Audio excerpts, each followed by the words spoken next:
All right, good afternoon. Welcome back now to Twin Rivers High School. It is the final day of the OFC Championship games, and of course, today it is about third place. Now, normally we would do championships on a Friday and Saturday. It's done, but because of the weather we had last week, they actually forced us to move our games, third place games, to today. So, with that being said, we're going to finish up today, and we've got a full slate coming up of ball games. First up, you've got the third place game on the line on the JV side. You've got Greenville will take on the Doniphan Dons on the boys' side coming up at 6:30, or make that 6 p.m. today. You've got on the varsity side, it'll be the third place game, Naylor Lady Eagles against the Lady Tigers out of Neelyville. And then our final matchup of this tournament will be the varsity boys game. You've got the Doniphan Dons as a 2 seed, going to take on the Twin Rivers Royals as a 5 seed, and that will complete our entire OFC tournament. Of course, Sean is with us once again today for this tournament. And, of course, we're going to have a lot of fun coming up later on today as we begin our final day of the OFC tournament. Absolutely. And one of the charges for the coaches of each team today is it's a third-place game. Coaches their kids are disappointed they didn't get the championship game, but kids are going to be kids. That's the coach's job, is to get them motivated, ready for this game, because a win is still a win. And each game is more experience to help them going forward in the future. So you know that the coaches are going to be working, make sure the kids are prepared, ready for this third place games. We have 3 excellent matchups coming for you here as we go throughout the day today. What I'm going to do is we're going to do the exact same things that we did during the last few days, where we're going to conduct live interviews coming up of all the head coaches, and that'll take place pretty much all afternoon. So sit back and relax. For the JV contest, we're going to turn things over to Sean Manning, who has done a phenomenal job. Can you believe we're 16 games in this tournament, 3 left to go, including this one here tonight. First of 3. Sean, it's all yours, and I'll just do some color commentary here and there, and we'll conduct the interviews with the coaches. We'll start with Nathan Walk here in just a few moments. Fantastic. Thank you, Frankie. We're going to have a look at what we're projecting to be the starting lineups for the game today. We'll start with the Doniphan Dons, the number 2 seed. They got to the third place game after losing to Twin Rivers in the semifinals on Thursday night. They lost that game 34-27. Donovan, we're projecting to start today. Number 2, Ben Killian. He's a 5'10 sophomore at guard. Number 3, Trace Lepar, who's a 5'5 sophomore at guard. Also, we are projecting, as Frankie took away my paper as I was reading it. Number 5, Luke Emmons, is a 5'11 sophomore. He's at forward.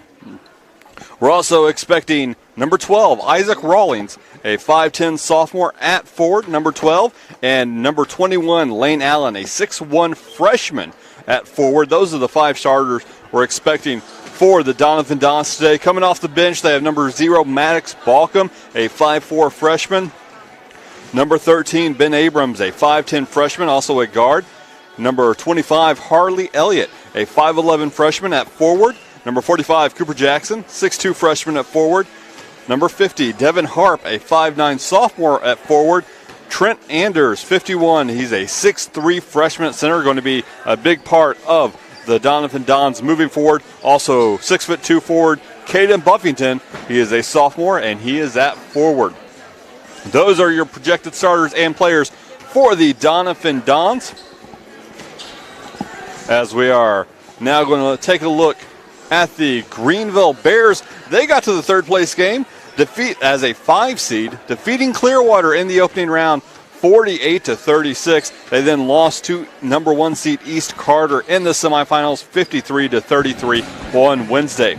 We are now going to go live to Frankie Castile, who's with the Greenville Bears head coach, Nathan Walk.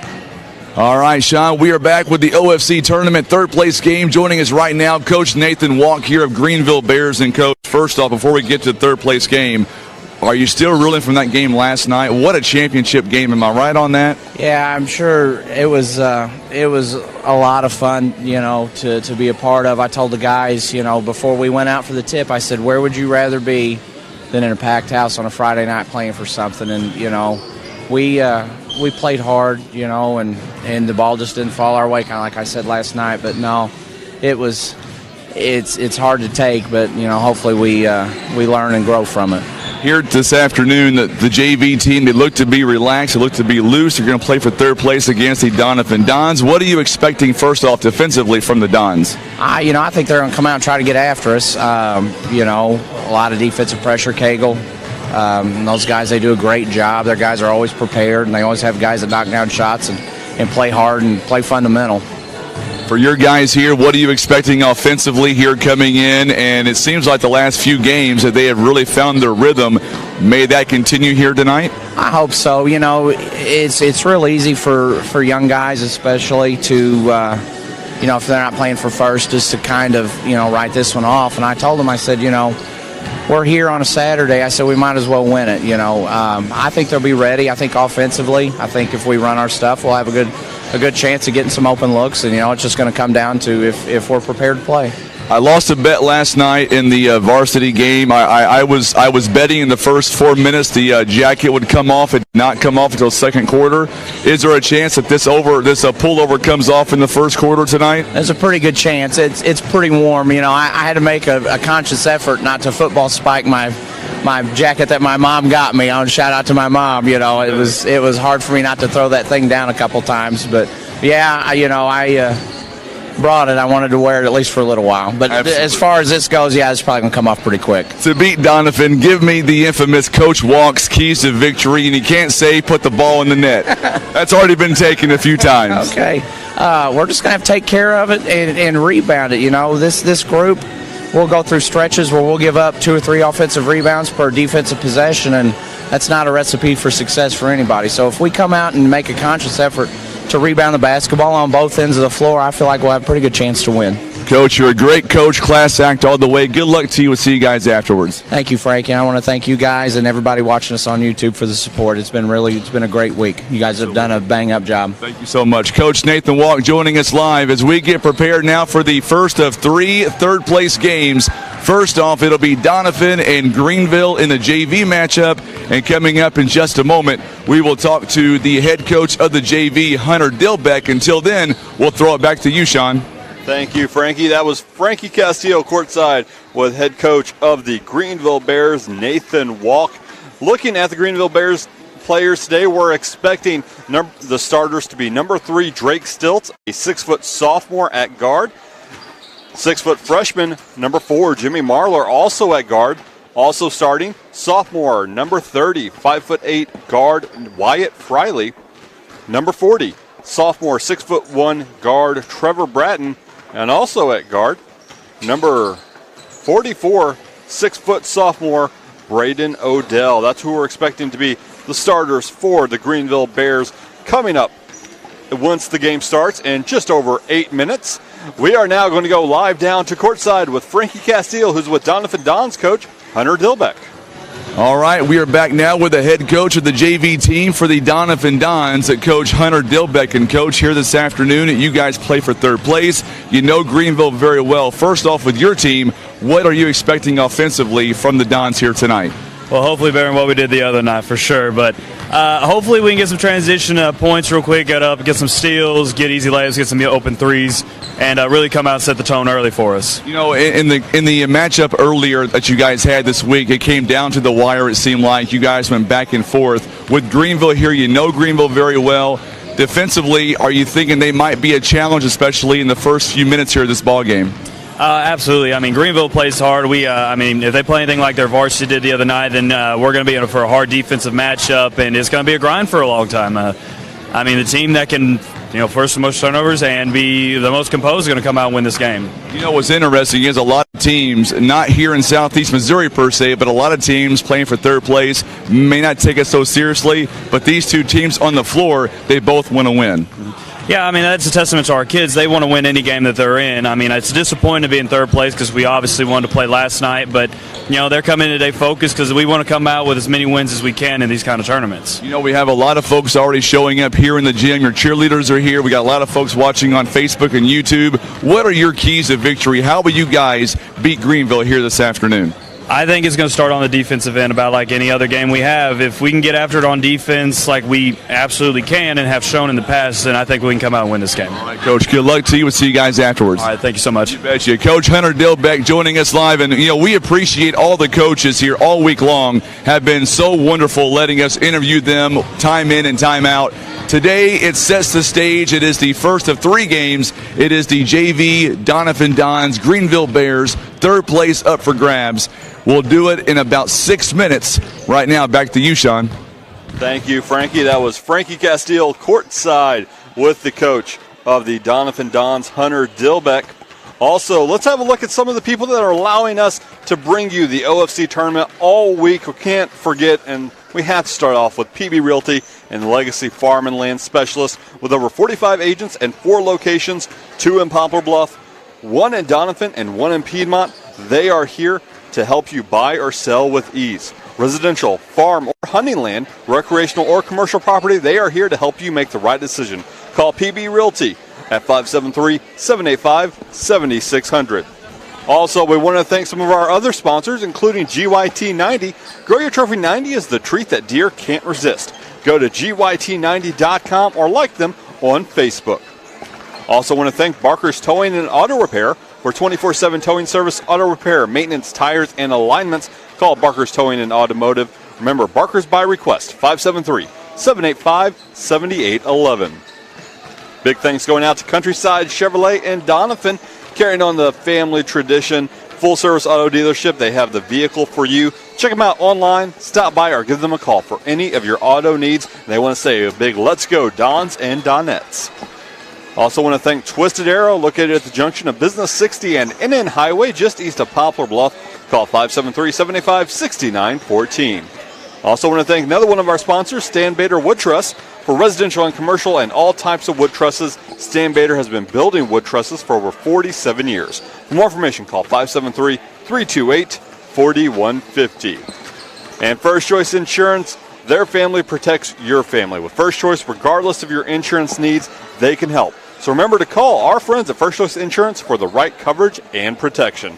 We are just over 4 minutes away from the start of this game, this third place game between Doniphan and Greenville. We're going to take a quick break. We'll be back with the beginning of the OFC third place games, brought to you by PB Realty and Legacy Farm and Land Specialists, right here on Facebook.com/Today's Talk KWOC and YouTube.com/River Radio PB.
And we are back here with continuing coverage of the 2022 Ozark Foothills Conference Tournament, brought to you by PB Realty and Legacy Farm and Land Specialists.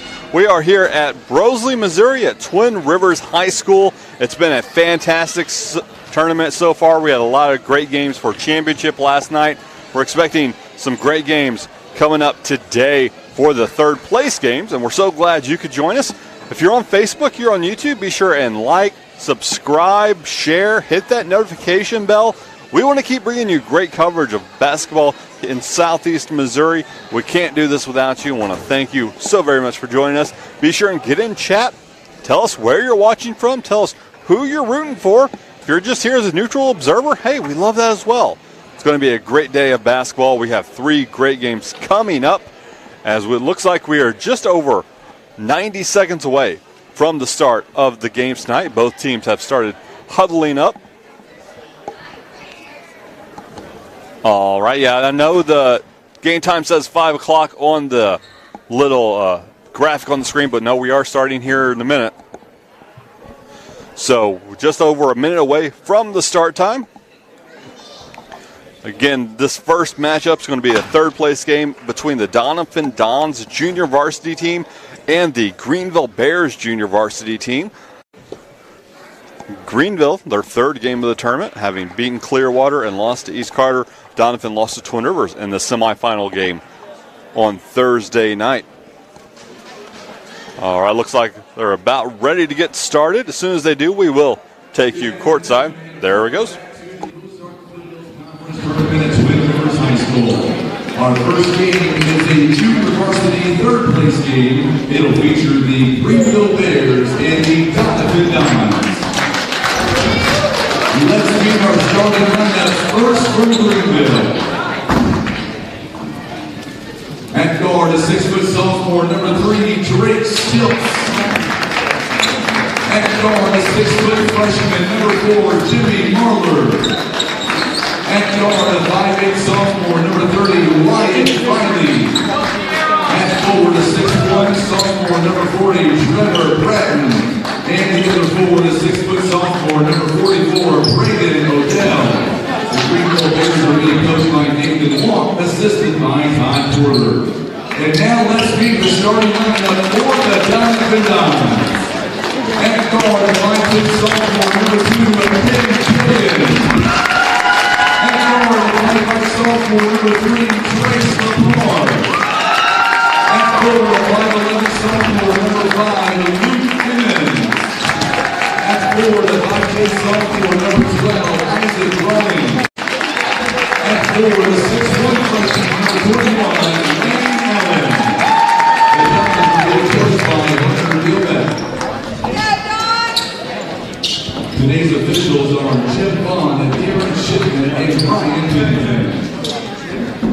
And that was the announcement of the starting lineups. We are getting ready to get going here for this third place game. Taking the tip off for Doniphan will be number 5, Luke Emmons. For the Greenville Bears, the freshman Jimmy Marler. As the referees come to midcourt as we get ready to start this third place game. 7 minutes is on the clock.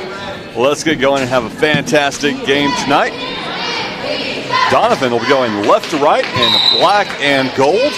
And the tip is up, and Doniphan got it, but it's going to end up going out of bounds. And they're going to say that Doniphan was the last team to touch it. So Greenville ball here with 6:57 left to go in the first quarter. Greenville is going to be going right to left across your television screen in red with white trim.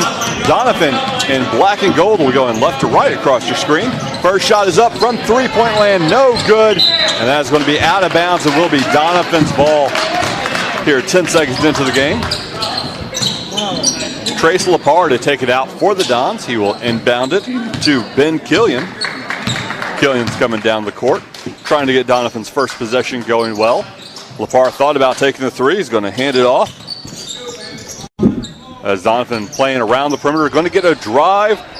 Decided to kick it back out by Allen.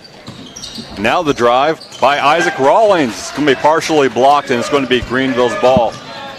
Marler bringing it down the court for Greenville. Doniphan in a man-to-man defense. Oh, and that's going to be a steal on the turnover. Down comes the Dons, and it's up and good.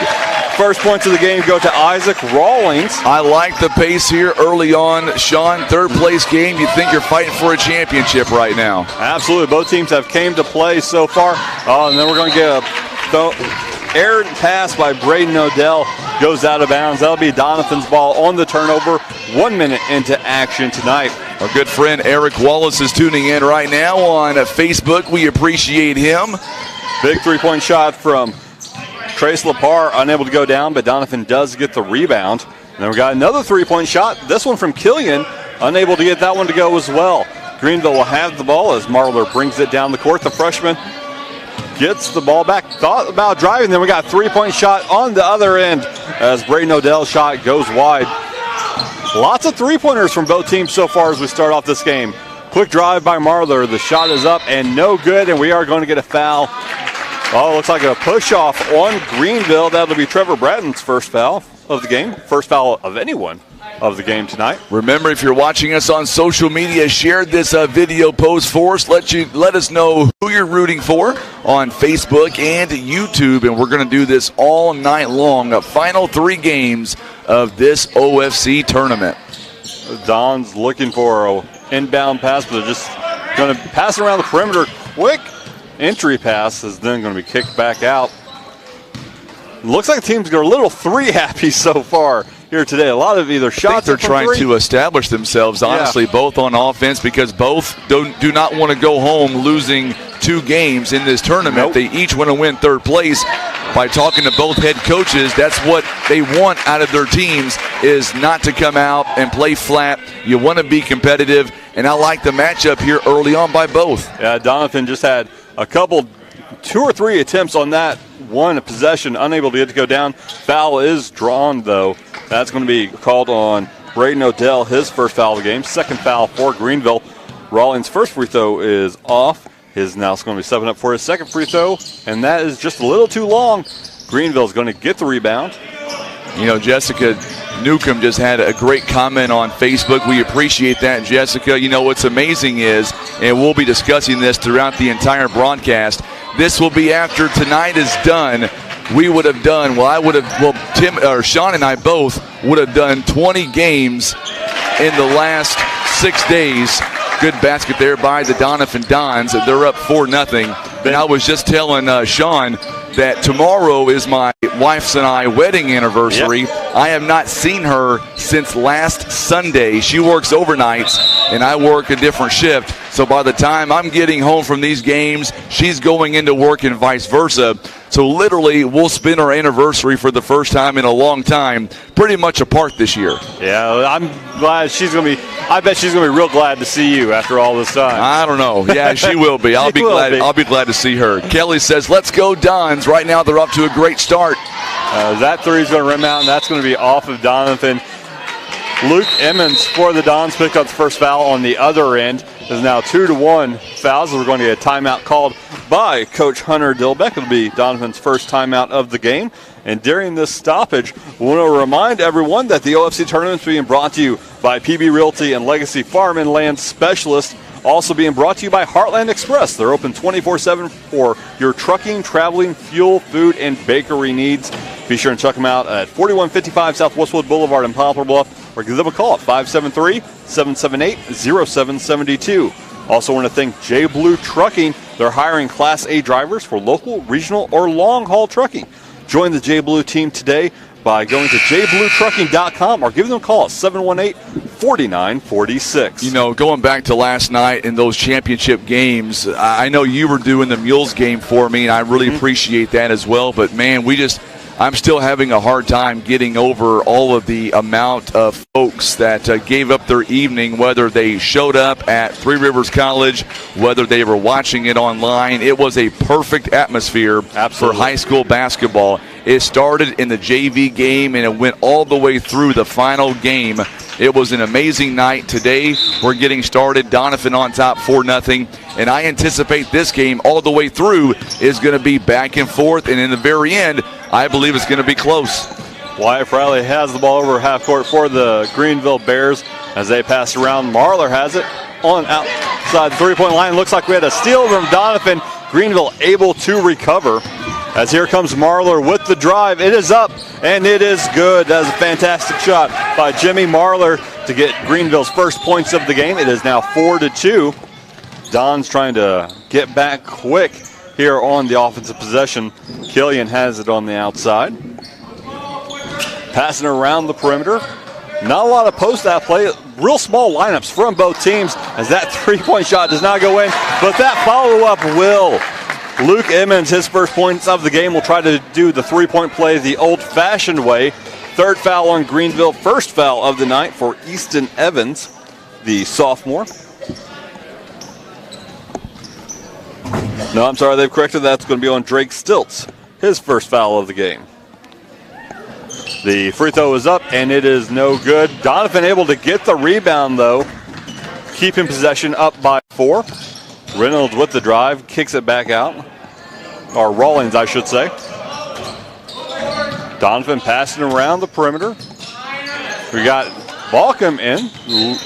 And we're going to get a walk called on Lane Allen. Just took the step before he could get that dribble down. It's going to be a Greenville ball on the turnover. 2:55 remaining here in the first quarter. Good pace to this game. Not a whole lot of stoppages. As Greenville finally gets it across the half-court line. And they're able to find the big man on the inside. Unable to get the shot to fall. Big rebound by Lane Allen. As here come the Dons up by 4. Balcom wanted to take that three-point shot. Decided against it. He's going to kick it out to Killian. Killian will find Rawlings, who gets it back to Killian for 3, and that one is good. Killian, his 5th point of the game, first 3 to fall for either side. It is a 7-point game. Oh, as Greenville's quick attack, unable to result in anything, just gets a turnover. As coming in for the Dons will be Cooper Jackson, number 45. As they're switching up the defense a little bit. Both teams, like I said earlier, are playing real small on their lineups right now. Balcom has it at the top of the key. He's going to kick it back to Killian. Killian will find Rawlings, who will drive and dribble it back out to Balcom. Open shot from three-point is no good for Rawlings. He wanted that one to go as well. Here come the Greenville Bears. Marler has it. He is going to find Friley at the top of the key. He'll hand it back to Marler. Marler and Friley pass it back forward. Finally, the inbound pass with the shot up, and it is good. Trevor Bratton, his first points of the game, and he will go to the free throw line for his first free throw attempt. And that foul is going to be called, look like, number 55, Caden Buffington. No, they're going to call 45 on Cooper Jackson, his first foul of the game. For the free throw attempt, it is up, and it is good. Bratton adds his 3rd point of the game. It is now 9-5. I believe they got the score wrong on the scoreboard there. Yeah, they just corrected it. Doniphan setting up their half-court offense. 3-point shot from Balcom is no good. Picking it back out. Another 3-point shot, also no good. As Jackson's attempt was a little bit too far, hit off the backboard. As here come in one of the girls' teams for today. 3-point shot on the other end by Greenville. Both teams employing the NBA strategy of they've done the analytics. They know 3-point shots are the best for scoring, and there's going to be a 3 by Ben Killian. His second 3 of the first quarter, 8th point of the game. Donovan has a 12-5 lead. As here come the Bears. Oh, they had Drake Stilts open under the basket, pass just a little too much speed on it, and that is going to be a turnover. 35 seconds remaining here in the first quarter. Balcom to take it out for the Dons. He will inbound it to Killian. As Killian dribbles down the court, we'll find Rawlings on the edge. Rawlings will drive, shoot from the corner. A little too far. Oh, the small man, Killian, comes in, gets the rebound, and draws the foul. That foul should be on Stilts, which would be his 2nd. It'll be the 4th foul for Greenville. Come on, Greenville, at least try to rebound. Yep, they called it on Stilts. Doniphan inbounded, find Killian at the top of the key. Looks like they're going to hold for one shot with 20 seconds left here in the first quarter. Greenville's not even going to try pressuring them. Greenville's ready to get to the end of the quarter, have a little bit of a timeout and discussion about tactics. Doniphan with the shot, no good. Greenville gets the rebound. 3 seconds remaining. The big long heave is going to be short, and that is the end of the first quarter. Doniphan Dons coming to play today are up 12-5 over the Greenville Bears. We're going to take a break. We'll be back with more of the Ozark Foothills Conference JV third place game brought to you by PB Realty and Legacy Farm and Land Specialist.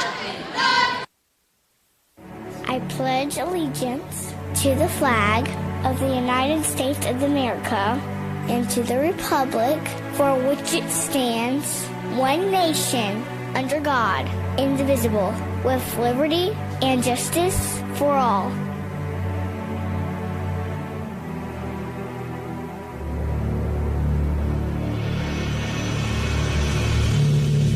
And we are back at Twin Rivers High School in Broseley, Missouri. It is the 2022 Ozark Foothills Conference Tournament Junior Varsity third place game brought to you by PB Realty and Legacy Farm and Land Specialist. Donovan up 12-5 over Greenville. As the Dons in black will be going left to right across your screen here in the second quarter. Greenville in red with their black piping. Donovan led by Ben Killian in that first quarter. He had 8 of the Dons' 12 points. He's started off real well. 2 shots from the behind the three-point line that have gone down, as both teams have been shooting threes with abandon so far. And there's Killian again. And hey, if it's working, keep it going. Killian with his 11th point of the game. It is now a 10-point lead for the Dons. Here comes Marler for Greenville. He's got the lane. He's going to take it up. Oh, and it just rims out for him. He thought that was going down. It's still a 10-point lead for the Dons. Rawlings has it. It's going to drive. Oh, and looked like it's going to be a foul called. Could have been called on a couple of different players for Greenville. Going to be 2 shots for Rawlings, as the foul is going to be given to number 4, Jimmy Marler, his first foul of the game. Rawlings' first free throw is up and no good. Okay, let's rebound here, guys. Rawlings now will get ready for his second free throw attempt. It is up, and that is good. Rawlings adds his third point of the game to make it 16-5 in favor of the Doniphan Dons. As Greenville now has it and facing the Dons full court press, they're able to break through. Going to get a drive and a kick out from the Greenville Bears. Braden Odell has it in the corner. He finds Marler again. Marler's going to inbound it to Bratton, who kicks it back out. Oh, looks like we're going to get a blocking call on, let's see, that's going to be on Trace Lepar, his first foul of the game. Unable to get his feet set and take that charge. Quick three-point shot from the Greenville Bears is good. Jimmy Marler adds his 5th point of the game. As here comes the Doniphan Dons trying to extend that lead back out to 10 as it's been cut to 8. Or the way this game's been going, extended to 11, but we're going to get a travel called on Lane Allen. Greenville will take over on the turnover, down by 8, 5:49 left here in the second quarter. As we get an interception from Killian, the shot is good. Killian all over the court today. Lepar is he thought he'd gotten a little bit of a gift there, but ends up going out of bounds. It will be Greenville's ball. Killian leading all players today. He has 10 points so far. The quick shot from Odell is no good. Oh, Donovan got the rebound, almost threw the ball away. Here comes Allen, cross court. It is up and no good.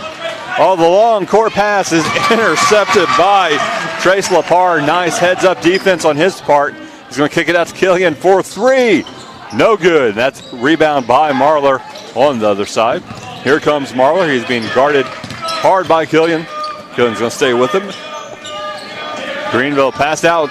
Nice pump fake and the shot just a little too hard from Ryan Payne. And it's going to be going out of bounds and stay with the Greenville Bears. Coming in for the Doniphan Dons will be Cooper Jackson. Greenville Inbounds almost lost by Marlar. Marlar's going to pass it around to Wyatt Friley. Friley to Odell, back to Marlar. Playing a nice little triangle offense here. The three-point shot, no good. Friley's a little bit disappointed in himself. Here comes the Dons. Killian, I'm surprised Killian's not just firing up for three whenever he grabs it at this point. Lepar now has it at the top of the three-point line. Will take the shot just a little too hard. And we're going to get a foul called, and it's against the Greenville Bears. That's going to be, let's see, who are they going to call it on? That'll be the fourth foul for Greenville. And it's going to be on number 5, Easton Evans, his second foul of the game. I'm sorry, they called that on Donovan, not Greenville. I apologize. They'll be on Luke Evans, his second foul of the game. As Greenville has the ball. Looking to get some sort of offense going. Marlar trying to jumpstart with the three. Unable to get it to go down. Here come the Doniphan Dons with Killian. He's going to hand it off to Rawlings. Rawlings with the drive and the shot. No good, but he does get his own rebound. Kicks it out to Killian for 3. Oh, unable to get that one to fall. Nice rebound by Allen. And then Jackson gets that rebound and gets fouled on the way up. That'll be Greenville's 6th foul. Looks like that's going to be called on Jimmy Marlar, which would be his second foul of the game.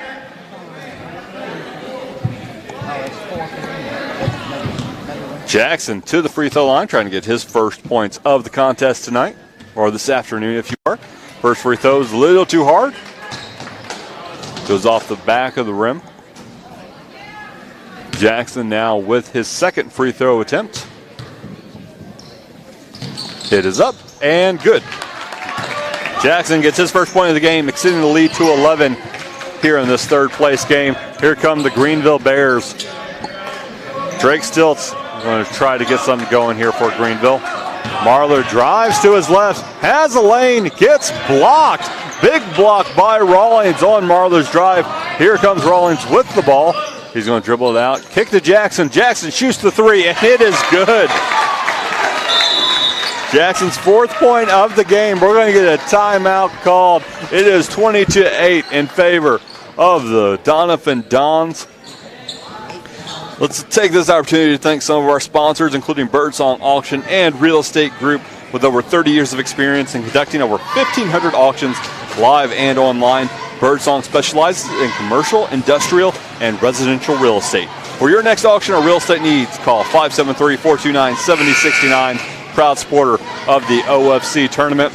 Also want to thank JG Concrete Construction. They specialize in all types of concrete. For your free, no obligation quote, call Joe Gloyd at JG Concrete Construction, 573-300-0560. Coming out on the timeout, Greenville will have the ball underneath their own basket. Doniphan pressing a bit, trying to force a little bit of pressure on Greenville, but then they back off it pretty quickly. Here come the Greenville Bears. Marlar has it, top of the key, almost commits a backcourt, but then kicks it over to Friley. Friley has it now, will drive, pull it back out. Stilts has it now for the Greenville Bears. They're going to have to do something. The lead has ballooned to 14 points. Donovan playing real aggressive defense, being applauded by their coaching staff. Oh, nice backcourt pass, back cut pass by Greenville, but unable to corral it. Here comes Rawlings with the drive, unable to get it to go down. Greenville gets the rebound. Friley has it, will hand it off to Marlar. As here comes Marlar, up or down by 14. Marlar passes it. Friley almost went out of bounds. Nice save by Friley. Then we get the shot by Stilts. Stilts gets his own rebound. He's tried to dribble out, kicks over to the side, and that is going to go down for Braden Odell, his first points of the game. It is now 22-10. As here comes Ben Killian for the Doniphan Dons. Killian, leading scorer of the game so far. 3-point shot, unable to go down. Nice rebounding by Friley. Marlar now with the ball. Passes to Friley. Thought about shooting that 3-point shot. It's going to kick it in anyways. Now back out to Friley with the shot. a little too hard on the shot, and it's going to be Doniphan ball. Don's getting the rebound. Killian finds Rawlings all alone. Fantastic view by Killian to find Rawlings. And that's going to be Rawlings' third point of the quarter, fifth of the game. It is now 24-10, less than 2 minutes left here in the first half. Oh, as the pass goes out of bounds, Ryan Payne unable to keep his hands on it. Going to have substitutions for both teams as Trevor Bratton comes back in for the Bears, as does Trent Anders for the Dons. Killian will try to get his offense started. Inbound pass almost lost by the Dons. Balcom has it on the corner. Quick inbounds to Rawlings. How that got through, I don't know. But we're going to get a foul called. Looks like it is going to be on Friley, which would be his first. 7th foul for Greenville on the game. And that's going to put Donovan in the bonus. Will be a 1-and-1 by Rawlings here. First shot is up. No good. Although they're going to say it was on a shot, so it'll be two free throws for the Doniphan Dons. I thought that had been called on the ground. Rawlings' second free throw is no good as well. Still a 14-point game. 1:18 remaining here in the first half.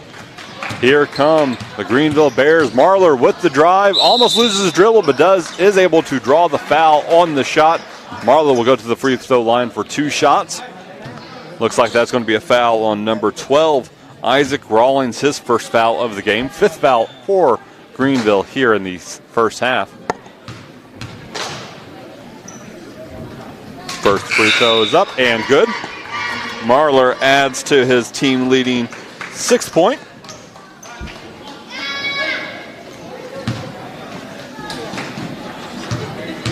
Marler's second free throw is up and good.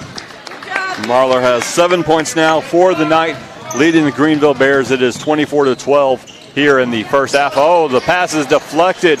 Excellent deflection by Ryan Payne, getting his hands in the passing lane. Greenville Bears coming down with the ball. Payne now has it. Going to find Marler on the side. Marler to Friley. Marler then gets it to Stilts at the top. Stilts over to Trevor Bratton. Bratton finds Wiley. Wiley's going to drive, has the lane, puts it up. Oh, and it just rims out. That's just kind of been how Greenville's luck has been shooting for most of today. Foul going to be called on Ryan Payne, his first. And it'll be a 1-and-1. So it looks like Luke Emmons will step up to the line. He's got 2 points, both in the first quarter, trying to add to that and trying to add to Doniphan's lead. First free throw is up and good. 25-12 is your score. Emmons has one more on the 1-and-1.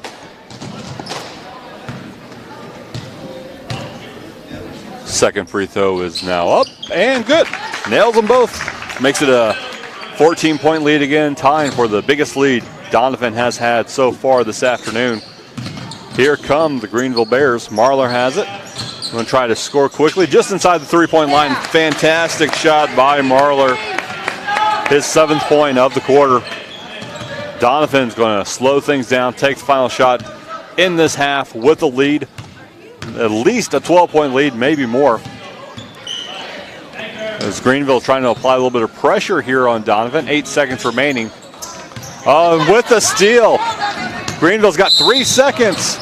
Oh, and looks like we're going to get a foul called on Rawlings. 1.8 seconds remaining. That'll be Rawlings' second of the contest. Greenville's going to have time to catch it and shoot, not much else. And we're going to have Balcom be checking in for Harley Elliott. Only time for a quick shot here by Marler. Has it. It's up. Oh, and it goes off the top of the backboard. We are at halftime of the third place game here at the 2022 Ozark Foothills Conference Basketball Tournament. The Doniphan Dons up over the Greenville Bears, 26-14. You're watching the Ozark Foothills Conference Tournament here on PB Realty and Legacy Farm and Land Specialists, helping us bring it to you right here on Facebook.com/Today's Talk KWOC and YouTube.com/River Radio PB.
And we are back here at the Ozark Foothills Conference Tournament, brought to you by PB Realty and Legacy Farm and Land Specialists on Today's Talk KWOC's Facebook page at facebook.com/Today's Talk KWOC and the River Radio YouTube page at youtube.com/River Radio PB. Let's have a look at some stats from the first half. Doniphan leading this game 26-14. Doniphan was led by Ben Killian in the first half. He had 13 points, most from either team. He was followed by Rawlings with 5, and both Luke Emmons and Cooper Jackson with 4 for the Dons. Foul-wise, 2 players with 2 fouls. That's Emmons and Rawlings. Trace Lepar has 1, as does Cooper Jackson. On the Greenville Bears side, they were led with a strong second half from Jimmy Marler. The freshman had 9 total points, and 7 of them were in that second quarter.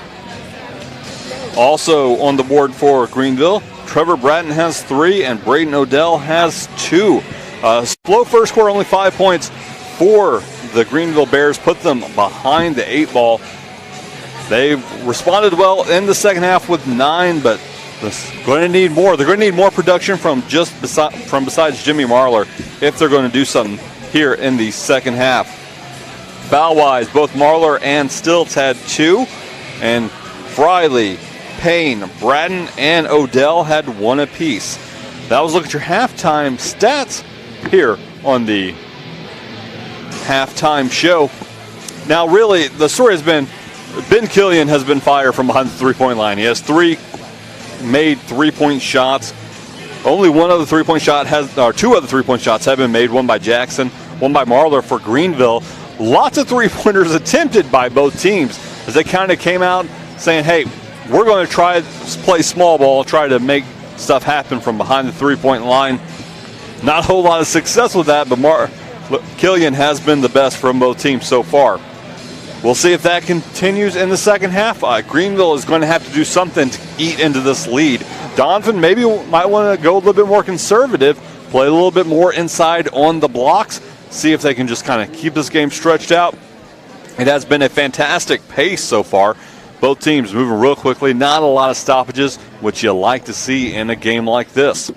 All right, we want to give a big thanks to some of the people helping us bring you the OFC tournament this year, including Stoll Sawmill.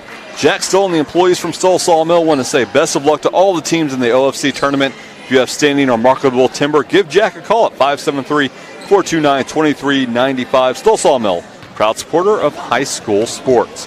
Also want to give a big thanks to Hester Trucking. They're available for all of your dump trucking needs, whether it's asphalt, rock, dirt, and more. Call Randy, Jason, Sean, or Devin at 573-328-1160.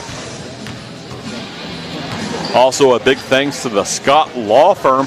They support local schools, support small businesses, and are involved in the betterment of Southeast Missouri. Scott Law Firm, proud supporter of the Ozarks Foothills Conference Tournament. Also helping us bring you the game tonight are all the games this week has been Los Margaritas and Mayas. They serve the best authentic Mexican food since 1997. The Esquivel family always proud to support the Ozark Foothills Conference Tournament. Also being brought to you by Christian Auto and Tire. Christian Automotive and Tire have ASC certified mechanics with the training, tools, and knowledge to fix your vehicle right the first time. You can find them in Business 67 South at the end of the 4-lane in Poplar Bluff, or give them a call, 573-785-0208. Also, a big thanks to Baldwin Ford Lincoln Toyota. Why shop at Baldwin Ford Lincoln Toyota? Because of the selection, the low payments, the guaranteed credit acceptance, and the lifetime warranty. That's why. Baldwin Ford Toyota, Highway 67 South in Poplar Bluff. Also, a big thanks to Air Solutions. If you want to kill germs and viruses in the air and on surfaces, well, Air Solutions has your answer. Give them a call, 573-840-0844. We're going to take a break. When we come back, we're going to get Frankie Castillo's opinion of how things have gone in the first half. That's coming up here on your halftime show. The Ozark Foothills Conference Tournament brought to you by PB Realty and Legacy Farm and Land Specialist.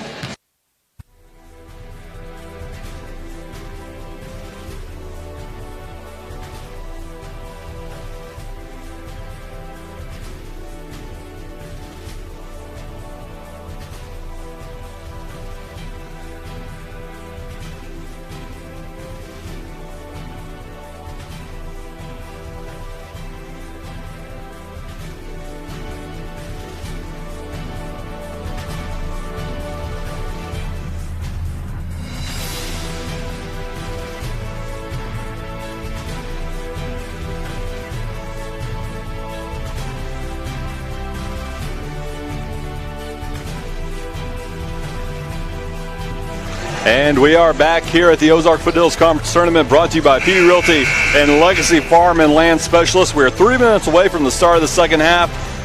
Frankie brought cookies, which I think is important to note because he didn't bring me any cookies. Listen, I have done a lot of games this week, and you asked me how the hospitality room was, and I can tell you firsthand that it's better to me today than it's been Monday through Thursday of this week.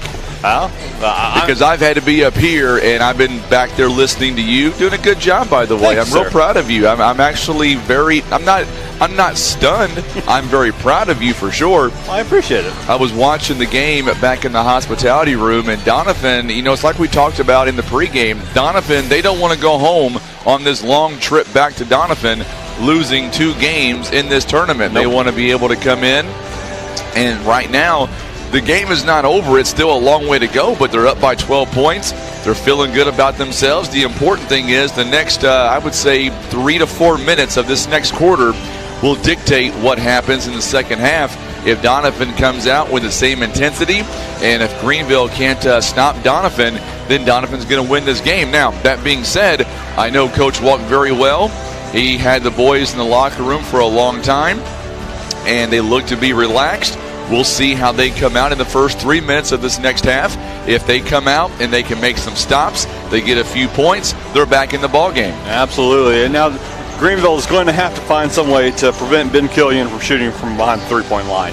He's got 9 points from behind the arc, 13 total for the game.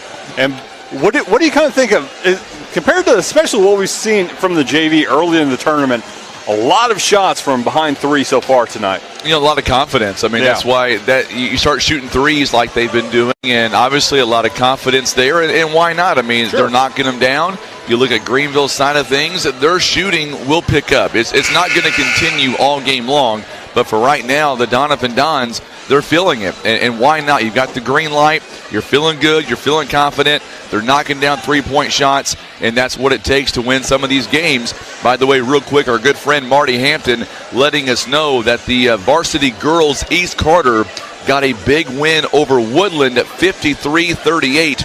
Thank you so much, Marty. We appreciate that. OFC, even though on the varsity side the championships are over with, varsity girls still doing phenomenal work, coming back from last night's loss, still able to get a big win over Woodland earlier today. Absolutely. Big congratulations going out to the East Carter girls. Now, we're getting ready to start the second half. It looks like it is going to be Greenville's ball to start off with, having the possession arrow. Braden Odell will take the ball out for Greenville as we get started. He hands it to Marler. Marler then passes over to Friley. Friley back to Odell. Donovan playing a real strict 2-3 defense. They've been very well done on the defensive end so far tonight. Wiley's going to drive, kick it back out to Marler. Marler for three is good. Marler, his 12th point of the game, cuts this lead to below 10 here 30 seconds into the second half. Donovan now trying to get some sort of offense going. Killian wanted to shoot that three. He's going to give it back to Trace Lepar. Killian will find Rawlings. Oh, the pass to Lepar is intercepted. Marler comes up with it. The drive, and it's up, and Marler, oh, the shot just short. Marler wanted that one too. Lepar was the one who was able to break up that pass, got into the passing lane that caused that turnover. Doniphan now setting up their half-court offense. Oh, good pass to Rawlings. Rawlings was cutting unaccounted for, and his second shot is not going to go down. He will go to the free throw line for two shots. Looks like the foul is going to be called on number 40, Trevor Bratton. If you go back to the opening possession there by Greenville, what did we talk about? Yep. They've got confidence, knocking down a big three-point shot, then got a steal, and then come back, took a great shot. It wouldn't go down, but that's what we're talking about. Greenville's coming out. They're playing with intensity. First free throw was no good. They get a couple more stops like they've already done. They missed both free throws there. We'll see who it last touched by the Don. So there you go. Greenville comes down, they get more points, and they're back in this ball game. Yeah, not a ton of free throws by either team in the first half. Those missed free throws, are they going to come back, be a factor if Greenville is able to come back here? Wiley has it. He finds Bratton. Bratton with the drive, unable to go down. Nice attempt by Lepar to knock it off the backboard, but the rebound will go to the Doniphan Dons. Rawlings has it, drives, kicks it out to Killian, open for three. He was always going to take that, and down it goes. You can't leave him that open. If you do, that is going to happen. Killian's 16th point of the game. Lead is back to 12, just over 5 minutes remaining. Odell has it for the Greenville. He'll find Marler, who finds Wiley. Inside to Bratton, out to Marler for three, just off, and the rebound's going to be collected by Killian in the corner, able to get away from that press by Marler, or by Lepar, I should say. On the inside, oh, nice block by Wiley. The shot by Killian, unable to go down, but we're going to get a foul called. Looks like this could be Travis Bratton's third foul of the game. Be the third foul. Nope, they're going to call that one on Friley. His second foul. Also second foul by Greenville here in the second half. As Killian steps to the line for his first free throw. And you didn't know if that one was going to go down, but it ends up falling for him. That's going to be Killian's fourth point of the second half. Killian's second free throw is up, and that one's just a bit short. Nice rebound attempt by Emmons, but it ends up tipping it to Greenville. On the transition offense, it's up and down. Friley's first points of the game. It is now an 11-point lead. The Dons, Lepar has it. Going to kick it over, finds its way to Killian. Killian to Rawlings, over to Allen. Allen's going to drive it to the corner, kicks it back out to Lepar. Rawlings will drive and kick it back out. Greenville doing a lot of good work at preventing the driving lanes, but when you do that, you leave the three-point shot open, and Trace Lepar gets on the board. His big three-point shot, extending the lead back out to 14. Donovan has erased all the gains Greenville made early in the second half. Oh, nice job getting in front of the pass. The pass, and it's up. Rawlings adds 2 points, and we are going to get a timeout called for Greenville. It is 35-19, biggest lead of the game so far for the Doniphan Dons.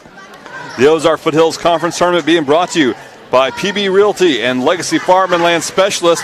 Also being brought to you by Liberty Utilities, proud sponsor of the Ozark Fiddles Conference Tournament. Wishing good luck to all the teams competing here for third place games today. Liberty, sustaining energy and water for life. Also being brought to you by the Farm Bureau. Whether you need home, auto, farm, or any insurance, Keith Parker is the man for you. Call 573-785-4629 for more information. That's Keith Parker at Missouri Farm Bureau Insurance. Whatever you need us, they're here for you. All right. So like we said earlier on, Sean, that Doniphan right now, they're feeling it from behind the arc. They're not going away from the game plan. As long as you're knocking down shots from behind the arc, you're always going to have the green light. Lepar doing a fantastic job. Also, Ben Killian. Those two guys have been lethal from outside. They have not only maintained the lead, they've added to it 35-19. Absolutely. Greenville was doing a fantastic job of preventing any kind of driving from happening from Donovan, but when you do that, the three-point shot is left open as Greenville with the steal, and we're going to get a blocking foul called on Allen, his first foul of the game.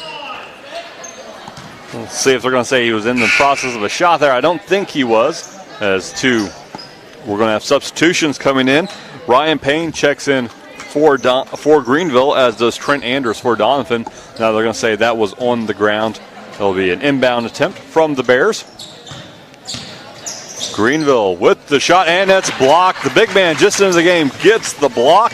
Bratton shot unable to go down. Rawlings on the other end. Quick transition offense by the Doniphan Dons adds to their lead. It is now 18 points, biggest lead of the game so far. Greenville trying to get something going here on the offensive end. They had a quick start to the second half, but Doniphan has been able to kind of gum it up a bit. And we're going to get a foul called on Emmons, his third foul of the game. Just got a little too aggressive on the defensive end. You know, if you look in this gym right now, I know that our viewers can't see the side that we're sitting on, but the side we're sitting on is filling up between, you've got Naylor fans and Neelyville fans. Our next game coming up, Varsity Girls third place game. It's going to be a fun night after all. As Bratton puts it up and in. That's going to be Bratton's 5th point of the game. Lead down to 16 for the Dons. Donovan cross-court pass. Going to find Killian. Killian will get it to Balkum. Back over to Rawlings. Balkum was open for three, decides against taking it. Killian now has it at the top of the key. Kaylee says, good luck, Dons. Right now they are doing it 37-21, up by 16. Nice dribble along the baseline for Rawlings, but he kicks it out. Jackson almost committed the walk, but was able to get the pass away. Doniphan in absolutely no hurry whatsoever. They're only going to take what the Greenville offense gives them. They find Rawlings under the basket, but the ball was tipped. And Rawlings, real smart play, gets the steal, goes up, puts it in.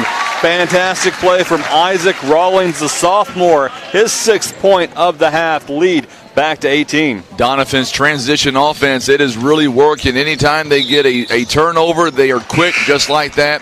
You've got Ryan Payne turning the ball over for Greenville, right back to Doniphan, up 39-21, only about 2 minutes left in the third. We talked about this, what team was going to come out here and execute in the first 4 minutes. So far, it has been Doniphan after that first minute. Yeah, well, Doniphan's going to have to step up the pressure. Greenville's going to have to step up the pressure a bit. Big rebound by Doniphan. Oh, that shot's off the backboard, and it's going to end up going out of bounds. And we'll stay with the Doniphan Dons going off of Greenville's number 33, Ryan Payne. You know what tomorrow is, right, Sean? Sunday. It is the Super Bowl. Oh, I'm choosing not to recognize that for reasons that I'm not getting into. We're going to get into those reasons here real quick coming up. Okay, we got I thought it was a block. There end up going to be a foul called on Friley. Got a little too much hand there on that block attempt. 2 free throws coming up for Isaac Rawlings. So for those watching on Facebook and YouTube, Sean is not going to watch the Super Bowl because the Rams are in it, and he is still very upset about the Rams leaving Missouri, which first free throw is up and good. When did the Rams leave Missouri? That was roughly 6-7 years ago. What does that tell you, Sean? It's time to move forward. Put the past in the past. I have moved forward. I have for 3 or 4 years, I wasn't watching the NFL at all. But now I've started watching football again, but I'm still not watching Rams games. And I'm happy with that. I would give my opinions of Stan Kroenke. Is there anybody watching right now, listening? Are they going to watch the big game coming up tomorrow? Let us know if it's too soon to watch the NFL after the Rams left Missouri. I'm going to watch it. Even though the Buccaneers are gone, I'm still going to watch it. I'm going to be writing your news for Monday morning. As Marler's fouled going up for the shot. He'll go to the free throw line 4-2. As that foul looks like it's going to be called on Trent Anders, which will be his first foul of the game. 3 fouls apiece for both teams here in the second half. Oh, looks like they're going to say it was on the ground instead, inbound. Ooh, good hustle by Doniphan that time. Great job by Greenville to keep the possession as well. Nice. Excellent shot by Marler. Gets it back to an 18-point game. Marler leading Greenville so far here tonight, or this afternoon, or this evening. However you want to call it. Still this afternoon, I guess, technically. Once you get past 5 o'clock, I think you can call it evening. I don't know. I mean, that's just kind of how I feel.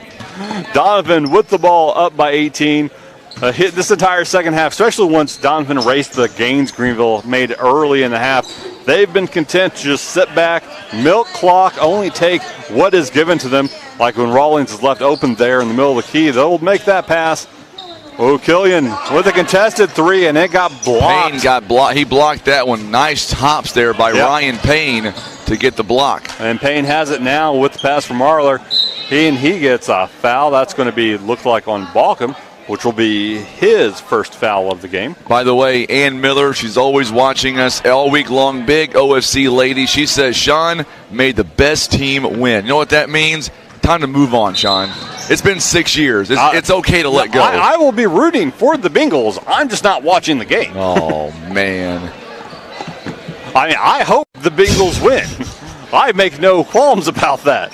Yes, Miss Ann, the Mules won today by 4 points. They had an 18-point lead, and McClure come all the way back, but the Mules held on by 4. It was a very low-scoring game, 51-47. Then we're going to get a kicked ball on Donovan, which will be Greenville's ball underneath the basket.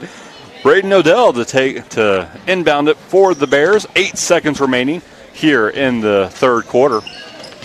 He's going to find Marler, but the pass is going to end up going out of bounds. That's going to be Donovan's ball. By the way, we've got a special surprise coming up at halftime of the next game between Naylor and Neelyville. There's a lady here in attendance. We call her Mrs. OFC for a reason. It's her birthday today, and she has no idea that we're going to put her on camera coming up at halftime of the next game. All she knows is her and I will sit down for a chat. Okay. So she doesn't know exactly what's going on, other than we're going to talk here later on. That's fantastic. Be sure and stay tuned for that. As the three-point shot from Rawlings is blocked. Rebound to Greenville, and that's going to be the end of your third quarter. It is 41-23. Doniphan's lead is up to 18. We're going to take a quick break. We'll be back with the finale of the JV third place game coming up on Facebook.com/Today's Talk KWOC and YouTube.com/River Radio PB.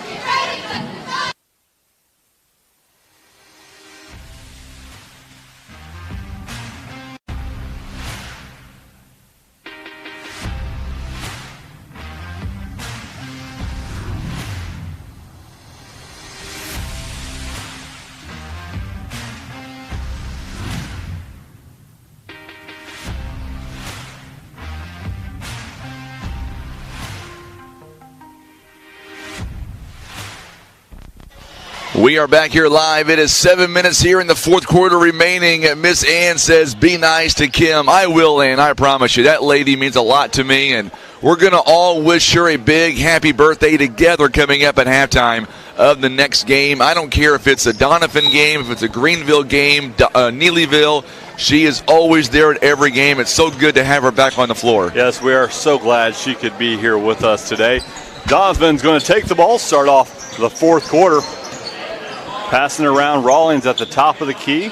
Again, Donovan in no hurry whatsoever. As I said, Lepar takes the three. If he has it open to him, he is going to take it. Lepar's 6th point of the game. Lead is now 21-17. 6.5 minutes left in the contest. Lee, I appreciate you, my friend. It was good to be in Cape today to see the Mules take on a good team out of McClure and for them to hang on and get their 14th win of the game. What a shot by Friley from downtown. His 5th point of the game. It is now back to an 18-point game. Just exchanging threes from both teams to start off the fourth quarter. Lepar tried to pass it into Rawlings, could not find an open lane. Greenville doing a good job of congesting the key. Nothing going to happen on the inside, but again, that leaves this kid open. He is on fire today, Sean. I told you somebody was going to make a big game. It was today. It's Mr. Killian. Yeah. Greenville has been committed to just blocking the lane all game long and saying, hey, beat us from outside. Well, Donovan is beating them from outside as we get a foul called on Drake Stilts, his 3rd foul of the game.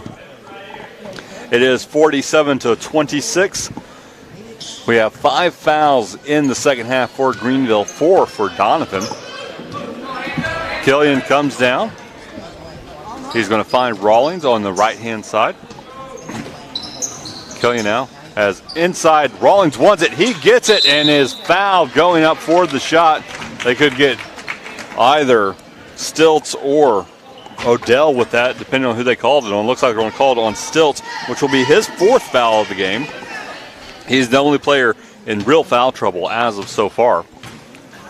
Rawlings free throw is up, and it is good.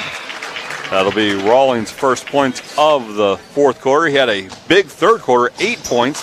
He has 14 so far for the game.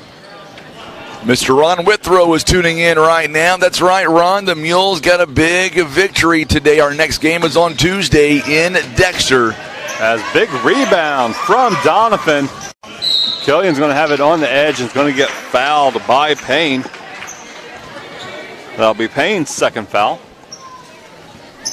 Watching the Naylor Lady Eagles now come in. Neelyville, they're still in the locker room, and it's going to be a good battle coming up. Anytime you get 2 teams like Neelyville and Naylor so close together, I don't care if it's for 7th place, 5th place, 1st place, they're going to tear the house down coming up next. Yep. Killian will go to the line for a 1-and-1. His first free throw is up. And no good. Big rebound by Doniphan. And the 3-point shot from Rawlings is no good. Rebound again. Trent Anders is making himself known on the glass here in the fourth quarter. Greenville finally gets a rebound and will come down the court. Friley almost committed the walk, but was able to hold to his pivot foot. Marler has it at the top of the key. He's going to drive to his left, put the shot up, and draw the foul. Looks like that foul is going to be on Lane Allen, which will be his 2nd foul of the game. 48-26, the Doniphan Dons, you got to admire their spirit coming out here, lighting it up from downtown. That's been a big factor all game long as Greenville, they really haven't had an answer to stop the 3-point shooting. Normally a team don't shoot this well from behind the arc, but today it is Doniphan's day on that regard. Absolutely. Killian has 5 threes so far here in the game. Lepar has 2. And also Cooper Jackson added in another one for the Doniphan Dons as Marler's 2nd free throw is up and no good. Big crowd joining us on YouTube already. We appreciate that. And Facebook, make sure and share the video feed. It's going to be a great night of more high school basketball. Final day of the OFC tournament. Big hustle attempt by Doniphan, saved that ball, but coming down the other way, ball won't fall for the Greenville Bears. Brian Payne tried, but it's going to be Doniphan's ball. Shot from the block is good by Trace Lepar, his 5th point of the fourth quarter. That's right, Dana. Yes, Twin Rivers game, the last game of the tournament, 7:30. They're going to have a great matchup against Doniphan. That might be the game of the day coming up. Absolutely. As we got a shot from the block, and it's going to be too far, but Payne will get the rebound for Greenville. Big 3-point shot from Friley goes down. His 2nd 3 of the fourth quarter. It is 50-30, just under 4 minutes remaining. I like how Greenville, even down by 23 at that time, still they are not messing around, trying to get back in. Absolutely, they are not going to let this game go as long as they can. Looks like Lepar is going to dribble it off his foot It will be Greenville's ball. Changes being made for both teams as Harley Elliott will come in for the Doniphan Dons. And it looks like we have a 20-point lead. Here comes Greenville. Marler will bring the ball down the court for the Greenville Bears. He's going to hand it off for Friley. Friley back to the top to Bratton. Bratton over to Stilts. Stilts looking, thinking about driving, is going to drive, has the lane, and it is blocked from behind. Killian got behind and was able to block it.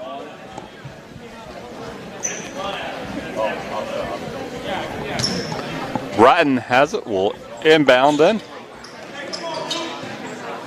Inbound, going to be Greenville, the three-point shot from the big man, Trevor Bratton, his 8th point of the game.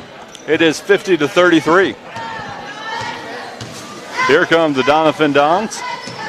Oh, the inbound, the entry pass is knocked away. Marler will come down with it for Greenville. Marler almost loses his dribble, and he does lose it. It will be Donovan. Rawlings on the fast break is up and draws the foul. Shot will not go down, but he will go to the free throw line for 2. That looks like it's going to be on Tucker Burchard, his first foul of the game. 8 fouls for Greenville, 5 for Donovan. Rawlings' first free throw, up and good.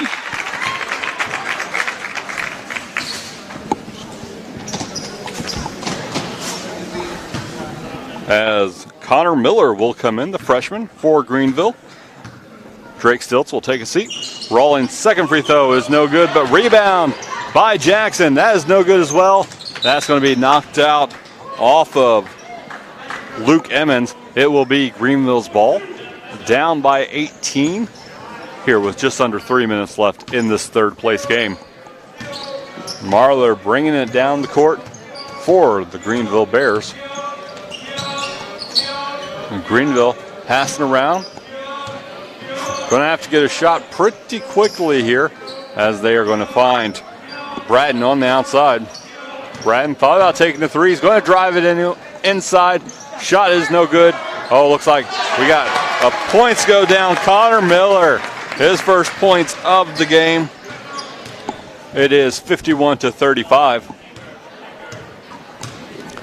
Don's coming down the court. Oh, long pass, able to get through to Emmons, but his shot does not go down, rimmed down. He thought that was going to be another 2 points for him. Here comes Greenville. Wiley has it at the top of the key, or Friley has it at the top of the key, I should say. Bratton looking around.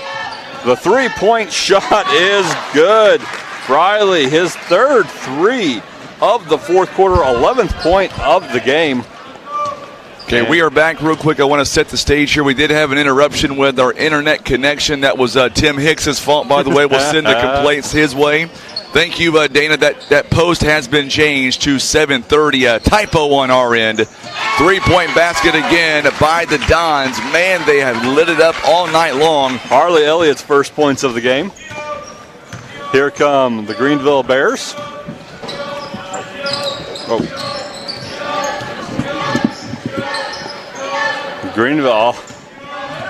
Friley thought about taking the three-point shot from the volleyball line, but decided against it. Going to be a drive by Marler. No good, but rebound by the Greenville Bears.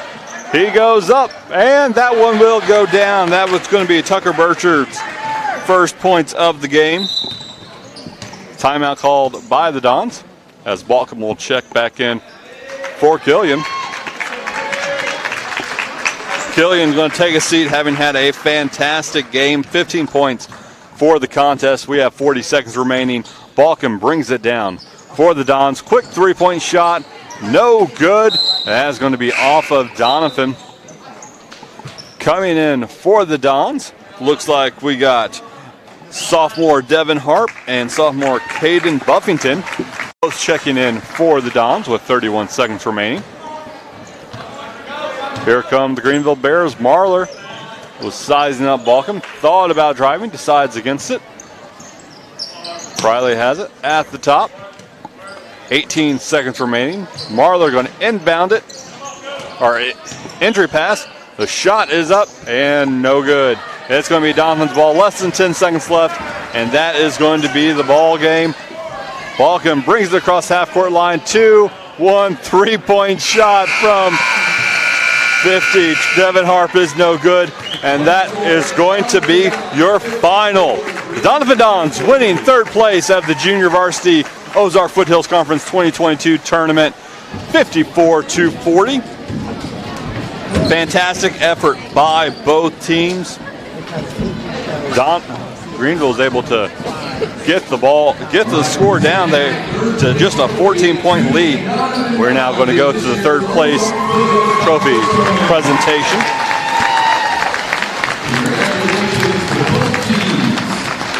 It was a hard-fought battle.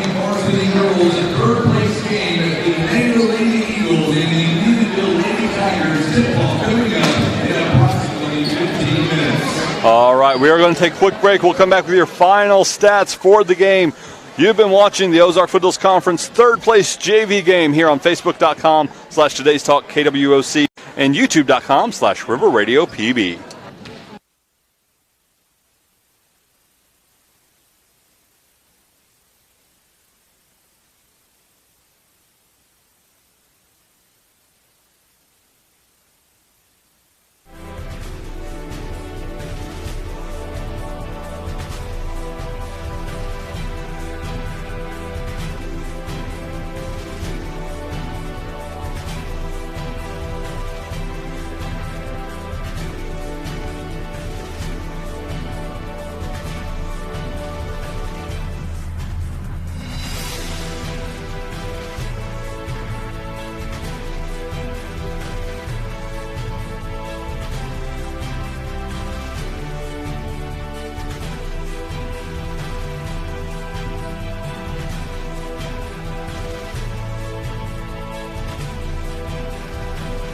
And we are back here at the Ozark Foothills Conference Tournament. JV game just ending. A big win for the Doniphan Dons, 54-40 in the third place game. The Dons were led by Ben Killian. He had 20 points, followed by Isaac Rawlings with 15. Trace Lepar added 8. Luke Edmonds with 4. Cooper Jackson with 4. And Harley Elliott with 3. For the Greenville Bears, Jimmy Marlowe led them with 15. Followed by 11 for Wyatt Friley, and then 2 apiece, and then 8 for Trevor Bratton, and 2 apiece for Braden Odell, Tucker Burchard, and Connor Miller. While we have a chance, we want to thank some of the teams allowing us to bring you the Ozark Foothills Conference Tournament this year, including J.W. Walker. Turn your scrap metal into cash at J.W. Walker & Sons Recycling. You'll receive top dollar with up-to-the-minute market pricing, available on the web at jwscrap.com. Give them a call, 573-686-7840. Also being brought to you by Russians Towing for roadside assistance, auto repair, lockouts, and more. Russians is dedicated to providing 24/7 service to customers when and where they need it. It's Russians to the rescue, 785-6349. All right, we are now going live courtside with Frankie Castile and the coach of the Neelyville Tigers. We are back here live at the OFC tournament. It is third place day, and today coming up, it'll be Naylor and Neelyville. Joining me right now for the Lady Tigers, head coach Becky Hale. And coach, this is a team out of Naylor you know so well. Tell me what your thoughts are going up against Naylor once again here this afternoon. Yeah, we do know them pretty good, and they know us really well. So this is our third time playing this year. We're in the same district, and they do everything right, all the little things right. We're just going to have to step up and do that too. You know, I'm glad you brought that up because this game today is a lot more than just third place on the line. You guys are trying to get ready for districts. They're going to be there as well. So how serious are the girls taking this game today? Well, I hope they're taking it very serious. You know, I hope they take every game serious. But, you know, we're really going to have to block out and rebound and, you know, cut off the young mistakes that we've been making and step up and do what we need to do. You know, talk about this is a young team you've got this year, but talk about the growth you have seen from back in December all the way through today. Yeah, everyone's been working hard. They've been putting in extra time, and I'm really proud of them. I just hope it shows on the court. And, everybody watching on Facebook and YouTube, to beat Naylor here today, your team must do what? Block out and rebound. You're not going to say score more points this time? No, it didn't do me any good last time, so I'm going with something else. Well, thank you so much, Coach. Good luck to you. We'll see you guys afterwards. Thank you. You betcha. Coach Becky Hale joining us live. We're going to walk over here and talk to Coach Logan Foster, and we're going to get his thoughts on this upcoming matchup here today. Coach Foster, we were talking to Coach Becky Hale. Today means so much more than third place. Let's be honest, your two teams, they know each other, and they're in the same district. And by the way, coming up in a couple of weeks, you guys will be in district. So what are you looking for here today? Well, I mean, we want to come out and, we want to kind of come out and just try to play hard and be physical with them, and we want to send a message going into the district, and I'm sure Becky's the same way. It's, we could play 4 times this year, and no coach likes to do that, but that's where we're at. So, let's talk about your team in general. Talk about the growth you have seen all the way from December all the way to now. Oh, I've got a couple that have really started playing well of late. Whitney Mitchell, she has really come on, defensively, we've started to get a little better. Offensively, we're getting a little better. So there's definitely been some growth. I'm glad you said defense. I want to go back to the other night. I thought Hattie Day maybe had one of the best games that she has had maybe all season defensively. Yeah, Hattie can guard. I mean, there's, usually Hattie guards the other team's best player, or at least their best guard, And when Hattie guards you, I mean, she's physical, she's quick. I mean, she can really defend. You talk about this team, and of course, there's a lot of talent on this team. So today, to beat Neelyville and take third place, your team must do what? We have to be physical. We have to rebound, and then if we can stay out of foul trouble, as long as we, and if we make a couple open shots, we think we'll be in pretty good shape. But if they make a bunch of shots, that can always change, All right, Coach. Thank you so much. Good luck to you. We'll see you guys afterwards. Thank you. You betcha. Head coach Logan Foster. There you go. The stage is set now for a third-place matchup. These two teams, they know each other so well in the same district, possibly going to face each other 4 times this year, depending on the districts. So today, they're not going to have any issues getting up and down the floor. Third place is not a thing to them. They want to send that message loud and clear before districts in about 2 weeks. For now, we'll throw it back to you, Sean. Thank you, Frankie. That was Frankie Castillo courtside with the coach of the Naylor Eagles and the Neelyville Lady Tigers. Also, we want to thank some of the sponsors allowing us to bring the OFC tournament to you this year. That includes Whitworth Gift Chest Jewelry, the only place to go for your Valentine's Day gift. Whitworth Gift Chest Jewelers is a third-generation family-owned jewelry retail and repair store serving the Poplar Bluff community for over 60 years. Whitworth Gift Chest Jewelry, where Walmart is next door to us. Also want to thank Cornell Trucking. For the past 50 years, family-owned and operated, Cornell Trucking has been your dependable hauling and delivery company. Whether you need dirt, rock, sand, or everything in between, call the name you know and trust, Cornell Trucking at 967-3958. Also want to thank Current River Ford. Many buying choices for your next vehicle will experience Current River Ford in Doniphan, where they work hard to earn your business and it never changes after the sale. From family to farm, they have what you're looking for. Current River Ford in Doniphan. Also want to thank Little Bears Kids College, a daycare that's fit for your hours, now accepting ages 0 to 12 years old, open 5:30 a.m. to 5:30 p.m., located in Greenville, just 20 miles from Poplar Bluff. They're state licensed, offer daily learning for all age levels. Give Amy a call at 573-624-1086. We also want to thank Briggs & Stratton. They have immediate job openings with increased wages, great benefits, and even a $500 sign-on bonus. Unlock the income and career you deserve. Apply online at careers.basco.com. Proud supporter of the OFC tournament. All right, we have 8 minutes till tip-off of the girls' third-place game. We'll be back with that here in just a bit. We're going to take a break. You're watching the OFC tournament, brought to you by PB Realty and Legacy Farm and Land Specialists on Facebook.com/Today's Talk KWOC and YouTube.com/River Radio PB. I pledge allegiance to the flag of the United States of America and to the republic for which it stands, one nation, under God, indivisible, with liberty and justice for all.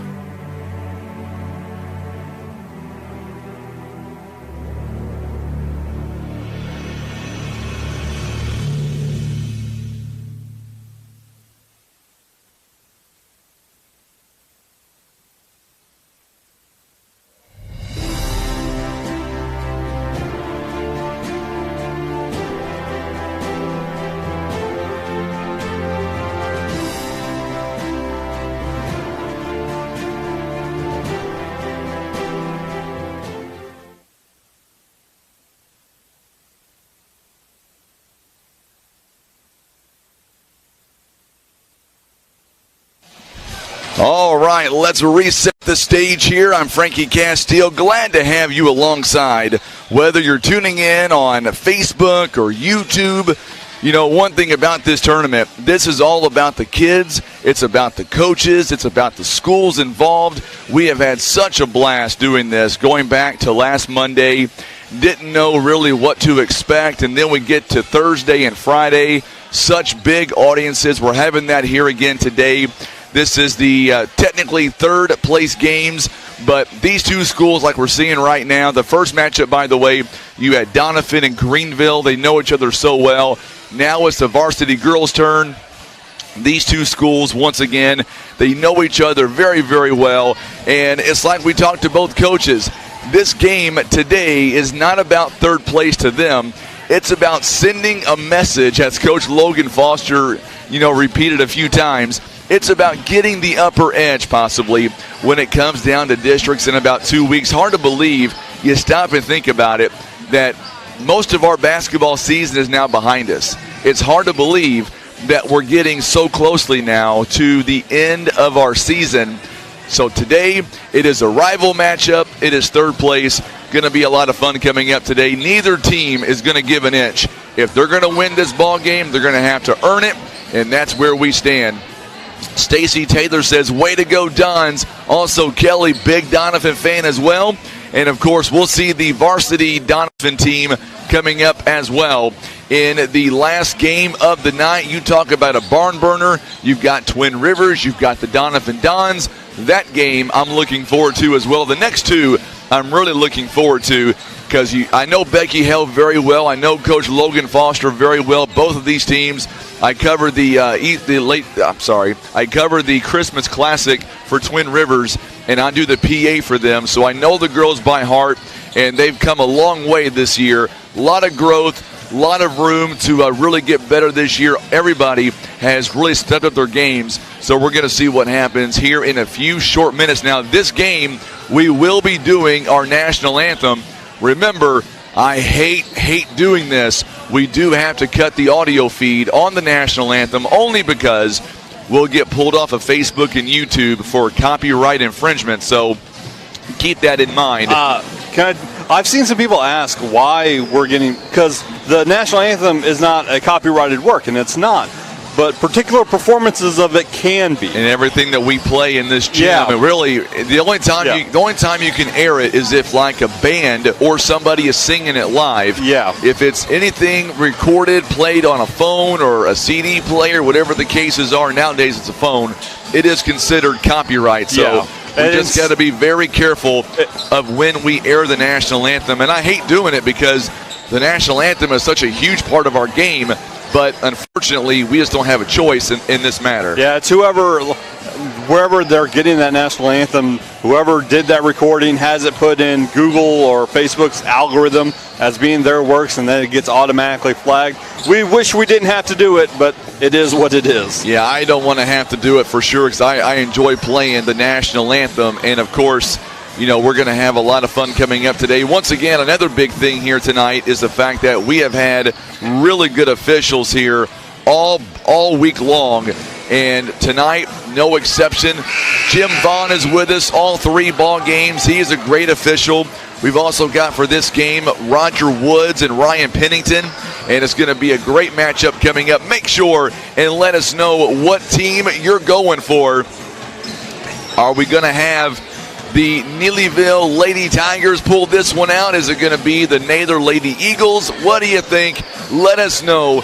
Going to be a lot of fun coming up here this evening as we get ready for the OFC third place game here between Naylor and Neelyville. So we'll see what happens. All the officials now coming over to meet with some folks here in the crowd just to say hi, etc.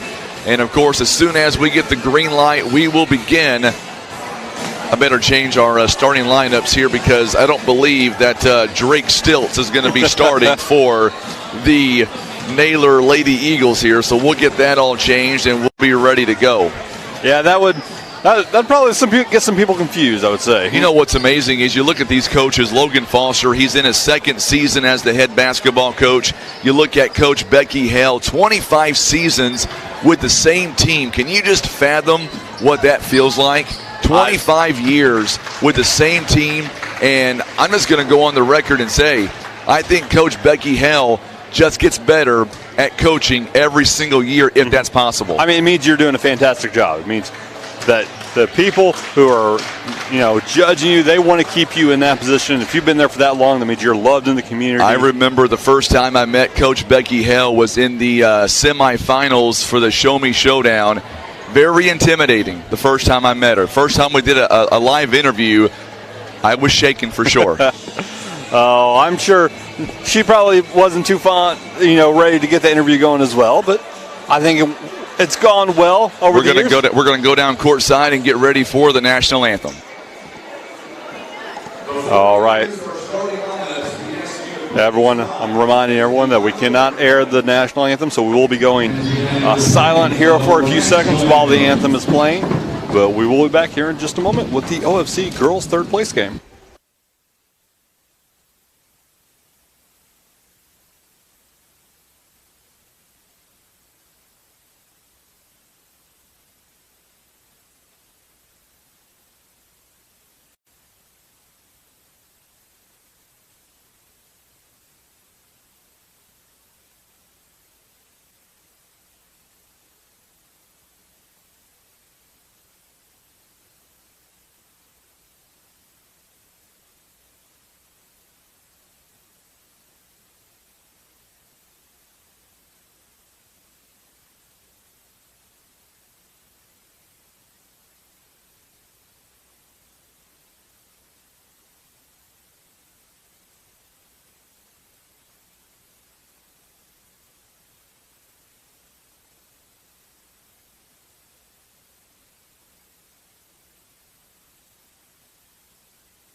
This third place game will feature the 15th team on the scoreboard, the Naylor Lady Eagles and the Neelyville Lady Tigers.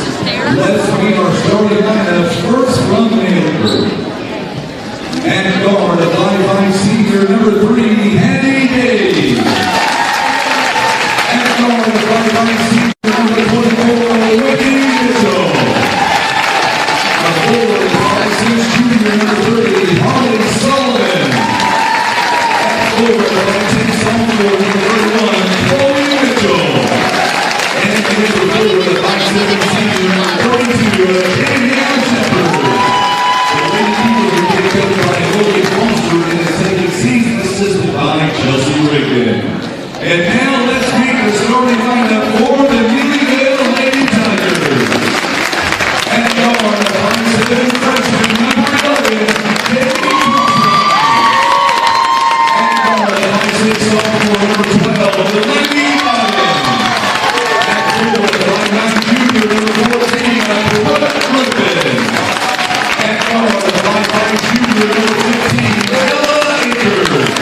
And middle guard, 5'6" senior, number 41, Lexus Haywood. The Lady Tigers will be coached by Becky Hale in our 25th season. Our official score time are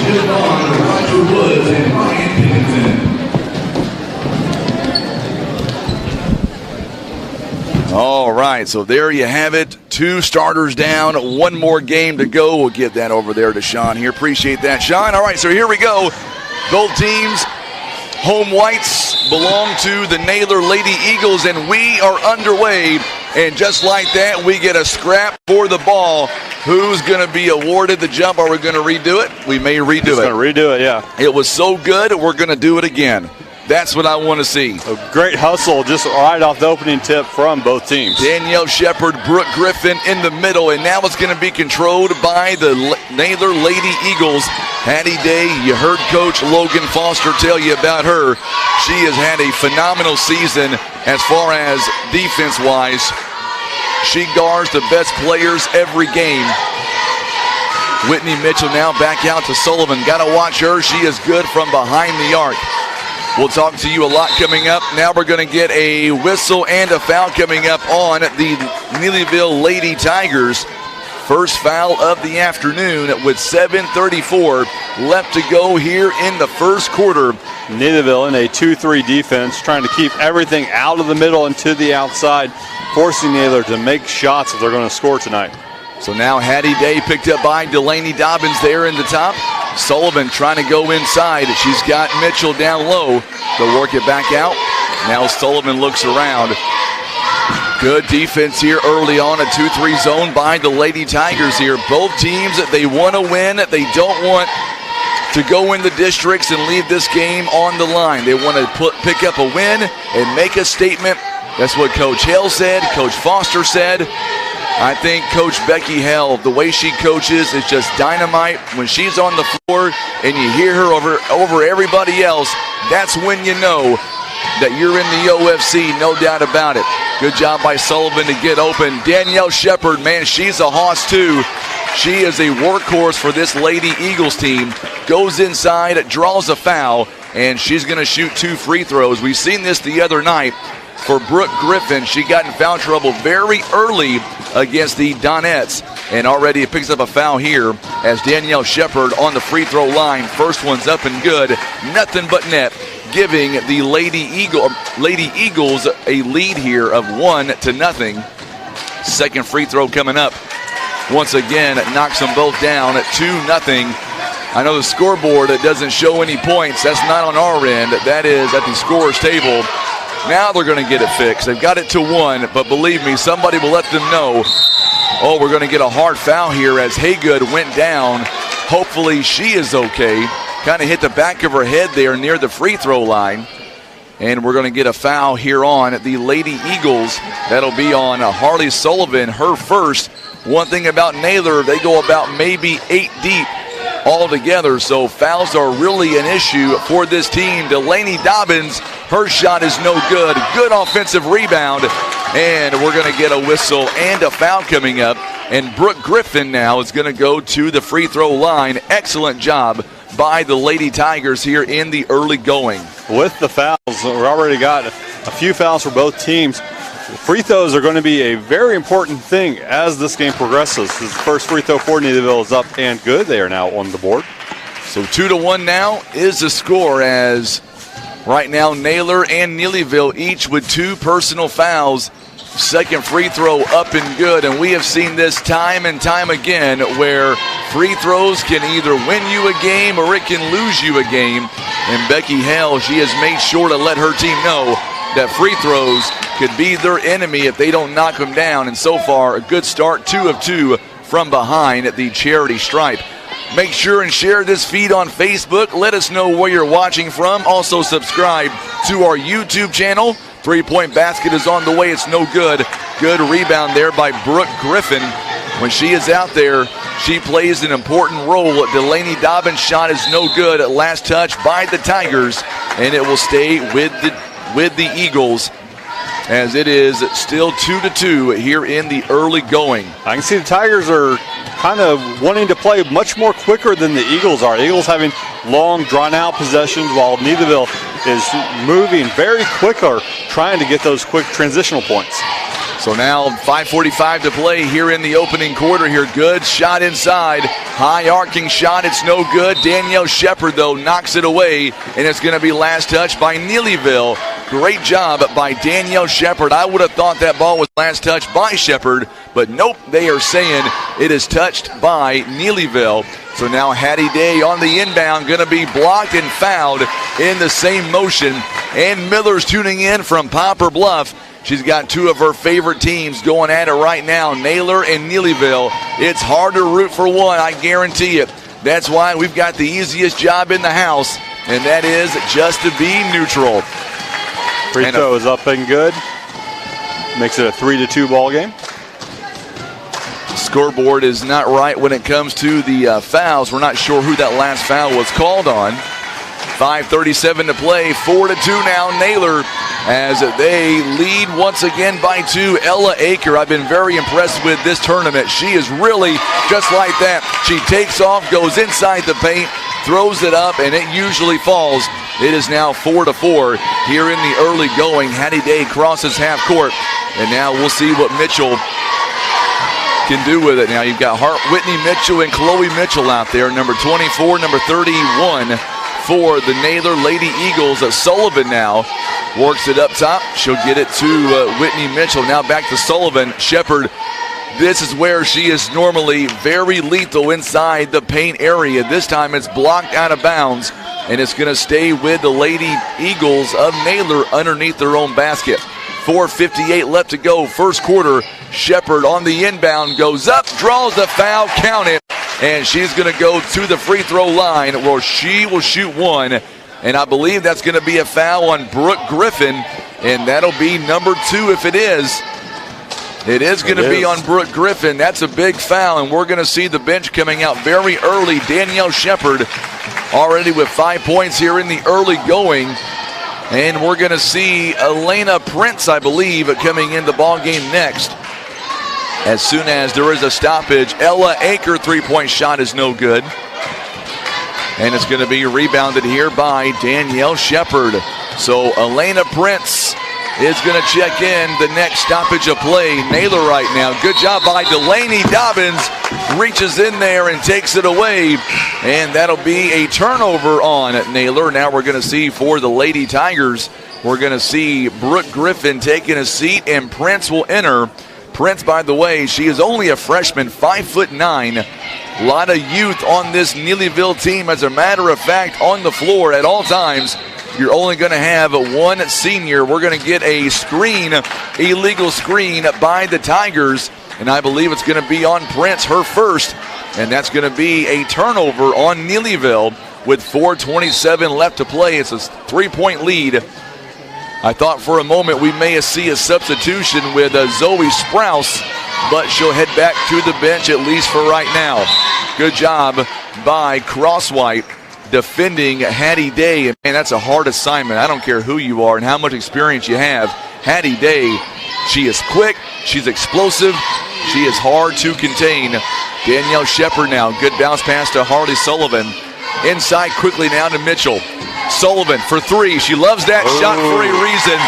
Banks it in, or I should say nothing but net. 10-4 now by the Lady Eagles, and Naylor shooting 50% right now. 3-point basket by Delaney Dobbins is no good. What a great hustle play by Jade Crosswhite, and this one's knocked away by Naylor.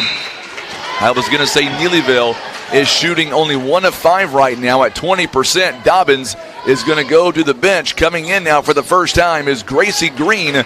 She wears number 2. Neelyville wearing their maroon jerseys with the Go trim, Go numbering, and of course Naylor in the home whites. Good shot inside by Crosswhite. It wouldn't fall inside the paint. And last touch by Harley Sullivan. So Neelyville, even though they're shooting under 20%, they would get one more crack at it here with 3:45 in the first. Absolutely. Neelyville's been working real quickly as they didn't commit the turnover on the inbound. Hattie Day with a big steal on the inbound, and that's what it's going to come down to. Already 2 turnovers here by Neelyville. 1 by Naylor. Make it 2 now by Naylor. Gracie Green, a pass intended for her all the way, it looked like. And then good hustle play by Hattie Day on the way back to knock it away from Crosswhite. Yeah, fantastic effort by Day to get into that passing lane and prevent that from going through. It is going to be Neelyville's ball, but she prevented that fast break from going forward. Harley Sullivan going to check out. Zoe Sprouse comes in. What I'm amazed with Neelyville, as we get a bounce pass there to Ella Aker. She's got 4 points in the ball game. So much youth right now in the ball game for Coach Becky Hale. You know what that means to all the Lady Tiger fans. Going forward in the seasons to come, this team is going to be hard to contain with all this youth on the floor right now. If there's one coach in Southeast Missouri that can get a team ready, there's nobody better, in my opinion, than Coach Becky Hale. Shepard missed the first shot, got her own rebound, and because of it, she'll go to the free throw line following a foul on Neelyville. That's 5 already here in the first quarter by Neelyville. It's on Ella Aker. Danielle Shepard already 6 points in the ball game. Naylor is a perfect 6 out of 6 right now on the free throw line. They are showing they got something to prove right now. They miss a free throw there, but Hattie Day comes right back. Offensive rebound being chased by Gracie Green. Shepard wide open for 3. Money. What a good shot by Danielle Shepard, and we've got a timeout on the floor by Coach Becky Hale. It is a start this game, a 14-6 run by the Lady Tigers of Neelyville. The Ozark Foothills Conference Tournament being brought to you by our title sponsor, PB Realty and Legacy Farm and Land Specialists, with over 45 agents and 4 locations, 2 in Poplar Bluff, 1 in Doniphan, 1 in Piedmont. They are here to help you buy or sell with ease. Whether that's residential, farm, or hunting land, recreational or commercial property, they are here to help you make the right decision. Call PB Realty at 573-785-7600. Looking at the stats here, the Lady Eagles right now shooting 50% overall. They're 3 out of 6, but Neelyville shooting just 2 out of 7. They are 29% and being out-rebounded right now. The Lady Eagles, they've got 3 assists right now, but turnovers, each team with just 2 turnovers here in the early going. Don't forget, coming up in our final game of this tournament, 7:30, it is Twin Rivers against the Donovan Dons. It should be a really good matchup. Prince is going to lose it. Good job there by Mitchell. And Hattie Day down the floor. She gets 2 more points. She's got 4 in the ball game. Hattie Day really taking the Naylor offense. Oh, what a good defensive play. And now she's, oh man, I hope she's okay. Danielle Shepard, she always puts her body on the line. You're not going to find a whole lot of players that plays as hard as she does. For right now, she'll stay in the ball game, and we don't want to see anybody getting hurt, especially so close to Districts. I look at this game and I think to myself, man, Districts is literally about 2 weeks away.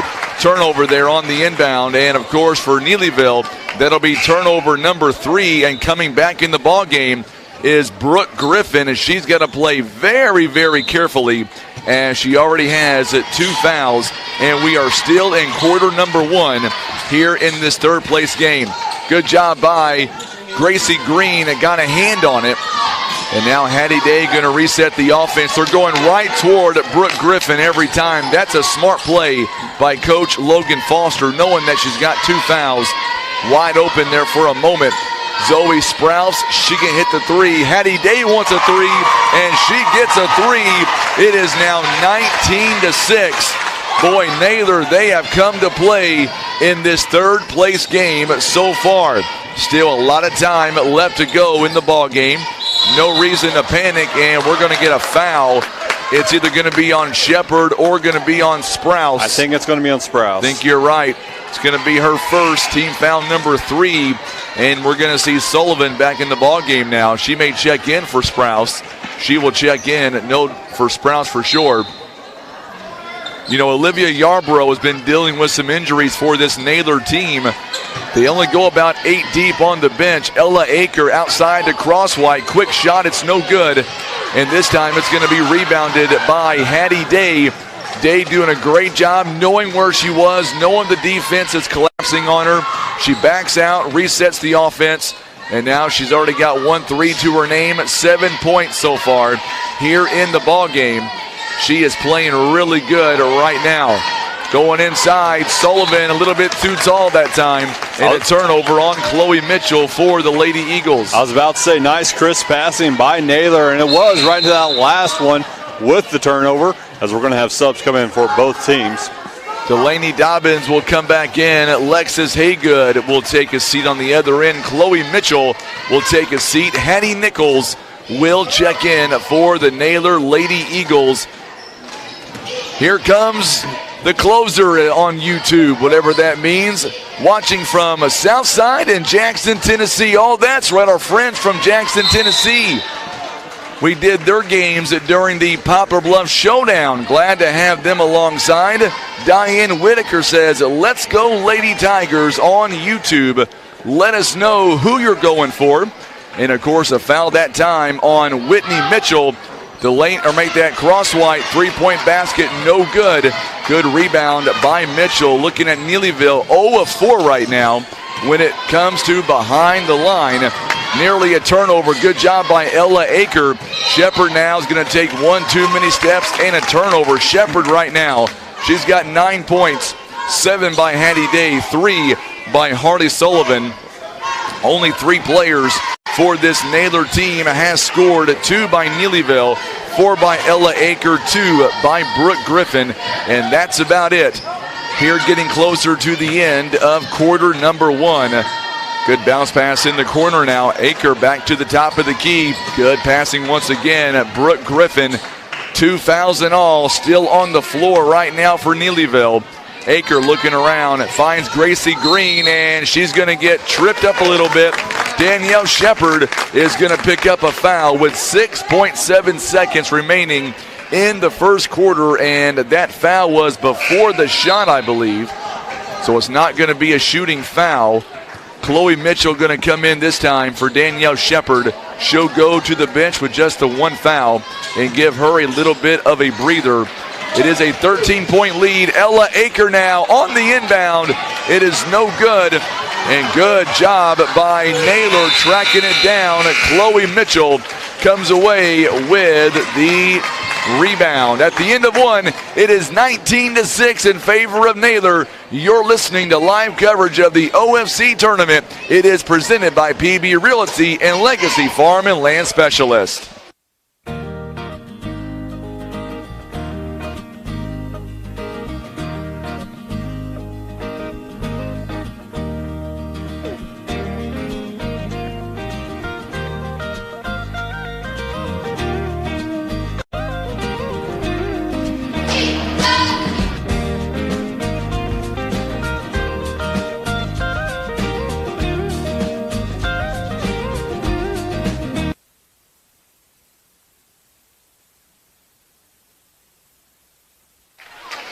Eight minutes to go, and remember this assistant coach for Neelyville, Miss Lindsay Vermillion. She is tuning in from Houston, Missouri. Let's go Neelyville. The Houston Lady Tigers are rooting all the way. Of course, Lindsay was with Coach Hale back when they had their championship runs. We wish her all the best luck as well out in Houston. I have heard she is doing great things with that Tiger or that Lady Tiger program out that direction. Shirley Cheshire says, let's go Royals. They play in our final game of the night at about 7:30. Sullivan back on the floor, steps inside the three-point line. Big shot, it's no good. Rebounded that time by Crosswhite. She got a hand on it.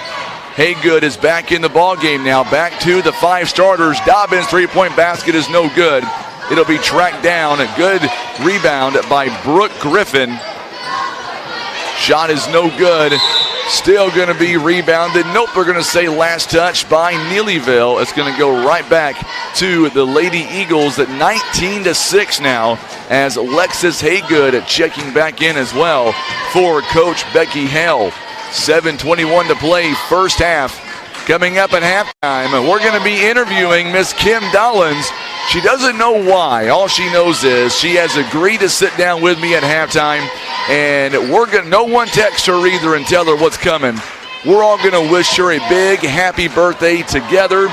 Good steal by Brooke Griffin for the Neelyville Tigers. And now Haygood, she had a big game against Doniphan. Traveled on Delaney Dobbins. Dobbins, by the way, she is only a sophomore, 5'6" sophomore. She is getting better every passing game. Danielle Shepard is going to come in now for Hattie Nichols. Shepard, 9 points and 2 rebounds, only the 1 foul to this point, and a 13-point lead by Naylor. They have outscored them 19-6 in the first quarter of play. As the Eagles trying to get some offense going here in the second quarter. Been a slow start for both teams here as we started off the second quarter. Just a little bit here as Danielle Shepard tries to change that. Good defense by Dobbins. Shot is no good at near the elbow.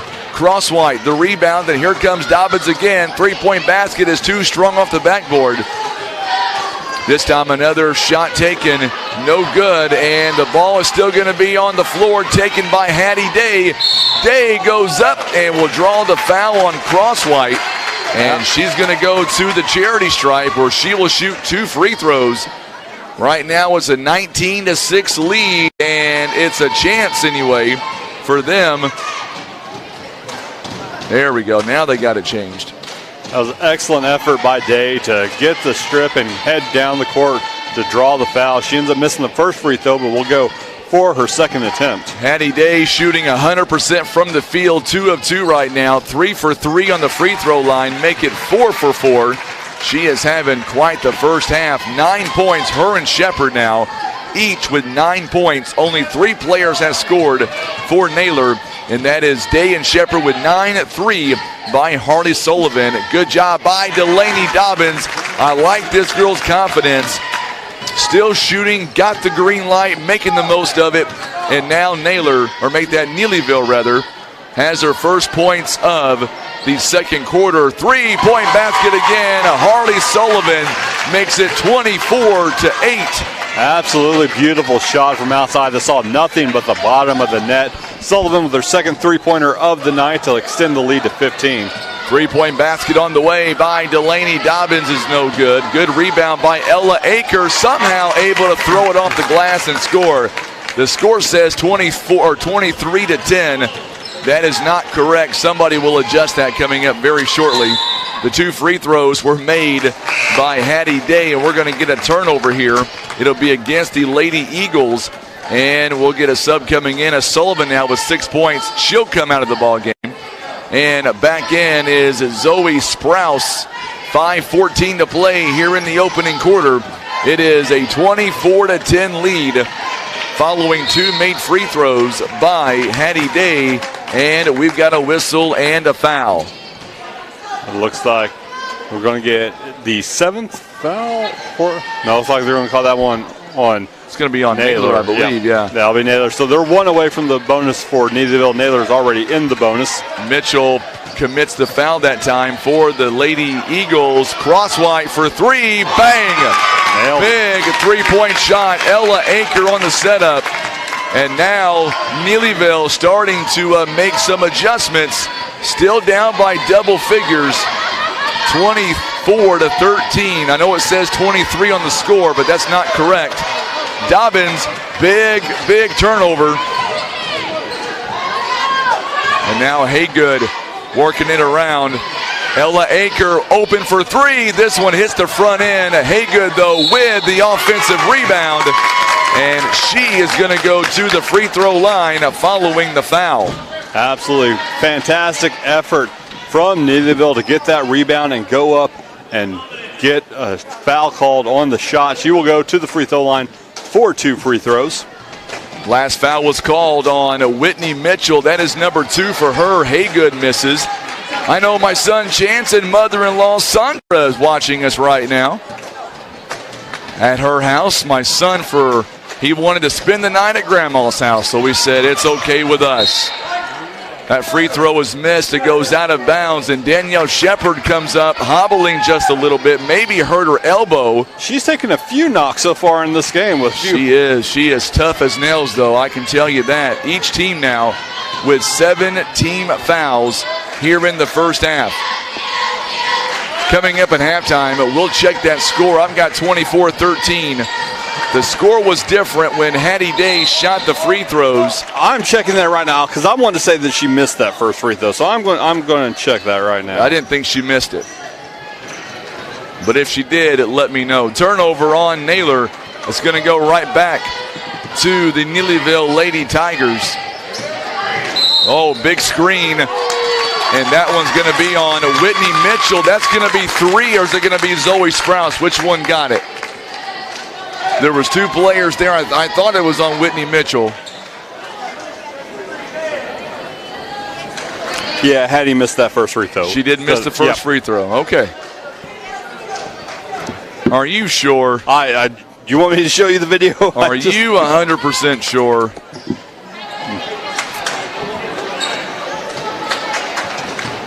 Neelyville getting ready to take their second free throw here. 4:05 left in the first half.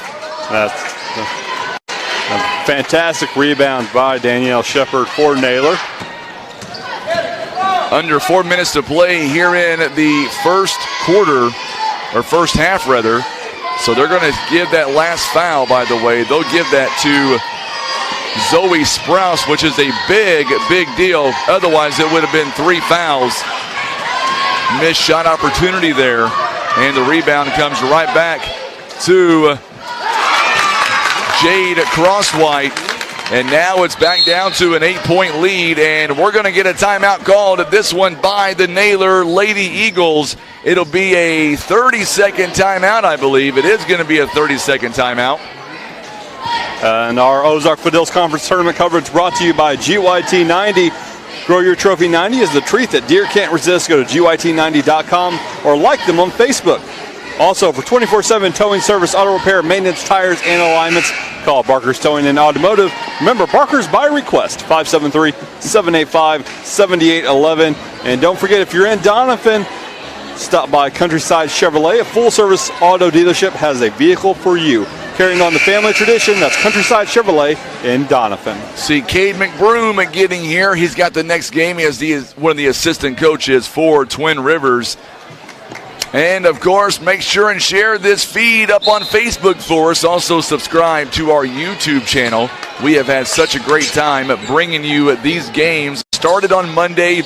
We're going to end it here tonight at Twin Rivers High School. Coach Becky Hale wanted a foul, and she is not happy on the sideline right now. Such a passionate coach. You're not going to find anybody more passionate, in my mind, than Coach Becky Hale. Hardy Sullivan wide open for 3. This one no good. Good rebound taken by Ella Aker. It was excellent offense by Naylor. Found the open shot, just a little too much power on it. And Neelyville comes down trying to cut this lead down a bit. 2:50 remaining here before halftime. And then shot is up. It's no good. And we're going to get a whistle here and a foul. I believe going to go against Neelyville as Addison Couch checks in. And we'll see who that foul is going to be on. I believe it's going to be on Crosswhite. If it's on Crosswhite, it's number 3. No, I think they called it on Couch. Number 2. No, Couch is number 3. Oh, and they had They had 2 fingers up. Oh, okay. And it may be. Thought the official said. I think the official had. Maybe he was signaling 1-1. Yeah, maybe that's what he was doing. The officials have their backs turned toward or away from us, so it's kind of hard to see. Free throw is up and good. Hattie Day having a really good day so far. It is a 10-point lead again, 25-15. She's got 10 of their 25 points. Haygood now trying to go inside. Naylor, to this point, they have had an answer for her. Good block by the Lady Eagles. Harley Sullivan again trying to find somebody open. Takes one too many steps. And we're going to see some defensive moves here by Neelyville. Crosswhite back in the ball game. Couch is going to stay in. Also staying in is Brooke Griffin, Delaney Dobbins as well.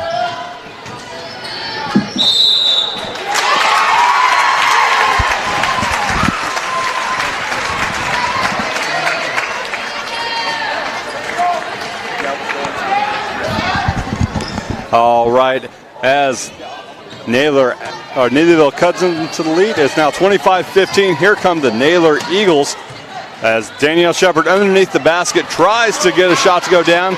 It was a little bit forced, and Neelyville will get the rebound, coming back down with the ball. 25-15 the score, so yes, stick around coming up at halftime. We've got a special presentation I was just informed of that we're going to be doing coming up. And trust me when I say you don't want to miss it. Danielle Shepard tried to keep her pivot foot as much as she could. Just ends up going down. It is going to be a travel, and Neelyville will take the ball underneath their own basket. 1:42 left to go here before halftime. 25-15. This next few series is before halftime so critical as good rebound there by Brooke Griffin on the offensive glass. And Haygood misses the first shot, but don't worry because Brooke Griffin inside the paint knocks down a big two-point jumper. Coming up on a minute left before we go into halftime. Oh, we're going to be celebrating a very wonderful lady coming up for her birthday. Kim Dollins has no idea what's coming. I was just informed. It's not me, Ann. I promise you. I was just informed. The students here at Twin Rivers High School have done something amazing for her, and she's down there taking pictures right now on the sideline, has no idea it's coming. Oh, it's going to be a three-point basket is no good.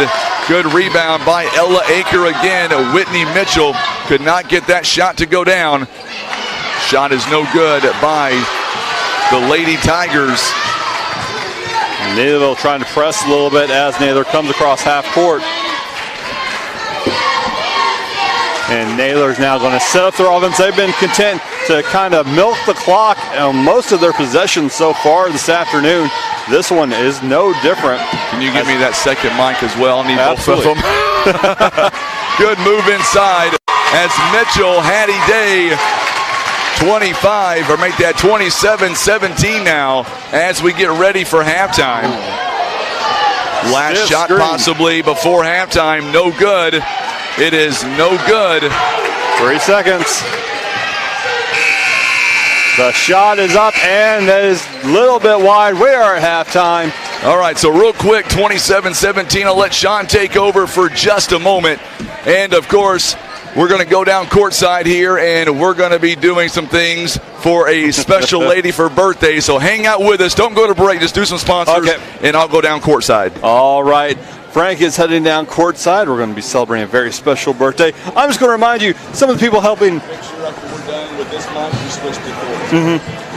I'm going to remind everyone that our OFC tournament action is being brought to you by Countryside Chevrolet, as well as Twisted Arrow, located at the junction of Business 60 and NN Highway, just east of Poplar Bluff. Call 573-785-6914 for more information. Also being brought to you by Stan Bader Wood Truss, for residential and commercial and all types of wood trusses. Stan Bader has been building wood trusses for over 47 years. For more information, call 573-328-4150. Also, another sponsor of the Ozark Foothills Conference Tournament on our Facebook and YouTube is First Choice Insurance. With First Choice Insurance, regardless of your insurance needs, they can help. Call First Choice. I'll now go to Frankie Castile down on the court.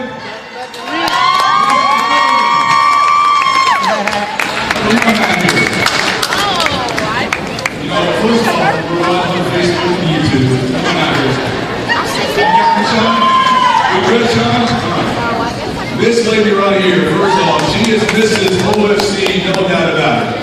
We want to say happy birthday to Kim Dollins first off. Happy birthday, Kim.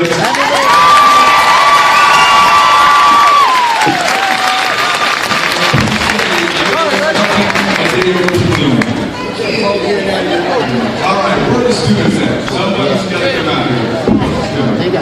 out here. It says Greenville, but I'm a Neelyville girl. Just want to make that clear. This was a birthday gift from Coach Wall.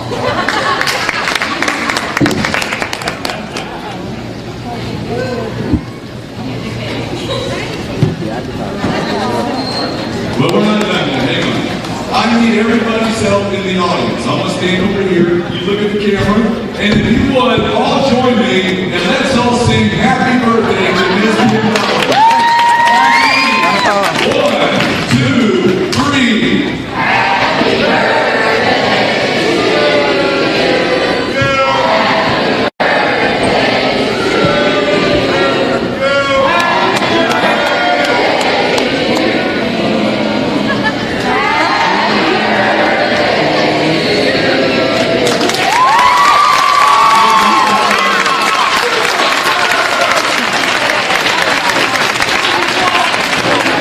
Big happy birthday to Kim Dollins. I think we're going to get another interview coming up here in just a bit as I do some quick wire work here. So if you'll excuse me for a quick moment. All right. And now when Frankie gives me a signal, we're going to go down with another interview, a little bit more just for Facebook and YouTube as soon as he tells me he is ready. We are at halftime. Naylor is up 27-17 over Neelyville here in the girls' third place game. All right. As here, Frankie Castile, while he is getting whatever he needs done, I'm going to ahead and remind everyone that your Ozark Foothills Conference Tournament is being brought to you by First Choice Insurance. Regardless of your insurance needs, they can help. First Choice Insurance, our family protecting your family. Also being brought to you by Heartland Express. Heartland Express is open 24/7 and here for your trucking, traveling, fuel, food, and bakery needs. They have daily specials and have extended their kitchen hours to 7:30. It's at Heartland Express on South Westwood Boulevard in Poplar Bluff. Also, J Blue Trucking. J Blue is hiring Class A drivers for local, regional, or long haul. Join the J Blue team today. You can apply online at jbluetrucking.com or by calling 718-4946 to see what J Blue can do for you. With over 30 years of experience in conducting over 1,500 auctions live and online, Birdsong specializes in commercial, industrial, and residential real estate. That's Birdsong Auction and Real Estate Group for your next auction or real estate need. Call 573-429-7069. Birdsong Auction, proud supporter of the OFC tournament. Also want to give big thanks to JG Concrete Construction. Call Joe Gloyd for all of your concrete needs. 573-300-0560. Stull Sawmill, helping bringing you the OFC tournament. If you have standing or marketable timber, give Jack a call at 573-429-2395. Stull Sawmill, proud supporter of high school sports. Also, we want to thank Hester Trucking, available for all of your dump trucking needs, asphalt, rock, dirt, and haul or spread line. Call Randy, Jason, Sean, or Devin at 573-328-1160. All right, we are going to take a quick break. We'll be back with more of your halftime show. You're watching the Ozark Foothills Conference Tournament, brought to you by PB Realty and Legacy Farm and Land Specialists on Facebook.com/Today's Talk KWOC and YouTube.com/River Radio PB.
All right, we are back here at the half, and once again, thank you so much for all of you that took part with us in halftime. That was completely unexpected. My thought was I was going to go down courtside. I was going to, talk to her a little bit and not let her know that we were on Facebook or YouTube, because she's really bashful person. She likes to keep off to herself a lot. But one of the Caitlin South, the assistant coach of Twin Rivers, the Lady Royals, came up here, and she asked me if we could go down there and possibly bring her to midcourt. Now, the singing of her birthday, I'll tell you, that was my idea. That was I had a feeling. That was not part of the shenanigans, so to speak.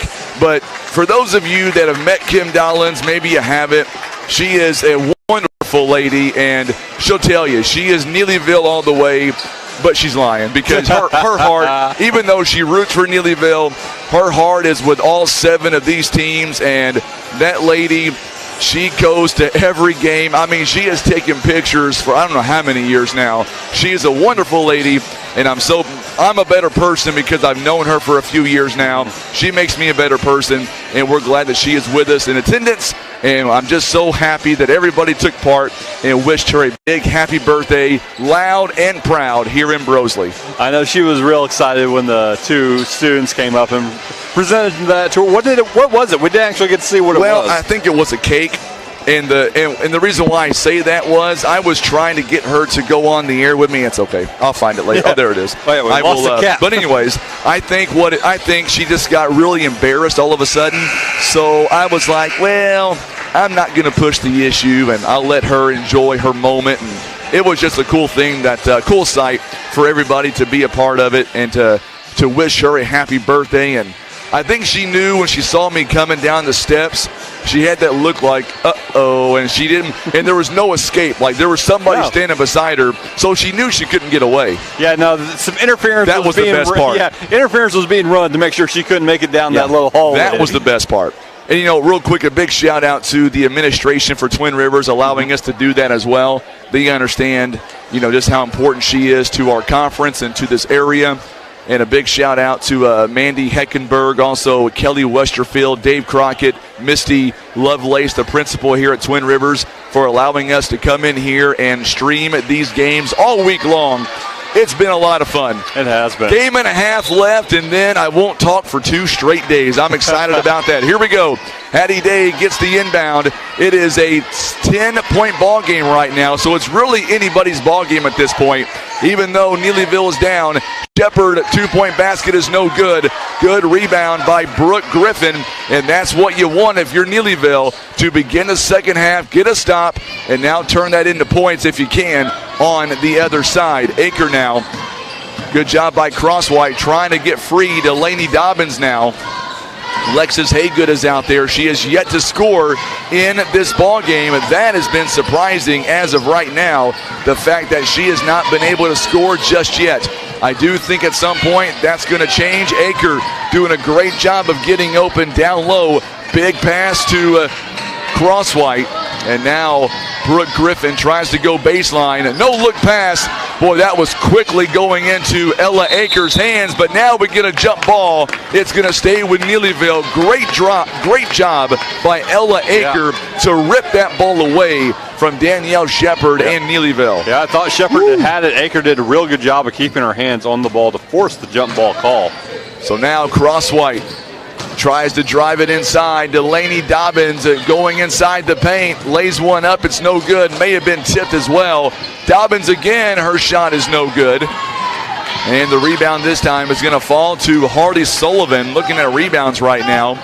It is 15 to 11 right now in favor of Neelyville. However, the Eagles with a 10-point lead. And this one thrown away by Whitney Mitchell.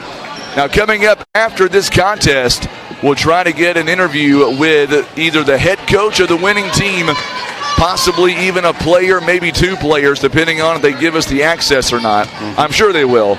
They did last night. It was a great time.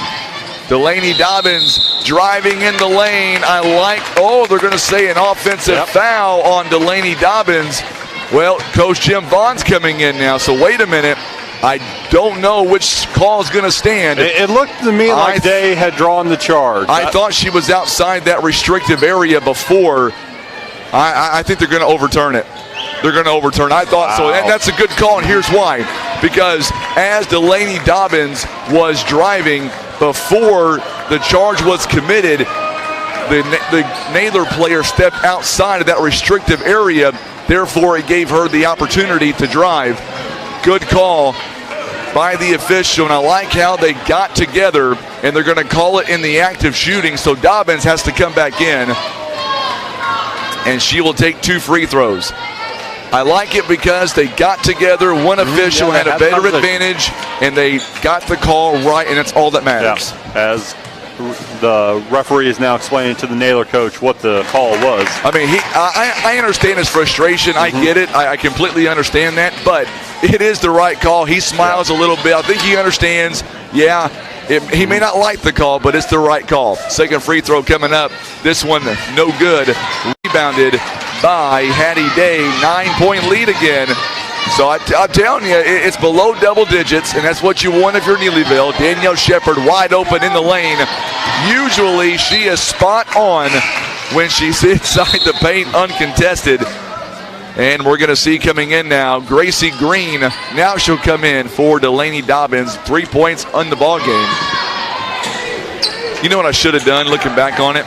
Even though it's not his birthday, I should have wished Tim Hicks a happy birthday as well. Sure. Just because there's this big beam. I can't see him now. Yesterday I saw him. Today he's like the invisible man. We're just assuming that we're on the air and everything is going well.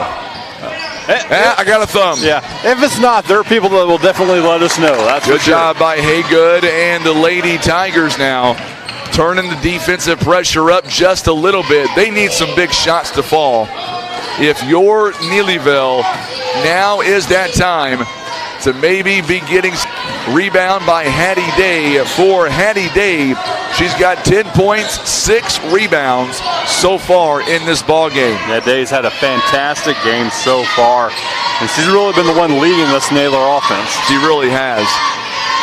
So now 3-point basket by Day. This one off the front end, and Brooke Griffin does the right thing, just lets it go out of bounds. Yeah, no reason to chase it and force it possibly.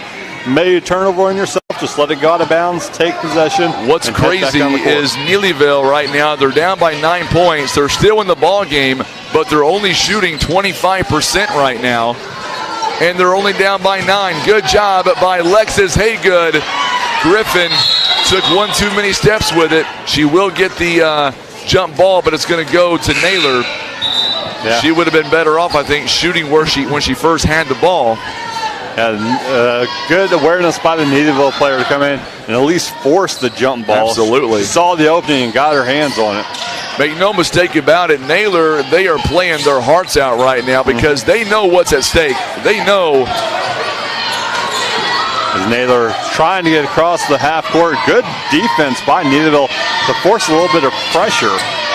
Naylor's now going to get their offense set up. Hattie Day has it at the top. Looking at that 2-3 defense of Neelyville. Just got a text message. Looks like we're going to get foul called on Neelyville. It looks like going to be 2 shots coming up for Danielle Shepard.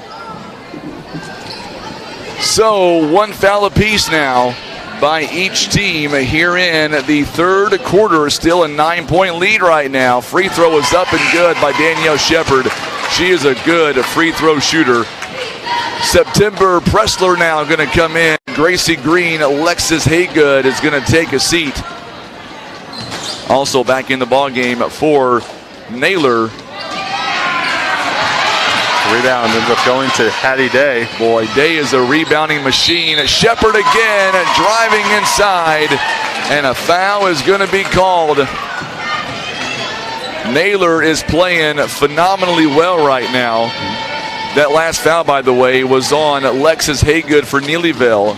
She's got 2 now in the ball game. And then Crosswhite picked up a third. Danielle Shepard knocks down the free throw. So now you've got a situation where Naylor is getting it done on the charity stripe We wondered if fouls were going to become an issue in the first half. Now starting to get a few more here in the second half as Shepard's second free throw is up and no good. She went 1 for 2, but an offensive rebound by Chloe Mitchell. And that was a 4-point swing all in all. Crosswhite nearly loses it. Addison Couch back in the ball game. Ella Aker as well. You've got Elena Prince in the ball game. And then another young freshman at September Pressler. She is really good as a freshman. She is going to be really good over the years to come for sure. Ella Aker, 3-point basket, too strong. And we're going to get a whistle and a foul coming up. I believe it's going to be on Addison Couch. It is going to be on Addison Couch. That's going to be her second personal foul. So now Neelyville. As Naylor commits the travel and the turnover, they'll be back to Neelyville. Neelyville trying to get something done, down by 13 about halfway through this third period. Neelyville looking at the Naylor man-to-man defense. Nice screen set, letting the opening up, and shot could not go down. Rebound by Neelyville. Good opportunity by Aker, just could not finish that shot.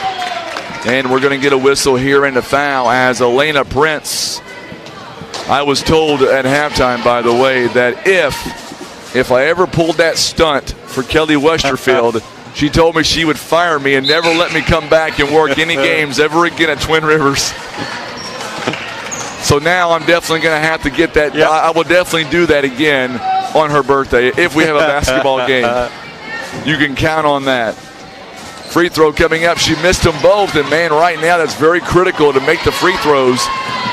Zoe Sprouse is back in the ball game as Sullivan takes a breather. 31-18 the score right now.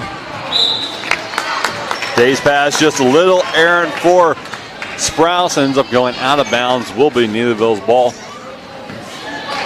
as Neelyville comes down the court. Ron Withrow tuning in Poplar Bluff. Ron, you'll be happy to know, my friend, I'll be back in Monday morning at 6 a.m. You can give me a call. We'll have a long conversation. I haven't talked to him in over a week. Yeah. It's been about a week and a half. It really has. With the snow and everything. Yeah, with the snow and everything. So add that Thursday and Friday into it. Going to get a whistle. Danielle Shepard again. Good sportsmanship by Ella Aker. And Coach Becky Hale gives her claps for her as well. Shepard just been beat up this entire game. She really has been. Fourth, or make that Zoe Sprouse, by the way, got the foul. Be her third foul of the game. Big shot by Neelyville. Cuts it down to 11 points. On the or make that Hattie Day now gives it to Danielle Shepard. Interception and on the transition by Neelyville. Sprouse thought she'd got back and knocked it away, but I think that's going to be her fourth foul. I think it's going to be her fourth. It is going to be her fourth, and that's a big foul. You got to go back in and got to put Hardis Sullivan back in. Foul trouble starting to mount up just a little bit for Naylor. Still in good shape. Up by 11, but this shot here could be big if they're able to put points on the board. Delaney Dobbins back in for Neelyville. Ella Aker now. Griffin, only 4 points so far in the game. Maybe pushed off, but still gets the friendly bounce. She's got 8 points, and now it's back to within 9 yet again. Still plenty of time left to go in this ball game. 2:05 is remaining here in the third. Yeah, Neelyville does not need it all back here in the third quarter as we got travel on Naylor. Yep. But if they can get this lead to 5 by the fourth quarter, you know they'd have to feel good about their chances going into the fourth. Under 2 minutes to play here in the third quarter. Right now it's 31-22 in Neelyville. They are on the move right now. They are starting to find their rhythm, and normally Coach Becky Hale, and we've got a foul. I believe it's going to be on Hart. No, it's going to be an offensive foul. Yes, it is, and Coach Becky Hale, she wants an explanation. And I believe that one's going to be on Brooke Griffin. Her third foul of the game.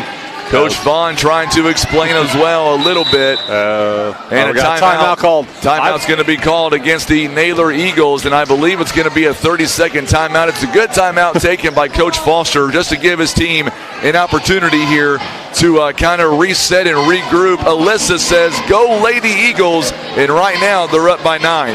And we want to give a big thanks to the Scott Law Group.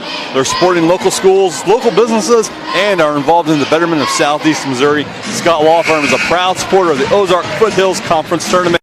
Also, big thanks to Las Margaritas and Maya's. They serve the best authentic Mexican food since 1997. The Esquivel family, always proud to support the Ozark Foothills Conference. I've lost about 6 pounds this week, getting up every morning about literally, well, first off, I go to bed around 11:30, midnight, get back up around 6:30, drive to the office. I work all day on basketball, etc. I miss lunch. I eat one time here. Boy, Los Moss and Maya sounds pretty good about now. It really Only does. when I get off the air, though, because I want to be able to enjoy it. I don't eat while I'm on the air, except when you're doing the ball game and I can tease you with cookies. Yeah, except for those cookies I see right beside you. And then it's on. Danielle Shepard misses the shot, falls to the floor of the gym, rather, and no foul called. But as soon as Chloe Mitchell goes up, a foul is going to be called. And that'll be team foul number 5 for Neelyville. So now Mitchell goes to the charity stripe. She has not been there today.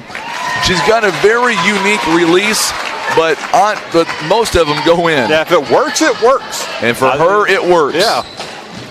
By the way, that is the 3rd personal foul by Alexis Haygood.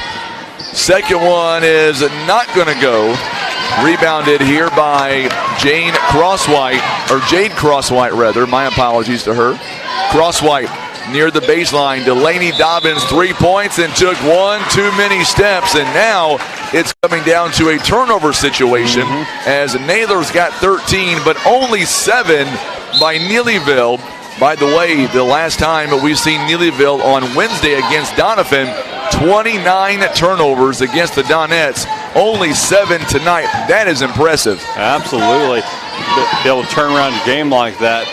Especially turnovers just lead to points for the other team. The more you can limit those, the better your game is going to go. See a lot of Donovan Dons in the house now as Ella Aker in breakaway fashion, and bang, and knocks it in. I thought it may have rolled out for just a moment, and that cuts it down to an 8-point lead. 1 minute to go.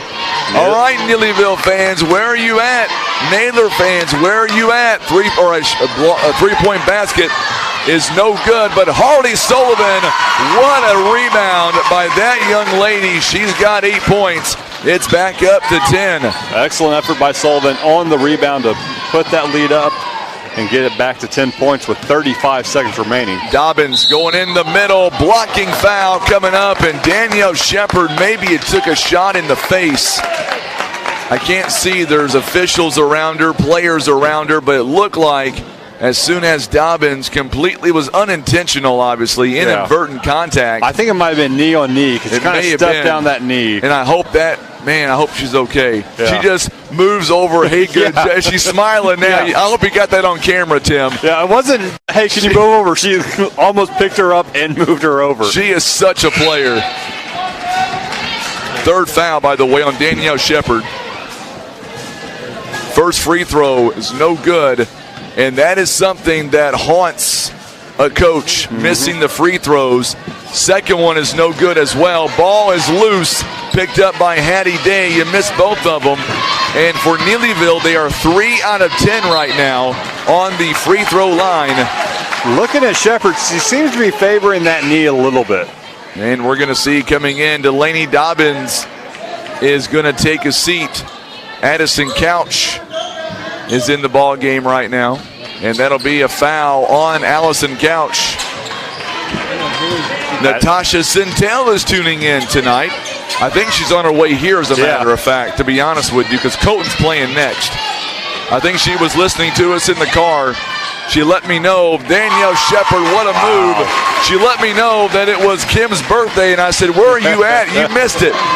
And she's on her way here right now. 2-point or a long 2-pointer. This one by Addison Couch. No good. And it's going to be waved off anyway. At the end of 3 quarters, it is a 33-24 lead.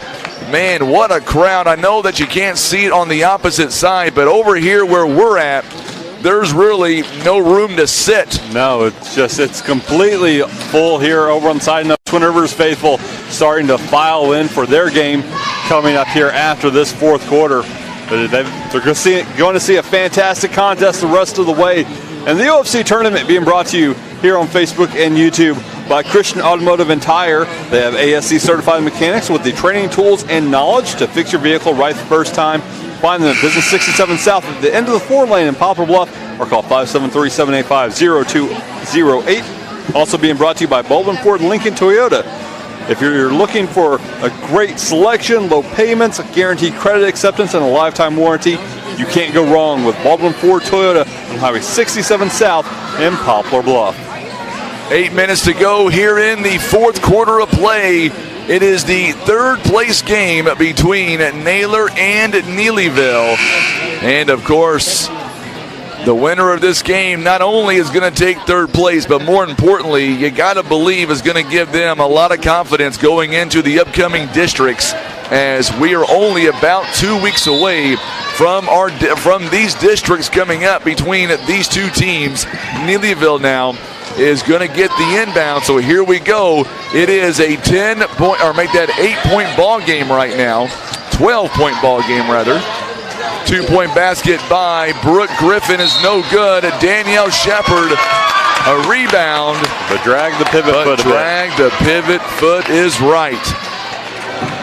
And she obviously did not agree with the call. And I don't blame her. I mean, if I was playing right now, I'd say I didn't travel. Yeah. That's going to be my answer for everything. I didn't say that on the air. What are you talking about? You can prove it. What? I don't know what you're talking about. So now Prince on the inbound, 5-second call.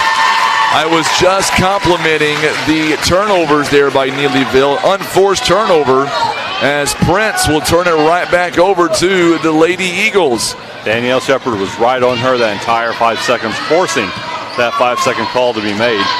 As Hattie Day takes it for Naylor. Right now, it is a starting 5 out there for Naylor. It's amazing. They only go about 7 deep right now with Olivia Yarborough out. Don't leave her open. Other than that, that's about all they do. Foul trouble, I think, is forcing the hand a little bit of the Naylor coach. One player at least with 4 fouls, another 1 or 2 with 3, I believe, so far. It's amazing the fact that they're up by 12 points, and they're clicking right now. I mean, Danielle Shepard, what can you not say about her? I mean, she is just such a feisty player out there. If Naylor wins this game, Danielle Shepard would have definitely earned it with all she has done tonight. Pressler now going inside, ripped away. That's a good steal by Harley Sullivan. And I've been saying this for a long time. It's a young team by Neelyville. Not making excuses for them. It's a young team. You got 1 senior out there, and the rest are freshmen and sophomores. They're going to be a force to be reckoned with in the years to come. Another big basket that time by Shepard. She's got a game high, 15 points. Norma Foster says, "Let's go Eagles." And I think, honestly, this game is much more important in terms of 3rd place. You're trying to get a better seeding has already been done. And we've got a blocking foul. I believe a lot of fans thought maybe that was going to be an offensive foul, but a blocking foul coming up. That was on Hattie Day to be her 2nd foul of the game. 6:17 to play. Ella Aker now at the free throw line. 8 points on the evening so far. She has not been there yet. Knocks down the first one. Cuts it back to a 13-point lead with 6:17 to go. Our last ball game of the night. Twin Rivers, Doniphan, 3rd place up for grabs. It'll be the last time those 2 meet up the rest of this season. So now Hattie Day crosses half court. Good job by Aker. Good defensive player she is. And she's only a sophomore. That's what's the scary thing about her. Harley Sullivan thought about taking a 3-pointer, backed away from it, wisely did. Does it again. Now gets it over to Day. Day's going to have it tipped away by Brooke Griffin. And if you're Naylor, this is the offense you want to run. You don't want to be too quick about it. You want to be methodical, get a good-looking shot, and maybe end it with points. Yeah, if Neelyville's not going to give you anything, Naylor keeping possession is absolutely what they're okay with. Hardy Sullivan now backs it out to Hattie Day. Day, top of the key, inside to Shepard. Shepard now double-teamed a little bit by Pressler and Aker. Once again, they give it to Danielle Shepard. Goes up, and that's the shot you want to take every time, right at the rim. And we've got a timeout called. This one going to be called by Neelyville. I believe it's a 30-second timeout. It is a 14-point lead, 40-26 in favor of the Lady Eagles. That's right, and the Ozark Foothills Conference Tournament is being brought to you by Liberty Utilities, proud supporter of the Ozark Foothills Conference Tournament. They want to wish you good luck to all the teams playing in the third place games here today.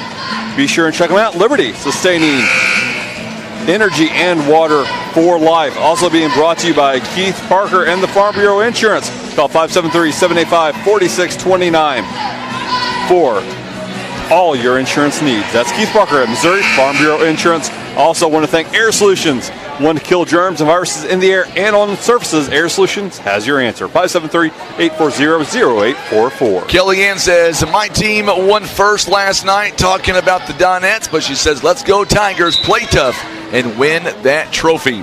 All right, Neelyville inbounds the ball. What I'm sitting there thinking about is, no matter who wins this game, I'm trying to think to myself, how do I get down to interview the coaches and maybe some players? Because on this side, that's going to be you're kind of blocked in. Yeah, it's going to be a little bit of an issue.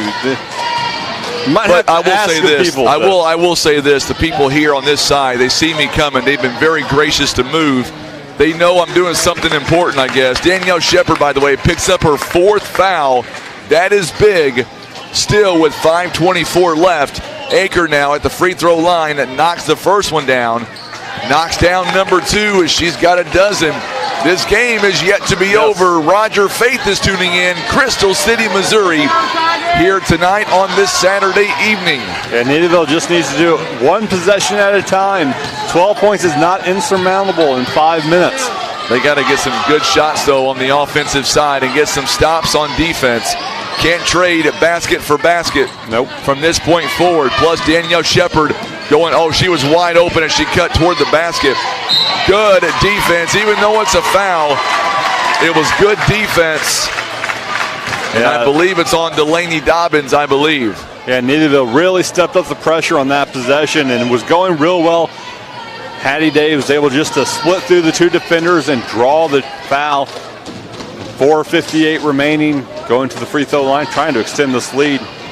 Cannot do it, and Neelyville gets the rebound. That's a big rebound by Prince. Still a 12-point lead right now. Hands off to Delaney Dobbins. Dobbins inside the paint. It's short. It was partially blocked a little bit. Good rebound by Danielle Shepard. Yes, sir, Roger. The Mules won by 4, 51-47. They're now 14-6 on the year. Danielle Shepard, what a move inside. How does she do that time and time again? That has been the question for 4 years. 19 points for her. What a game by Naylor. They came to play. Ella Akers, she's not giving up. It is 42-30. She's got 14. And now Whitney Mitchell gets it to Danielle Shepard. Pull-up jumper. This one a little bit short. Good rebound by Neelyville. Ella Aker now comes in. Aker kicks it over to Delaney Dobbins. No good. And the shot is going back toward Hattie Day's way. One-on-one. It's going to be a foul on number 11, Jane Crosswhite. Woo! Crosswhite thought she got all the ball there, but nope, it's going to be a foul. 2 free throws coming up for Hattie Day, trying to extend this lead to 14. And that's why I'm so thankful I'm up here and not down there, because those guys have got a way tougher job than I'll ever have. Oh, absolutely. First one by Day is no good. She has missed her last 2 free throws. Delaney Dobbins, 3 points on the ball game. She will take a seat. Haygood now. You know what's ironic is Coach Foster said this in the pregame, and it's very possible. These 2 schools that we're seeing right here on camera, they can meet up easily in the districts for a 4th time this season. And I don't think Coach Becky Hale or Coach Foster wants to see that at all. And if it's in the finals, I bet it's in the finals. Yeah. And maybe not even then. Akers' shot is no good. It's rebounded by the Lady Eagles. Coming up in our final game of the night, you've got Doniphan, Twin Rivers. We're going to have a great time with that one. Hard to believe this OFC tournament is coming to a close. We only have one more game after this one. Danielle Shepard now guarded by Lexus Haygood. Shepard doing the right thing by kind of backing out. I see Twin Rivers cheerleaders now getting here as well. Haygood picks up a foul. And it's going to put Danielle Shepard on the free throw line. Shepard tonight, 6 out of 9 on the free throw line. She has shot the ball very well, 46%, 19 points, 4 boards. She is 1 of 2 from behind the arc. This one hits the front end, no good. Good rebound by Brooke Griffin of Neelyville. I can tell people are really filing in now because that front door must be open because I'm feeling a draft coming in. And this 40-degree weather is a little different than the 60s we've had the rest of the tournament. Just a little bit.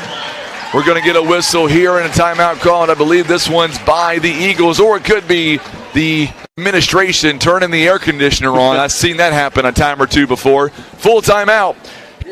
Here live from the OFC tournament presented by PB Realty and Legacy Farm and Land Specialist. The Ozark Foothills Conference Tournament also being brought to you by J.W. Walker and Sons Recycling. Turn your scrap metal into cash at J.W. Walker and Sons Recycling. You'll receive top dollar with up-to-the-minute market pricing available on the web at jwscrap.com. Give them a call, 573-686-7840. Also being brought to you by Russians Towing. For roadside assistance, auto repair, lockouts, jump starts, flats, and more. Russians is dedicated to providing 24/7 service to customers when and where they need it. That's Russians Towing, Russians to the rescue. Also being brought to you today by Whitworth Gift Chest Jewelry, the only place to go for your Valentine's Day gift. Whitworth Gift Chest Jewelers is a 3rd-generation family-owned jewelry repair and retail store. Serving the Poplar Bluff community for over 60 years, Whitworth Gift Chest Jewelry, where Walmart is next door to us. 2:49 to go here in regulation, and it's a 13-point lead by Naylor. Sullivan now going to inbound the ball, and of course, Danielle Shepard wide open. There she goes again at 21 points. Excellent screen by Whitney Mitchell to open up Shepard all the way to the goal by herself. 15-point lead. Good move by Ella Aker. This one doesn't fall. Shepard or make that Mitchell on the floor. Doesn't matter. It's going to be rebounded by the Tigers. 3-point basket is no good. It tried to be saved. Good job by Addison Couch. And we're going to get a whistle. Timeout. Is it a timeout before and or a foul? I believe it's going to be a foul. Danielle Shepard is going to be fouled. And this one's going to go against number 25, Alana Prince of Neelyville. And that's going to be her 2nd personal foul. Danielle Shepard, 21 big points on the night, 6 out of 10 on the free throw line. First one is up, and she is good. And what you don't know about Danielle Shepard is, and I know this because she's been commenting on the Facebook feed and YouTube feed, she's got tons of respect for Coach Becky Hale. So for her to play against Becky Hale again right now, number one, having 23 points in the ball game, but playing against Coach Becky Hale, she's got a lot of respect, and she is such a good athlete. Hard to say. It's hard to believe she's already a senior. Good move inside by Brooke Griffin. Neelyville being down by 15. They are not giving up. We appreciate you, Roger. Appreciate that a lot, my friend. It's been a long week. We are 18 games in now on this tournament. We've had a couple of Mules games this week as well. Nearly a turnover. It might very well be. They're going to say, yes, it was off the head of Hattie Day. Turnover, still a 15-point lead with 1:50 left to go here in regulation. Ella Aker now on the inbound. Oh, going to get a foul. I believe this one's going to be on Whitney Mitchell.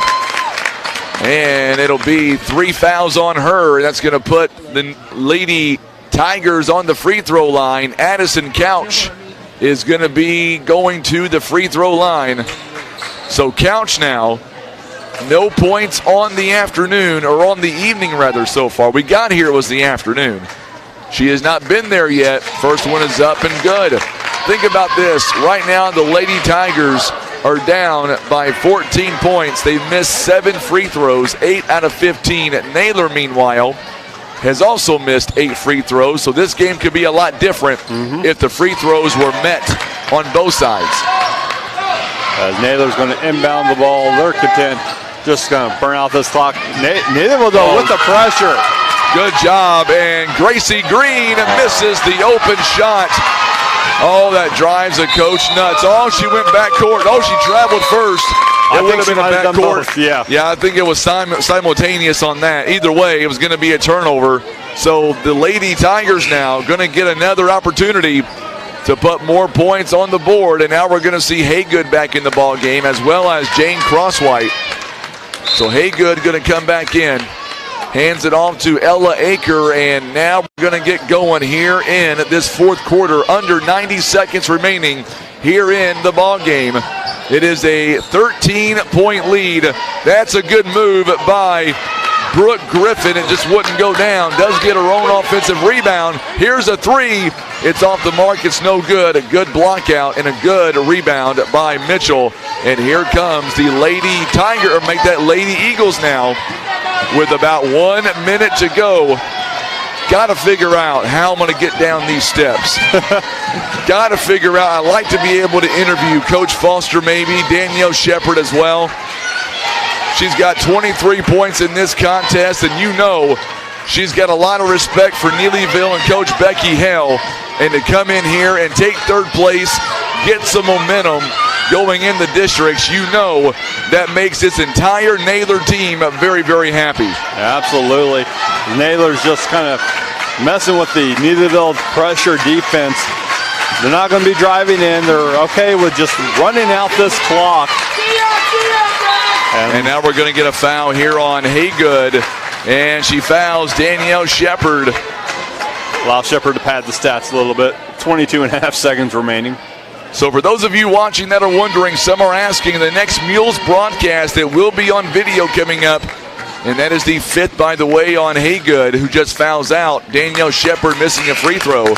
I was going to say the next Mules broadcast is going to be on Tuesday. We'll have it on video. We're going to be live over in Dexter for a big SEMO conference matchup.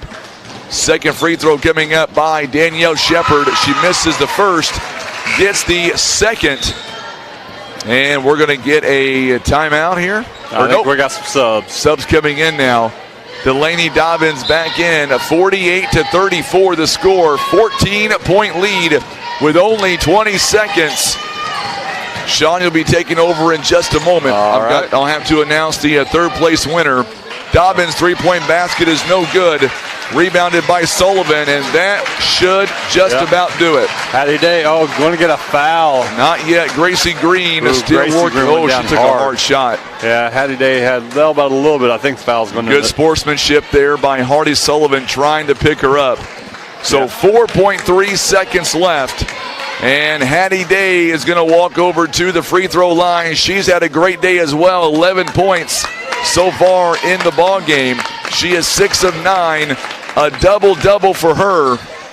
11 rebounds to her credit. Shepard's got 8. First free throw is up and good for Hattie Day. It is now 49-34. Hattie trying to make it 50 points on the night for Naylor. Second free throw is up, and it is good. 50-34 is your score. 4 seconds remaining. Neelyville with the last second shot off the rim, but that is going to be your final. Naylor has won the third place game, 50-34 over the Neelyville Lady Tigers. It was a fantastic ball game. Danielle Shepard really commanded the entire game, as she's going to get the win for Naylor. 50-34 is your final, as Frankie is going to go try to get a few interviews coming up here in a bit. We're now going to present the OFC Tournament third place trophy.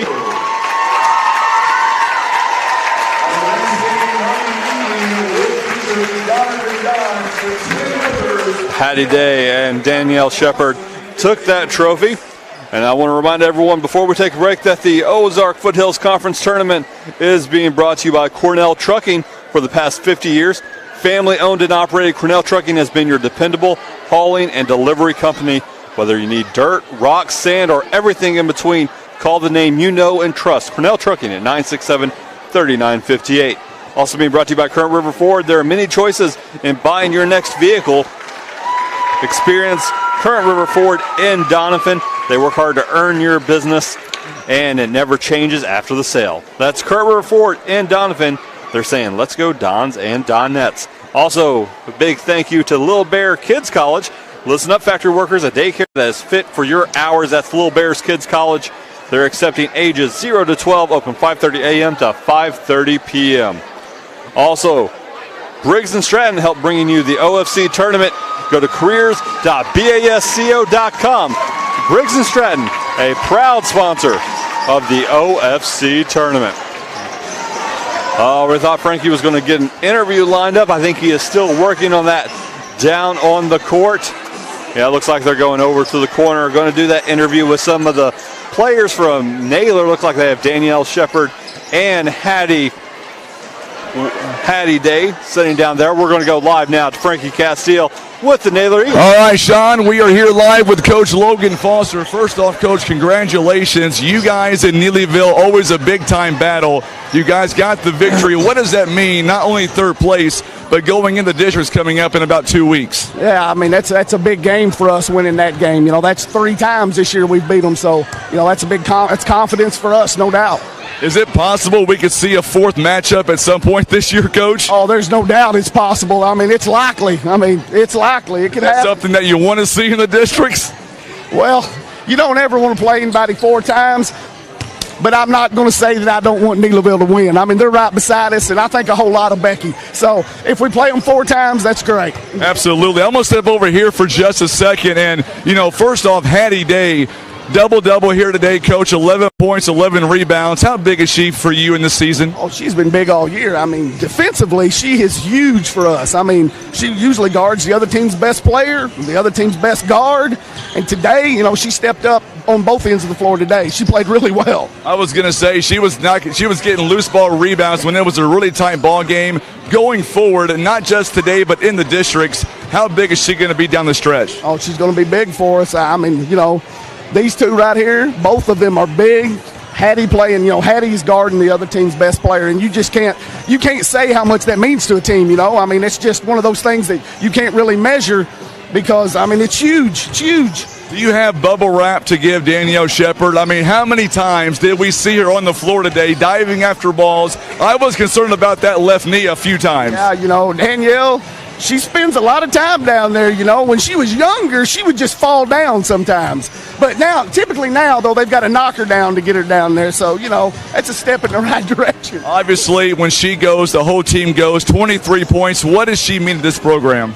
She's been big for us offensively. You know, she's had some big games against some good teams, and that's, you know, obviously you have to score points to win, so she's been big for us. You mind if I get a couple words from the team real quick? Come here over here, Hattie Day. How big was this win today against a rival team in Neelyville, and you guys have now beat them 3 times this year? Oh, it is huge. We're going to probably meet them at districts, so us beating them 3 times now, I think we have proven that we are going to beat them if we meet them in our district. So how are you guys able to keep going? You guys only really play about 7 really all game long. You guys are in very good condition, obviously. Does that bother you guys at all, or is this another game for you? Oh, we definitely get tired, but, you know, we just have to gut it out, and we all gut it out, and we look at our teammates and we're like, hey, we got to push through this for them. So I know for you it's game in and game out. You've got a tough assignment every game. What does that say to you? You're defending someone's best player every time. I mean, it definitely builds my self-confidence, but, you know, I know if I get beat, I'm going to have teammates that can help me, so that just, you know, means I can get out there and guard them, and if they beat me, I'm going to have, you know, someone down here taking a charge right there. So congratulations on the win. Get some rest, and good luck to you coming up in the districts. Thank you so much. All right, Danielle, get over here now. You're going to have to figure out a way to stop getting on the floor so much in these games. Yeah, definitely takes a toll. 23 points here today. What's it like coming in here, beating Neelyville for a third time so far this year? It's pretty great. You know, we played them earlier in the year, here actually in the Christmas tournament, and we beat them by 6 or 7. Then we played them at home a couple weeks ago and beat them by 6 or 7. And to beat them here by 15 going into the district, it shows we're capable of anything. And I think it really builds our self-confidence. I was going to say, when you guys came in here for third place, Coach Foster said it best. You guys did not want to, you know, just squeak by this game, and you had a point to prove. Yeah, we definitely did. We wanted to prove that we're the best team in our district, and we are. We're going to show up at, I think it's at Holcomb, and we're there to win. On the Facebook feed and YouTube feed, you were talking about all the respect you have for Coach Becky Hale. What does it mean to play against her, knowing that she's going to bring out the best in her teams? Yeah, Becky is probably the best coach in Southeast Missouri. She brings nothing but girls who are going to play hard.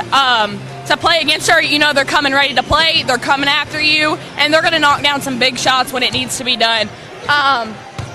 We've been coached under one of the best coaches in the world, and we've been coached by Coach Foster since we were in the 5th grade. So coming to play today for him against Becky is just two coaches head-to-head that are very, very good and have two very, very good teams. Last question, a lot of people watching on social media, YouTube and Facebook. What is your all's message to your fans who has been watching you guys for a very long time? You know, we made a quarterfinal run when we were sophomores, and we had probably the biggest group of people come support us, and I think that they better get ready because we're going to win a district. That's what I'm talking about. Thank you guys so much, and good luck to you going forward. Thank you. You betcha. There you go. Lady Eagles taking third place. We'll throw it back to you, Sean. Thank you, Frankie. That was Frankie with the third place winning Lady Eagles, Hattie Day and Danielle Shepard. Frankie's now going to go try to get interviews with some coaches of our final game of the tournament. The third place game of the boys varsity tournament. Twin Rivers taking on Doniphan. Doniphan got here by 2 seed. They defeated Naylor 87-33 in the first game of the tournament. Then they fell to Greenville in a nail-biter 63-61 Thursday night. Twin Rivers defeated Neelyville 50-46 in the quarterfinals. In the semifinals, valiant effort but fell short to East Carter 78-47. Both teams here in the third place game, which will be starting here in just over 8 minutes. We'll take a break and come back with more from the Ozark Foothills Conference Tournament here on Facebook.com/Today's Talk KWOC and YouTube.com/River Radio PB.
And we are back here at the Ozark Foothills Conference 2022 basketball tournament, brought to you by PB Realty and Legacy Farm and Land Specialist.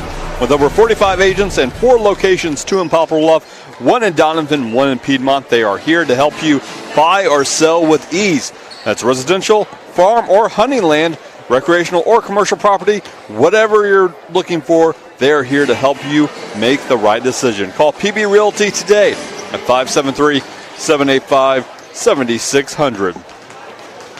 As both teams get their preparations underway, we are just over 6 minutes now away from the start of the boys varsity third place game, which will see the Twin Rivers Royals taking on the Doniphan Dons, a long-time rivalry here in Southeast Missouri. I'm more than willing to admit, I'm a Twin Rivers boy. I remember playing Doniphan back when I played basketball in high school. I'm not going to say how long ago that was because no one needs to know that. We're going to go down live courtside. Frankie Castillo's with Twin Rivers head coach Seth McBroom. All right, Sean, we are sitting here with Seth McBroom, the head coach of Twin Rivers. I already know, Coach, to win tonight's game, get that orange ball and that orange hoop. It helps. It helps a lot, doesn't it? So talk about Doniphan Dons here tonight. You guys, a very well history between the two of you guys. The last time you guys faced off, a 3-point loss. It's going to be a barn burner, I feel, all the way through. Yeah, well, you don't know. I mean, that was a little over a month ago, and that was last month or last week, to quote Mike Leach. But no, that's the fun. That's why we play the games. Who knows? We're gonna have to somehow. I mean, they're big too. We're gonna have to rebound still. We're gonna have to stay in front of them, and we're gonna have to run effective offense. So we'll see. For you guys, how big will it be to get Jagger Chrisman off to a good start early? Ryan Tompkins as well. Yeah, they'll probably key on Ryan and Colton a little bit, so it'd be nice to get Jagger. Or they'll try to take two of them out somehow, and if we can get one of those three guys going, that'd be lovely. Same starting five as usual? Yeah, I think so. I don't know. Good luck, Coach. All right, Coach Seth McBroom, as you can see, I'm assuming same starting five, right, Coach McBroom? Yeah. The real Coach McBroom right here. I mean, to be honest, I don't really know. I just kind of show up at the last minute. I'm just a talent. Okay, so here's the deal. Nathan Walk took his coat off in the first quarter. What about you? No. I don't have the shape to take this off. Can you do me one favor? Look in that camera right there and just say on three. 1, 2, 3, go Cubs. Go Cards. All right, good luck to you, Coach. Yep. Coach McBroom joining us live. We'll throw it back to you, Sean, before I get killed. I almost cut Frankie's mic off right there. We're a Cardinals nation here, sir. We are just under 4 minutes away from the start of the boys varsity game. Of course, Coach McBroom got pulled away for the refs meeting before that game starts. Frankie's going to try to get an interview real quick with, nope, he's just going to head on back up here. Again, I want to remind you, we want to thank some great sponsors here at the Ozark Foothills Conference Tournament, including GYT 90. GYT 90 is the treat that deer can't resist. Go to GYT90.com or like them on Facebook. We also want to thank Barker's Towing and Auto Repair for 24/7 towing service, auto repair, maintenance, tires, and alignments. Call Barker's Towing and Automotive, Highway 67 South in Poplar Bluff. Remember, Barker's by request, 573-785-7811. All right, we're going to take a quick break. We'll be back with the start of the boys varsity third place game coming up here on Facebook.com/Today's Talk KWOC and YouTube.com/River Radio PB.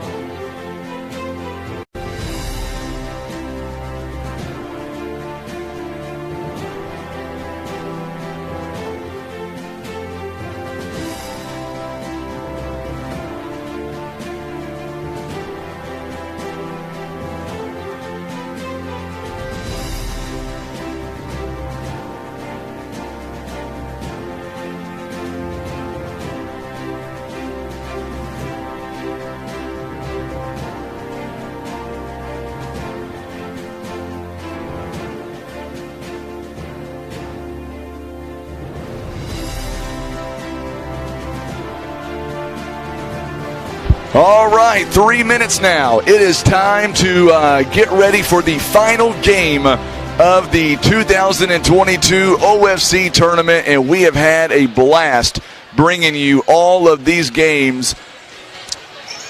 Go Max Owen, of course, a lot of folks on here right now from Donovan at Twin Rivers. It's going to be a great third place finish between these two schools.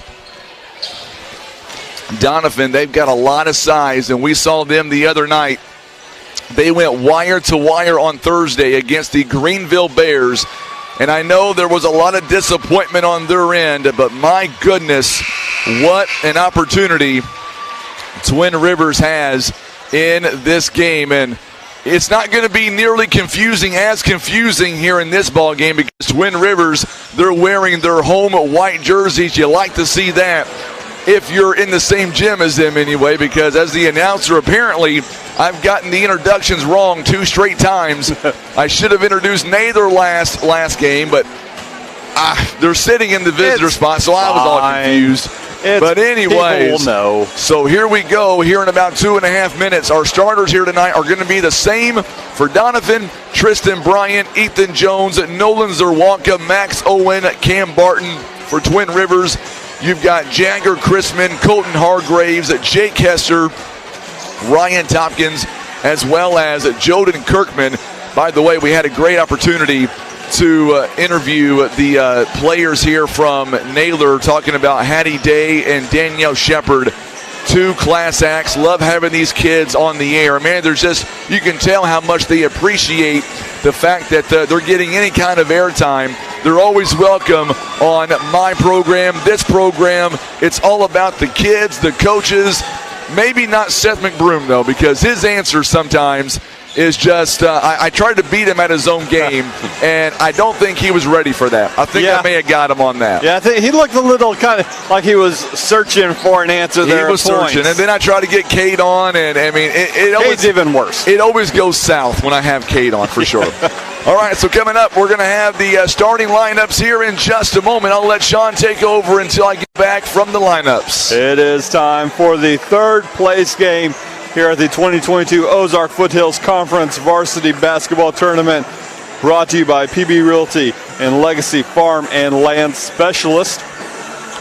As both teams are now getting their final preparations in as the huddles are underway. I also want to thank the White Sanders Funeral Home in Fisk-and-Cullen for help bringing you Twin Rivers games here during the OFC tournament.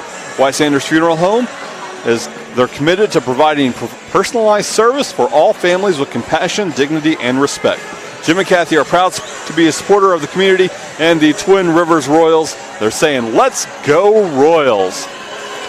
All right, looks like we are almost ready to go courtside for the beginning of the game.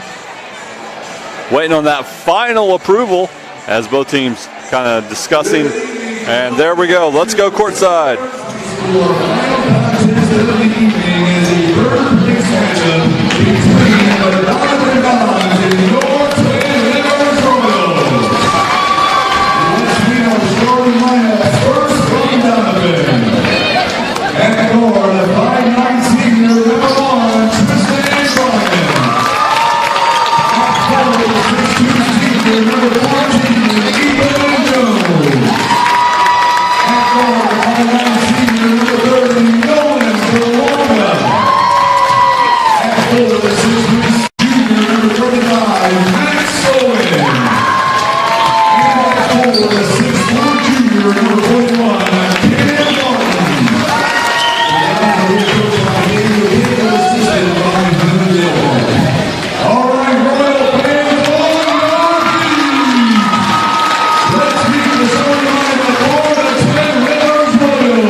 let's turn it over to the voice of the tournament, Frankie Castillo. All right, John, thank you so much. Strap in. Here we go. One more game in this tournament, and then it'll be so long until next season for the OFC tournament. A big shout out to Sean Mannon doing a great job tonight. Tim Hicks behind the camera. I'm Frankie Castillo. Here we go in this final game of this tournament.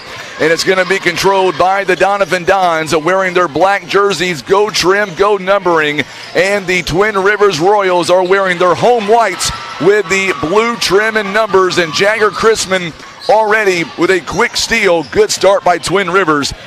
And a swat out of the way by Max Owen as Ryan Tompkins tried to go up for two, and we get a whistle and a foul. And I believe it's going to be on Joden Kirkman off the bat. It'll be his first personal foul. Judy Lunsford says, "Go Royals." Glad to have Miss Judy on. Wilma, she is watching for Wren. Let's see, Kelly Richards says, "Go Dons." Glad to have Kelly on as well. Make sure and let us know what team you're going for. Cam Barton's shot is a little bit short. Good offensive rebound by Max Owen, missing the first opportunity. He gets it back, and then Joden Kirkman on the rebound. Tonight, it's going to be about rebounding, no doubt about it. Coach McBroom knows to beat Doniphan, to even have a shot, you're going to have to try to contend rebounding-wise. Good job by Doniphan on the rebounding there. Cam Barton, Zerwanka going to go baseline. Boy, he is so good underneath. He is a good scorer for this team. They've got all kinds of weapons. Three-point basket is no good. Ethan Jones, a long three-point attempt. And Hester on the rebound. Hard to believe it is just past 7:30 on this Saturday night. Final game, 19 games in, or 18 games in rather. This is game number 19 for this tournament. Chrisman now. Hands off to Hester. Jake Hester now to Colton Hargraves. Hargraves inside the paint. A lob up in the air, knocks it down. And boy, that's a great sign for Coach McBroom to get him off to a good start early. Ron says, "No dog in this fight." I'm with you, Ron. All I want to see is a good, clean ball game between both schools. Now, that being said, if my youngest son, Chance, was in high school, I would have a dog in the fight, I guess. What a move by Tristan Bryant. Boy, he was able to split the defense. Kellyanne says, "Let's go, especially number 30, Nolan Zerwanka." Boy, this kid, Zerwanka, is special. There's no doubt about that. Jake Hester now works it around to Jagger Chrisman. Chrisman, he goes inside the paint, tries to find Ryan Tompkins, and he may have lost it going out of bounds. He did. A turnover by Twin Rivers. And we're going to see coming in quick for Coach McBroom, Luke Hester. He'll come in for Joden Kirkman. All right, Tristan Bryant is going to bring it up the floor for the Doniphan Dons. This Doniphan team, they went toe-to-toe on Thursday against Greenville. That game could have went either way. It was so amazing to watch on Thursday. Good shot by Ethan Jones inside the paint. That is one of his spots. Nancy Cheshire Hendricks is tuning in with us. She says, "Go Royals." Glad to have her on tonight. Whether you're a Royal fan or a Doniphan fan, we welcome all fans here on YouTube and Facebook. Three-point basket in the corner by Luke Hester. It is good. And just like that, it is a 5-4 lead by Twin Rivers. Zerwanka now back over to Tristan Bryant. Bryant, long three-pointer. This one is no good, but there it is. Offensive rebound, Max Owen. His dad is right in front of us. Bryant inside there, trying to get inside the paint. Oh, what a move over Jake Hester. Bryant, the little Euro step, fakes out Hester really good. And it is a 6-5 lead now for the Dons. This game going back and forth early. The question is, can Twin Rivers hang on and go point for point with Doniphan? It could happen, no doubt about that. Chrisman going inside the paint, now finds Hester. for Twin Rivers, you've got 2 freshmen out there right now. You've got the Hester brothers, and those kids are going to be special. Chrisman, long 3-point basket, no good. Ethan Jones with a rebound. Zerwanka now finds Bryant. There you go. Good steal by Hester. Zerwanka couldn't hang on to it. Tompkins, pull-up jumper, bang. Ryan Tompkins, 7-6, his first bucket of the ball game. 7-6 now is your score. Make sure and share this feed live on Facebook for us. Also, if you're watching us on YouTube, share the feed as well. What a move by Cam Barton. He misses the shot, but man, what a good step that was. He had a great look at that basket. We're going to see, coming in just a moment, Tucker Heckenberg. Oh, good move inside to Colton Hargraves. It hangs up on the rim, but it goes down. 4 points for that young man. 9-6. I know his mom and dad both very well, Natasha and Zach Sintel. 3-point basket. This one off the mark by Zerwanka, and he knew it the moment it left. We're going to see coming in now for Jake Hester, Tucker Heckenberg. Boy, good start by both teams. Donna Montgomery says, go Dons. Debbie Green says, go Doniphan.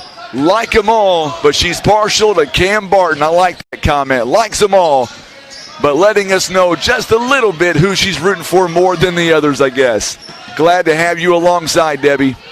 Colton Hargraves, a 3-ball. That one looked good from the moment it left his hand. Twin Rivers has doubled up Doniphan right now, 12-6. Man, 3-point basket. Oh, what a shot by Ethan Jones. Comes right back with a flush. Nothing but net, 12-9. 21 games in 6 days. This is ball game number 21. Hard to believe it's going to come to an end in about an hour and a half from now. What fun we have had with the OFC this week. Chrisman shot off the mark. It's no good. Max Owen with the rebound. Boy, he is so quick. Throws it back, and it's almost like he knew where Jones was going to be.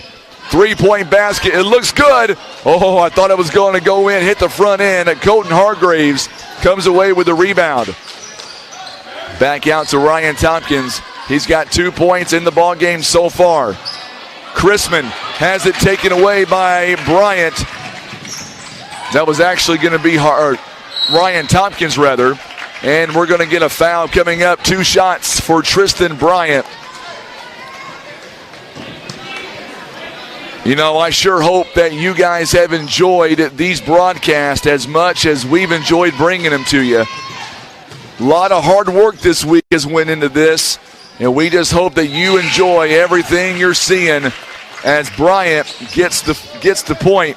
And we're going to see Emmett Jones coming in for Cam Barton. On the other end, Jagger Chrisman is going to take a seat. Carter Lewis back in the ball game. Bryant now missing the free throw, and Luke Hester now is going to come away with the rebound. By the time this game is all said and done, the voice is probably going to be long gone. Good steal by J.D. Burton. Takes it away from the Twin Rivers Royals, but it was well worth it. This week has been such a great time to see all these amazing athletes and giving them an opportunity to be showcased in a lot of different areas. Good job by Tucker Heckenberg as he's able to come down with it. And now Colton Hargraves, he's got 7 points here in the early going. Good job by Luke Hester. Now one-on-one. Oh, it's going to be taken away by Ethan Jones. Jones goes up and going to draw the foul. I believe it's going to be on Colton Hargraves, and that'll be his first foul of the ball game. Already Twin Rivers now with 3 fouls in the ball game. The Dons are shooting 31%. Twin Rivers right now, they are shooting at 56%. And if you're Coach McBroom, you want that to continue. If you're Coach Cagle for Donovan, you're wanting that to end pretty quick.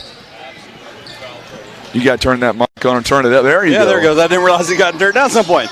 Yeah, you definitely want to get limit fouls so far for Twin Rivers. Donovan doing a fantastic job here early in the game.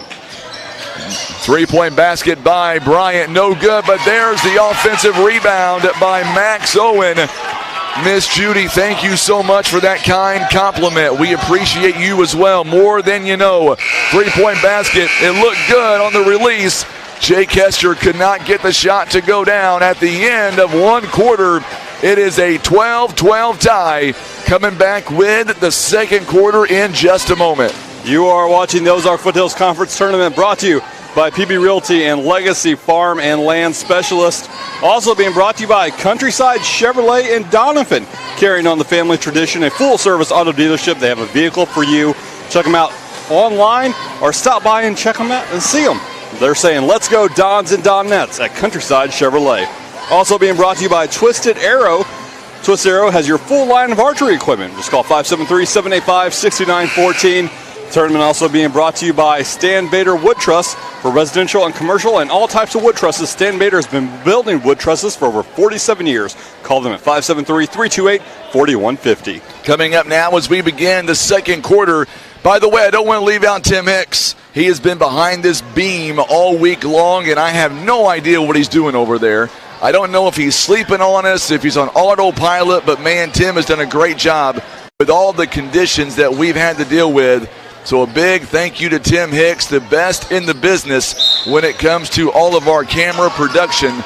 And, of course, we are back here to live action here as Twin Rivers now. We are tied. They were up by 6 points, and now it is a 6-0 run by this Donovan Dons team. They are not going to back down. They are not afraid whatsoever. They've got size and length, and they are very quick on the draw. So now Jake Hester going to hand it off now as Emmett Jones stays in the ball game. They thought about taking a three-pointer, but they back away from it.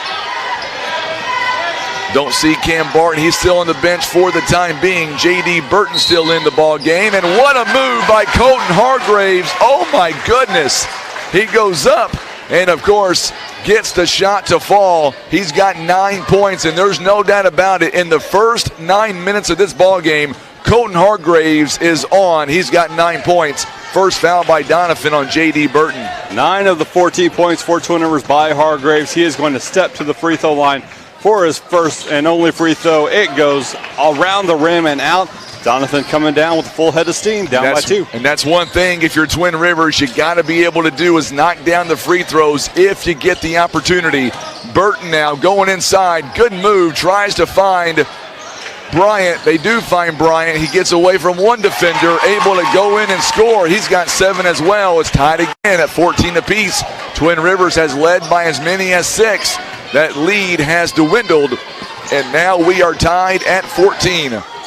Twin Rivers getting their half-court offense set up here against this sort of modified zone, kind of soft man defense that Doniphan is playing right now.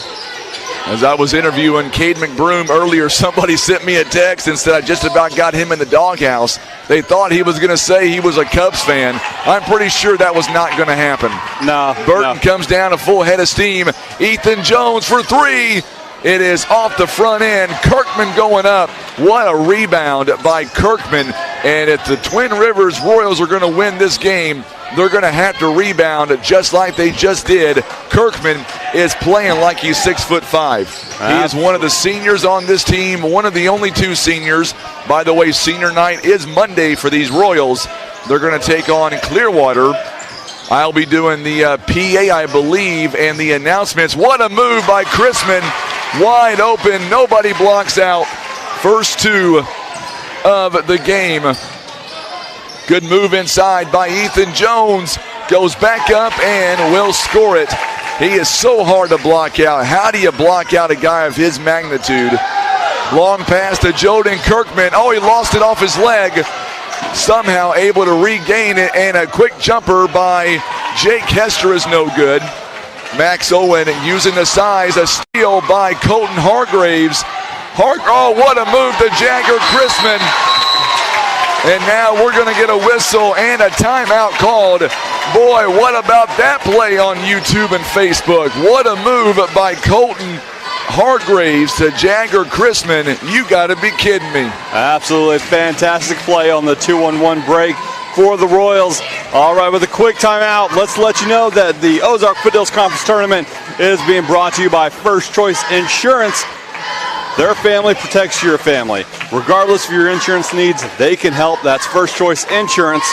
Also being brought to you by Heartland Express. They're open 24/7 here for your trucking, traveling, fuel, food, and bakery needs. They have daily specials and extended their kitchen hours.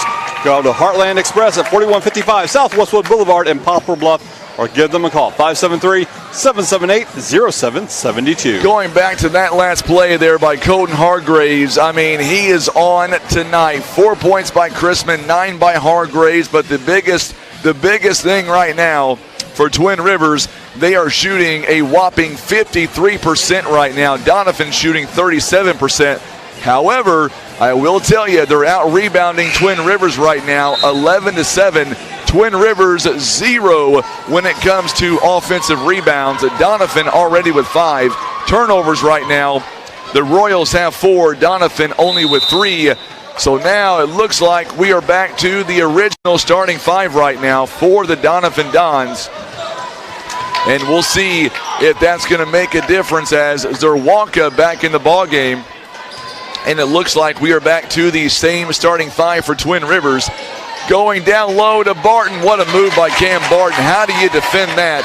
Cam Barton coming in this ball game is 6'4" on the program, but it looks like he might be a little bit bigger than that. Yeah. Chrisman misses the shot. Good track down by Ryan Tompkins for the offensive rebound.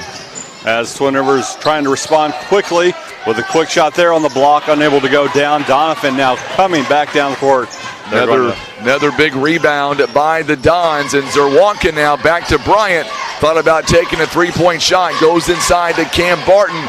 Barton, fadeaway jumper is no good. Good move by Joden Kirkman on the rebound. And we're going to get a whistle. Last touch by Donovan. 18-18 is the score right now. 3 fouls by Twin Rivers, 1 by Donovan.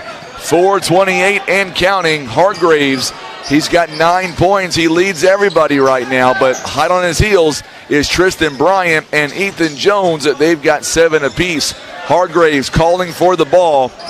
He was open, and now he gets it. Quick touch to Chrisman for 3. Hits the front end, no good. Rebounded by Cam Barton. And here come the Dons once again. Ethan Jones. Oh, what a handoff to Cam Barton. And it's ripped away by Jake Hester. It's going to stay with Donovan. Boy, this Jake Hester kid, only a freshman too. He is a 5'10 freshman, and he is playing really good here tonight so far. We're going to see Luke Hester back in the ball game, also 5'10, also a freshman. Cam Barton, double. He has defended twice, but still able to go inside and knock down the shot. He's got 4, and now Donovan with a 2-point lead again. Yeah, those are 2 points earned in the weight room. That he used his power down on the block to get under and get that score made. Kirkman goes up, and he's showing his strength as well. His first bucket. We are tied yet again. Who would have thought early in this game it's going to go back and forth? Zerwanka, open shot inside the paint. You betcha. Good shot by Nolan Zerwanka. And his first bucket, baseball pass to Joden Kirkman. A quick jumper, 16-foot jumper is good. And he's got 4 points on the night. We are tied yet again at 22 apiece. Just up and down the court action by both teams. Blistering pace here so far in the second quarter. Glad to have everybody alongside on YouTube. Cam Barton no good on the shot, but there's the offensive rebound by Max Owen. He can't finish as well.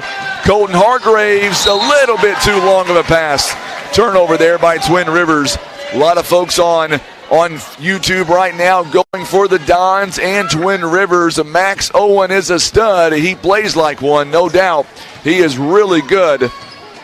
Not because his dad's right in front of me, but he really is a good player. 3-point basket by Bryant. Oh my goodness, uncontested. He knocks it down, giving the Dons a 3-point lead. You gotta like this back and forth pace here in the early going. Luke Hester now hands off to Colton Hargraves. Oh, what a backdoor pass to Jake Hester, you betcha. And that's it. That brings out Coach Cagle, not happy at all. 25-24 the score. Timeout by Doniphan.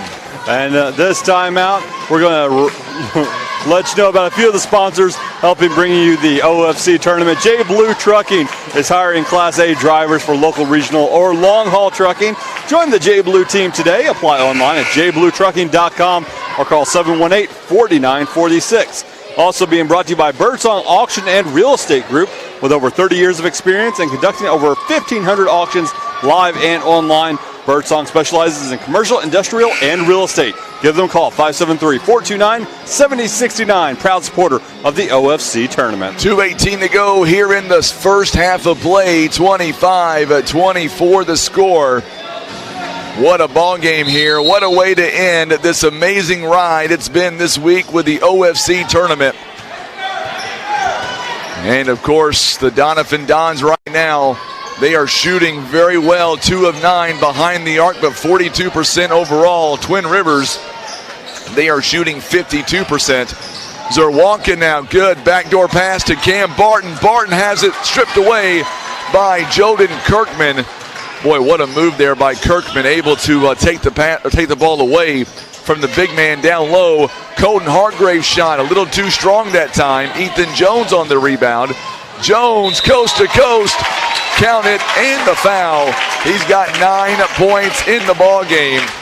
And really, it's 2 guys right now getting you. Tristan Bryant with 10. Ethan Jones, he's got 9. 19 of the 27 points right now. And Heckenberg is going to come in for Jake Hester. Ethan Jones now to make this a 10-point game for himself.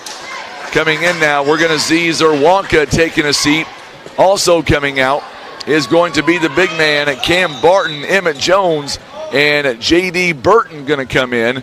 And one more substitution now. Chrisman is going to come in for Joden Kirkman. Congratulations to Twin Rivers Junior Varsity, taking second place yesterday in a hard-fought game against East Carter. Of course, East Carter getting 2 big wins last night, one in the JV and then again in the varsity. Congratulations, Coach Jordan Penn. And then the Donettes getting a big win. What a block by Max Owen. Bryant now maybe slipped a little bit. Pullback jumper is good in the paint. And now just like that, the Dons are turning up the pressure, up by 6. Yes, Donovan really getting pressure on the Royals, forcing mistakes. Twin Rivers has got to get their offensive going and get a few shots to fall here soon. Chrisman now overdue Tucker Heckenberg. Make that Luke Hester now. Back around to Ryan Tompkins near the free throw line. Chrisman trying to drive, trying to find somebody open. Hargraves now going inside the paint. It is blocked by Max Owen. Chrisman, bang! Saw that one going in on the release. 30-27. What a shot. Excellent play by Hargreaves after the block to get it to Chrisman, who then buries the 3 to bring the lead within 3. Man, that was a good shot. Execution right now by both offenses. You got to like it. 30-27 to score. Now Bryant going to go baseline, maybe stepped out of bounds. He did. Turnover by the Dons. A rare turnover right now. That's number 5. Each team with only 5 turnovers so far. And I say that because as of right now, the first 15 and a half minutes, it has been played pretty clean. Only 5 fouls combined. You got to like that if you're Coach Cagle or Coach McBroom. Hargraves now. Does Twin Rivers hold for the last shot here? I think you hold for the last shot. You're down by 3. No reason to rush it and give Donovan a chance to come back and maybe add to their lead. Oh, they're going to take it away anyway. Ryan Tompkins trying to go around. Ethan Jones goes up. It's no good with 1.8 seconds left. And that's one thing about Ethan Jones you can't ever take away from him. He only has one mode, and that's 0 to about 100 in about a second. He plays so good every time he's on the floor. Absolutely. Going to go to the free throw line for 2 free throws. The first is up and good. It is now 31. I think if Ryan Tompkins could have that pass back, he would have held it just a little bit longer, because now you have an opportunity here to go down by 5 points before halftime, maybe 4. Good job by Colton Hargraves on the rebound. And that will take us to the half. 31-27 is your score. Coming up in just a moment, we'll go over some of the first half numbers. And, of course, Sean's got some sponsors information for you. In the meantime, I'm going down to get me some water because the voice is going inch by inch. I know the feeling, Frankie. Our Ozark Foothills Conference action brought to you all this week by your friends at JG Concrete Construction. JG Concrete. Call Joe Gloyd for all of your concrete needs. They specialize in all types of concretes. For a free, no-obligation quote, call 573-300-0560. Also being brought to you by Stoll Sawmill. Jack Stoll and the employees from Stoll Sawmill wants to say best of luck to all the teams in the OFC tournament. If you have standing or marketable timber, give Jack a call at 573-429-2395. Stoll Sawmill, proud supporter of high school sports. Also, the OFC tournament being brought to you by Hester Trucking. Located in Broseley, they've been family owned and operated for 4 generations. Available for all of your dump trucking needs, whether it's asphalt, rock, dirt, or more. Just call Randy, Jason, Sean, or Devin at 573-328-1160. Hester Trucking giving a big shout out to the Hester boys here during the Twin Rivers game. All our action also being brought to you by the Scott Law Group. Scott Law Firm supports local schools, supports small businesses, and is involved in the betterment of Southeast Missouri. Scott Law Firm, a proud supporter of the Ozark Foothills Conference Tournament. Also want to give a big thank you to Los Margaritas and Maya, serving the best authentic Mexican food since 1997. The Esquivel family always proud to support the Ozark Foothills Conference. Sponsors also include Christian Automotive and Tire. They have ASE certified mechanics with the training, tools, and knowledge to fix your vehicle right the first time. Find them in Business 67 South at the end of the 4-lane in Poplar Bluff, or call 573-785-0208. All right, we will take a quick break. We'll come back with your halftime stats and more. Oh, no, we're not. Frankie says he just want to. Go ahead, Frankie. We can go to break. We can go to break. Okay, we're going to take a break instead. We'll be back with more here on the Ozark Foothills Conference Tournament, brought to you by PB Realty and Legacy Farm and Land Specialist on Facebook.com/Today's Talk KWOC and YouTube.com/River Radio PB. I pledge allegiance to the flag of the United States of America and to the republic for which it stands, one nation, under God, indivisible, with liberty and justice for all.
All right, we are back here, 6 minutes here at the half, and I'm exchanging some text messages with Cole McBroom. Of course, he is the brother of Seth and Cade McBroom, and I got to tell you, nobody gives me a better interview than Cole McBroom, going back to his coaching days at Poplar Bluff, we had some outstanding interviews over the years, and I'm thankful that his lovely wife, Krista, their new baby, they're all happy, they're healthy at home.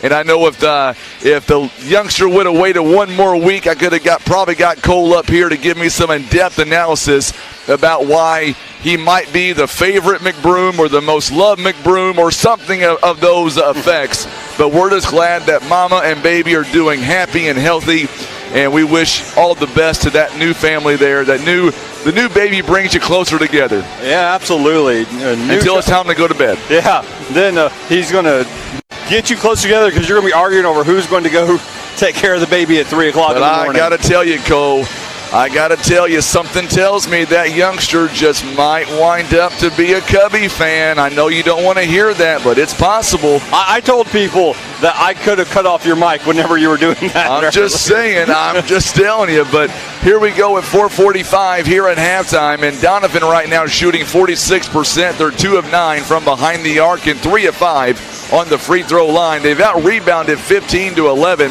The biggest stat right now, 6 offensive rebounds, 5 turnovers, only 1 offensive rebound by Twin Rivers. Twin Rivers, by the way, is shooting 52%. And, of course, they are shooting 12 of 23, 3 of 6 from behind the arc and 0 of 1 on the free throw line. Now looking at overall numbers here, what a good first half by Colton Hargraves at 9 points, 3 assists, 3 rebounds. Jagger Chrisman, 7 points so far in the ball game. And then from there, you look at some of the other folks. Luke Kester, he has had a good first half as well. 3 points, also 2 points by Jay Kester. And then, of course, 2 points by Ryan Tompkins. A big body work by Jordan Kirkman. He's got 3 rebounds to go along with 4 points. On the other end, Tristan Bryant, 12 points. 11 by Ethan Jones. 4 points by Cam Barton.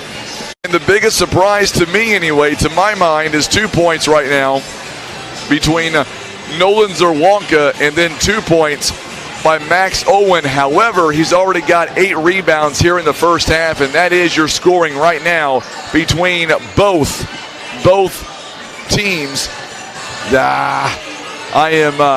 I'm getting messages from Cole McBroom telling me there's no chance, 0 chance of him being a Cubs fan, but there's 100% chance that he is the best liked and the best looking other than Jack, his new son. And I'm assuming Jack is now going to be the most loved and the most handsome of the McBrooms, I'm assuming. So there you go right there. But he did say 0 chance. That just means that Jack hasn't met me yet, and that'll happen at some point over time. So 2:37 to go here in the half, and then we're going to get back to live action. Real quick, we're having a great time up here, and we're having a lot of fun. And I don't normally do this a whole lot. Sometimes I do talk about my daughter a lot, my son a lot. They're in high school. My daughter is anyway. Chance is in 5th grade. I don't talk a lot about my wife, and that's just because I leave my family stuff at home. Yeah. But I got to tell you real quick, I know she's probably sleeping right now, not even listening, but I do want to wish a happy anniversary to my love of my life, Pam. Been together 15 years now, and haven't seen her all week. I've been in the gym hanging out with you and Tim all week. You guys are my dates this weekend, by the way, just so you know. But she's wonderful letting us do this, letting me do this night in and night out. Without her support, I wouldn't be able to do this, and I appreciate her. And also, real quick, a big happy birthday going out to Brandy Williams here in Broseley. And, of course, Brandy Williams, she is a well-known. Jalen Williams played basketball here last year, a big run in that quarterfinals for Twin Rivers. It is her birthday. Coach Dave Crockett told me that this morning. She might be listening, so happy birthday to her as well. And, of course, happy anniversary to Pam. Our anniversary is tomorrow, and I'll be trying to rest while she'll be sleeping, getting ready for work tomorrow night. By the way, just getting this in as well, looks like our Lady Raiders have done it again, folks. Lady Raiders have won again. They're 23-0. How cool is that? Number 1 in the nation. Another big win here today against State Fair. Congratulations to Coach Alex Wiggs and 3 Rivers. big win for them. And by the way, free admission night to all students, kindergarten through 12th grade, Wednesday at the Libla Family Sports Complex. Coming up this Wednesday, should be a lot of fun. Absolutely. Always love to get to see the Raiders play. And what the Lady Raiders are doing this year has just been phenomenal. The only undefeated team in the nation in junior college on the girls' side. We're hoping they make a big run coming up in the NJCAA tournament, which will be starting fairly soon. I know they're going to face a real tough opponent in the divisionals matchup just to get there. So I believe the 7th-ranked team that's where they'll face them at. But the cool thing is the semifinals and the finals are going to be played at Three Rivers this year because they are the top seed, and that's going to be a lot of fun. Grace Brooks, glad you're tuning in. She's a big Mules fan, by the way, but tonight she says, let's go, Don. So here we go. As we get back to live action, we're going to have the starting 5 on both sides. And it's going to be, I believe, a good finish coming up here tonight. We'll see. Twin Rivers is set to inbound. And here we go. Twin Rivers switching sides. They're going to go from left to right on your TV screen. And here we go. 31-27. Kirkman inside to Tompkins. Oh, good shot taken, but Bryant on the rebound. That was a good shot. Very good job by Twin Rivers going inside. And there you go, right off the bat here as Doniphan adds 2 more to their lead. It is now 33-27. So now Colton Hargraves is going to slow it up just a little bit here. And we'll see what Jake Hester can do. That was a good pass a moment ago by Zerwanka, by the way, which gave them another 6-point lead. Max Owen, or make that Cam Barton rather, got the shot. Going to be a foul coming up on Max Owen, his first personal foul, team foul number 1. And that's going to put Jagger Chrisman on the free throw line. He, so far this evening, 7 points. He has not been there yet. Normally a pretty good free throw shooter. First one is up, nothing but net. 33-28. And that's how either team is going to win this game, in my mind, is it's going to be making those free throws when given the opportunity. Second one is up, also knocks it down. He's got tonight 9 points. Him and Colton Hargraves each with 9 points. Yeah, Donovan has done a real good job at preventing Twin Rivers from getting to the free throw line by just not committing a lot of fouls. Only, I believe, around 4 fouls for the game. 5. Yeah. We had 5 in the first half altogether. What a move. Oh, it's going to rim out on him. Bryant, good offensive rebound. There's that offensive rebounding again. Ethan Jones knocks it down. Nothing but net. And that was all because of Max Owens' 9th rebound so far in this game. And then the swish by Ethan Jones. He's got a game-high 14 points. Absolutely, just perfect form on that three-point shot by Jones. It really is. Colton Hargraves now. He steps inside the paint, throws it up, and a foul going to be called. So he's going to shoot 2 free throws.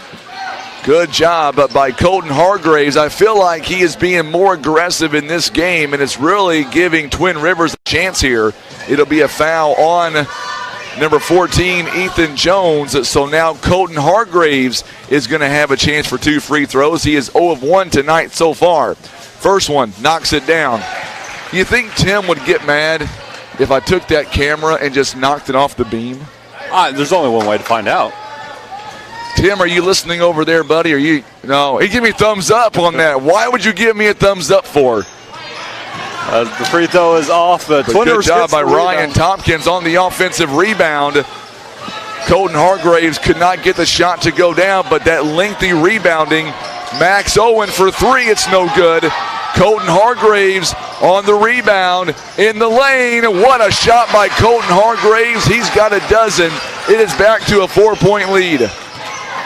I see Coach Gene Deckard in the house with us from Naylor. Of course, he was part of that championship run a few years ago. We got the opportunity to call their games at the Show Me Showdown. Max Owen going up, going to be fouled by Colton Hargraves, and that's number 2 for him. 5:50 left here in the third. The Dons are shooting 47%. Twin Rivers is now shooting 50%.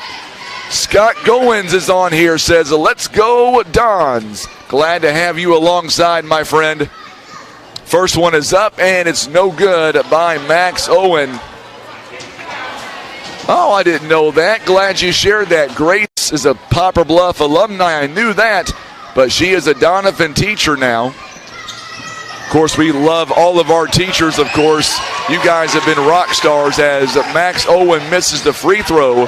Cam Barton with a putback. We love all of our teachers. They know the importance of in-person learning this year. Jagger Chrisman for three. It's off the mark. It's no good. Another rebound by Max Owen. That is number 10 in the ball game. It is now a 6-point lead. Zerwanka got to put a body on Ethan Jones. Good job by Colton Hargraves. He's got 2 personal fouls. Tompkins, how do you guard that? Ethan Jones, took a step back, and Seth McBroom wants to talk about it. We'll discuss it. How do you guard a man like Ethan Jones, a body on him, and still can swish a contested 3-point basket? Yeah, there's nothing much you can do for that step back 3-point shot. Just when you have that kind of space and you just step back, you just got to tip your cap and run down the court. Nothing much you can do. As we are now, it is 41-32, 5:11 left in the third quarter. Got to give a big shout out to Sandy and Lonnie Owen tuning in from Omaha, Nebraska tonight. Glad you guys are tuning in. Big Dons fans. Of course, Mike Owen right in front of us. Of course, Max Owen on the court. It's not about his scoring tonight. It's been about his rebounding ability. He's got 10 big rebounds, and we've not even played a full half yet in this second half. He is just lighting it up on the rebounds right now. Yeah, just doing absolutely tenacious work on the boards, able to really help Donovan extend this lead. I want to know how the weather is in Omaha, Nebraska right now. Down here, it's awful. It's cold outside. I bet it's even colder up north. I'm just saying. Jake Hester, where's that 61-degree weather yesterday? Today I wake up and it's in the 20s for crying out loud. Good move by Kirkman inside to Ryan Tompkins. This game is far from over. I mean, as long as Twin Rivers can stay with Donovan, not let the lead get out of hand, I think it's going to be close. Another three-pointer. Oh, my goodness, what a shot. Oh, my. Now it's a 10-point lead, biggest deficit of the night. But how do you defend that, Sean? Yeah, I don't know. If Donovan's going to keep hitting those shots, this game's going to get out of hand quickly because there is literally nothing you can do to stop a shot like that. Ethan has 20 of their 44 points. Three-point basket by Chrisman. This one is no good. Rebounded by Ethan Jones. Here he goes in the paint. Over to Zerwanka. Off the backboard, but a nice follow through by Cam Barton. The rebounding right now has just been devastating, 21-13. Yes. Oh, my bad, Grace. I thought you worked over in Doniphan. She's a teacher in the Bluff area now. Either way, we're so glad you're a teacher for sure. Absolutely. We love teachers. Ron said maybe we'll get this game into overtime, and then he says, well, maybe not. That's one thing we have not had all tournament is an overtime game. I'm just saying. I'm not saying I want to see it right now. I'm just saying it's possible. Good job by Jake Hester on the rebound. Kirkman inside. No good. And Colton Hargraves now. Thought he had a rebound. He did, but then a steal by Colton Hargraves. And now it's a 36, or make that a 10-point game again, 46-36. Great hustle by Twin Rivers to really force that turnover. Bryant's shot is no good. Off balance, rebounded by Jake Hester. Chrisman lost it going out of bounds. Last touch by Zerwanka. And we're going to see Luke Hester, Carter Lewis coming in. Hargraves and Kirkman will take a seat for just a moment. I can't imagine Hargraves or Kirkman. Nope, Hargraves stays in. I thought he would. Three-point basket by Jagger Chrisman. No good. Rebounded by Cam Barton. Here comes Bryant. Bryant now is going to be whistled and fouled, it looks like. Looks like they're going to call that on... No, they're not going to call it on Hargreaves. They're going to call it on... Looks like they call Chrisman. On Chrisman. Yeah. So Chrisman with the foul. Barton now Inbounds it to Tristan Bryant. He's got a dozen. Steps inside the paint. Nice shot. Nice shot from that young man. Big audience here on a Saturday night on YouTube and on Facebook. Share the audio or share the video feed for us on Facebook. Also on YouTube, and let us know what team you're going for. Lots of folks on Facebook here tonight. Maybe having dinner plans interrupted by the broadcast. Want to see the Royals and the Dons in this last game of this tournament. Crispin's shot is short. Last touched by Cam Barton. And it's going to stay with Twin Rivers. Big shout out to Misty Lovelace, Coach Dave Crockett, Coach Kelly Westerfield, Mandy Heckenberg, Seth McBroom, and all the administration here at Twin Rivers, letting us come in here and set up every night this week. Good move by Chrisman. And then I got to tell you, then this morning, Coach Crockett, we had the ball games last night in Three Rivers. We had a ball game this morning I did for Poplar Bluff basketball in Cape Girardeau. Coach Crockett met me up here at 7 o'clock this morning to allow me to put everything back where it was, then go to Cape, and then come back. Great administration here allowing us to do that, trusting us. We appreciate them a lot. Absolutely. They've been nothing but welcome and kind and helping for us for the entire length of the tournament. And I found out when Kelly's birthday is, too. Chrisman making both free throws, 11 points. He'll come out, and Tompkins back in. As Twin Rivers is going to try to force a little bit of pressure here, down by 10, just over 10 minutes remaining in the game. Want to see if they can force Donovan into some mistakes. And Miller says that she's going for both. Glad she is tuning in this week. Good move by Max Owen, just couldn't finish. Rebounded by Carter Lewis. Twin Rivers, that door is still open. As long as Twin Rivers can make good shots. Blocked by Max Owen rather. Tompkins' shot is no good. Rebounded that time by Zerwanka. And the Royals now back on defense. Good job by Lewis. Step back three. This one is no good. A rare miss by Ethan Jones here tonight. He is 4 out of 9 from behind the arc. 4 3-point shots. You've got a student section by Twin Rivers and by Doniphan here. Pretty good section at for both on a Saturday night on this third place game. Hargraves battles his way in at 16 points.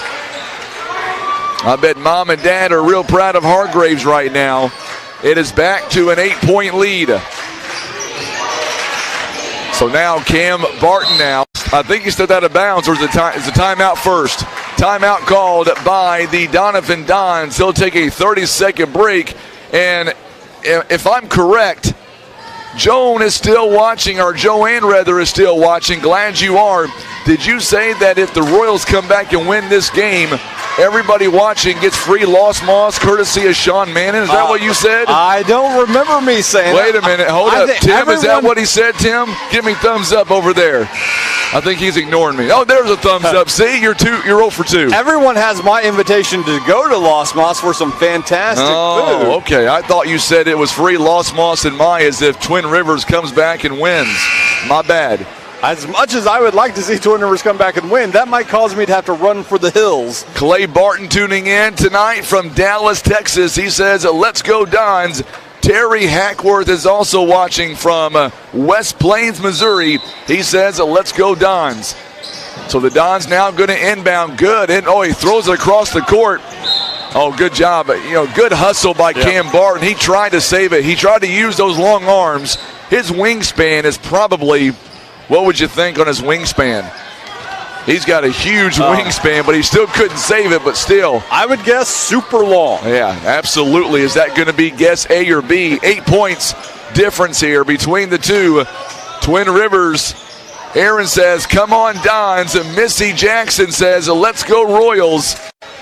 Royals hanging in there in this third place game. There are times where Twin Rivers plays really good, and tonight's one of those nights. Yep. Seth McBroom has got to be proud of these boys here tonight. Absolutely. They are putting in a lot of effort, leaving it all out on the court I mean, you've got two kids, 6'3", 6'4", and they're still doing battle. You've got a kid who is lighting it up from downtown. There's a steal. As soon as I said that, Ethan Jones, I think he walked.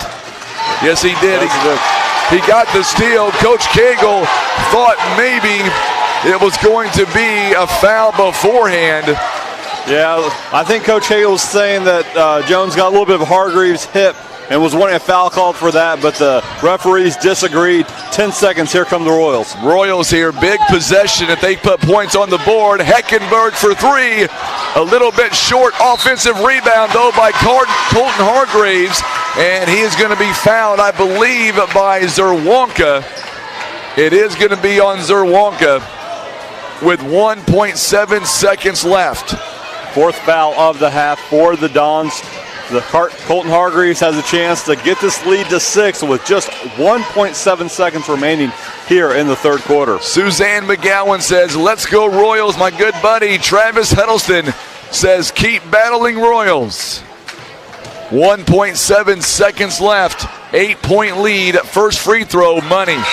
17 points. And now Travis, because you're logged in, we're now going to see your son, Hunter Huddleston, check in for the first time for the last 1.7 seconds. Zerwanka and Cam Barton is going to take a seat. Emmett Jones and J.D. Burton will check in. Hargreaves, free throw coming up. And it's good. It's back to a 6-point game again.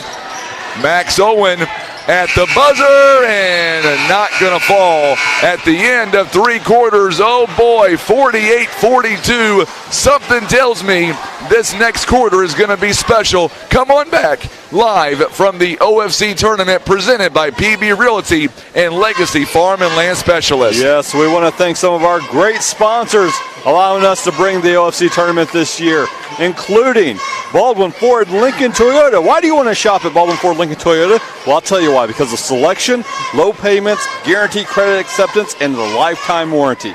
Baldwin Ford Toyota, Highway 67 South in Poplar Bluff. Also being brought to you by Air Solutions. If you want to kill germs and viruses in the air and on surfaces, Air Solutions has your answer. Call 573-840-0844. Also, big thank you to Liberty Utilities, proud sponsor of the Ozark Foothills Conference Tournament. Liberty, sustaining energy and water for life. All right, so we are back here with 8 minutes left in the ball game, and of course it is down to a 6-point lead again, 48-42. Donovan, they have led by as many as 10 points, but Twin Rivers, you got to give them credit. Man, they are hanging around as much as they possibly can right now. Some interesting things here as we're going to see J.D. Burton, also Emmett Jones on the floor. Max Owen, Ethan Jones will stay out for Twin Rivers. Carter Lewis is out on the floor right now. Colton Hargreaves, Tucker Heckenberg, Joden Kirkman, and Luke Hester. And here we go. Doniphan wearing their black jerseys with the go trim going right to left. Twin Rivers wearing their white jerseys with the blue trim. And of course, color commentary tonight, Sean Mann, and I'm Frankie Castile. On the camera, Tim Hicks, who has done a phenomenal job the last 6 nights as well. J.D. Burton, Twin Rivers trying to get a stop. Tristan Bryant throws it inside, and now the ball's going to be hung up. Jump ball, Twin Rivers. What a good job by Colton Hargreaves diving on the floor to get a big stop. Absolutely fantastic effort play to force the turnover, as Hargreaves now going to take the inbound for the Royals, down by 6. Smart play by Hargreaves to let it roll. Aaron Abrams says, let's go, Don. Get it done, boys. She's proud of you. They both have played phenomenally well in this ball game. Of course, Doniphan had a big game on Thursday against Greenville, and they are still playing as hard as they possibly can. So now Luke Hester on the floor right now. Oh, good save by Hargreaves, and we're going to get a foul, a turnover on Luke Hester, and then a foul against him as well. His first personal foul I agree, Grace. Emmett Jones, only a freshman on the varsity team, and he plays really well when he's in there. So now Ryan Tompkins in the ball game, 4 points, 2 rebounds. So far in the game, that's team foul number 3 in the half. Only 7 fouls combined, 5 in the first half, 7 in this half. J.D. Burton now. If you're Coach Cagle, how long do you leave Zerwanka and Cam Barton on the floor? Step back jumper by Ethan Jones. It's no good. And then a rebound by Carter Lewis. Kirkman with the excellent effort to kind of push that rebound. Yes, absolutely. Colton Hargraves, he is having a monster game. 18 points right now for Twin Rivers. Ryan Tompkins hands off to the junior Colton Hargraves. Hargraves is going to be blocked again by Max Owen. Owen here in this ball game, that is block number 5. 3-point basket is off the mark. Lewis again fighting for the rebound, and now we've got a jump ball. It's going to be a foul. I thought it was going to be a jump ball, but instead they're going to call the foul against Donovan. It is on Emmett Jones. Yes, excellent job by number 32 for Twin Rivers. Carter Lewis to grab that rebound and then was almost got to the point where it's throwing elbows. It was restrained enough to keep it legal, and he was able to draw the foul there, giving Twin Rivers the ball. Here, under 6 minutes to play. The question is, can Twin Rivers, now we're going to see the big man come back in, Cam Barton. Good job by, oh my goodness, Emmett Jones, or Ethan Jones rather. So quick and smiles. And they're going to call him for the foul. That's team foul number 6. Yeah, Jones just got caught in the Twin Rivers player's legs and brought him down, which drew the foul. Then, unfortunately, the Twin Rivers player didn't realize that it was quite the call had been done yet, and threw the ball trying to get it off him and threw it off Jones' head, which I don't think made him very happy either. No, he's a great ball player. Whether you like Twin Rivers or Donovan, you can't deny how good this kid plays. What a play by Ryan Tompkins. He's got 6 points. All right, fans, a 4-point ball game again, and this is the way we're supposed to end this game, right? We're supposed to end it tight. Max Owen, shot not going to fall. Colton Hargraves on the rebound. Colton Hargraves in this ball game, 18 points, 8 rebounds.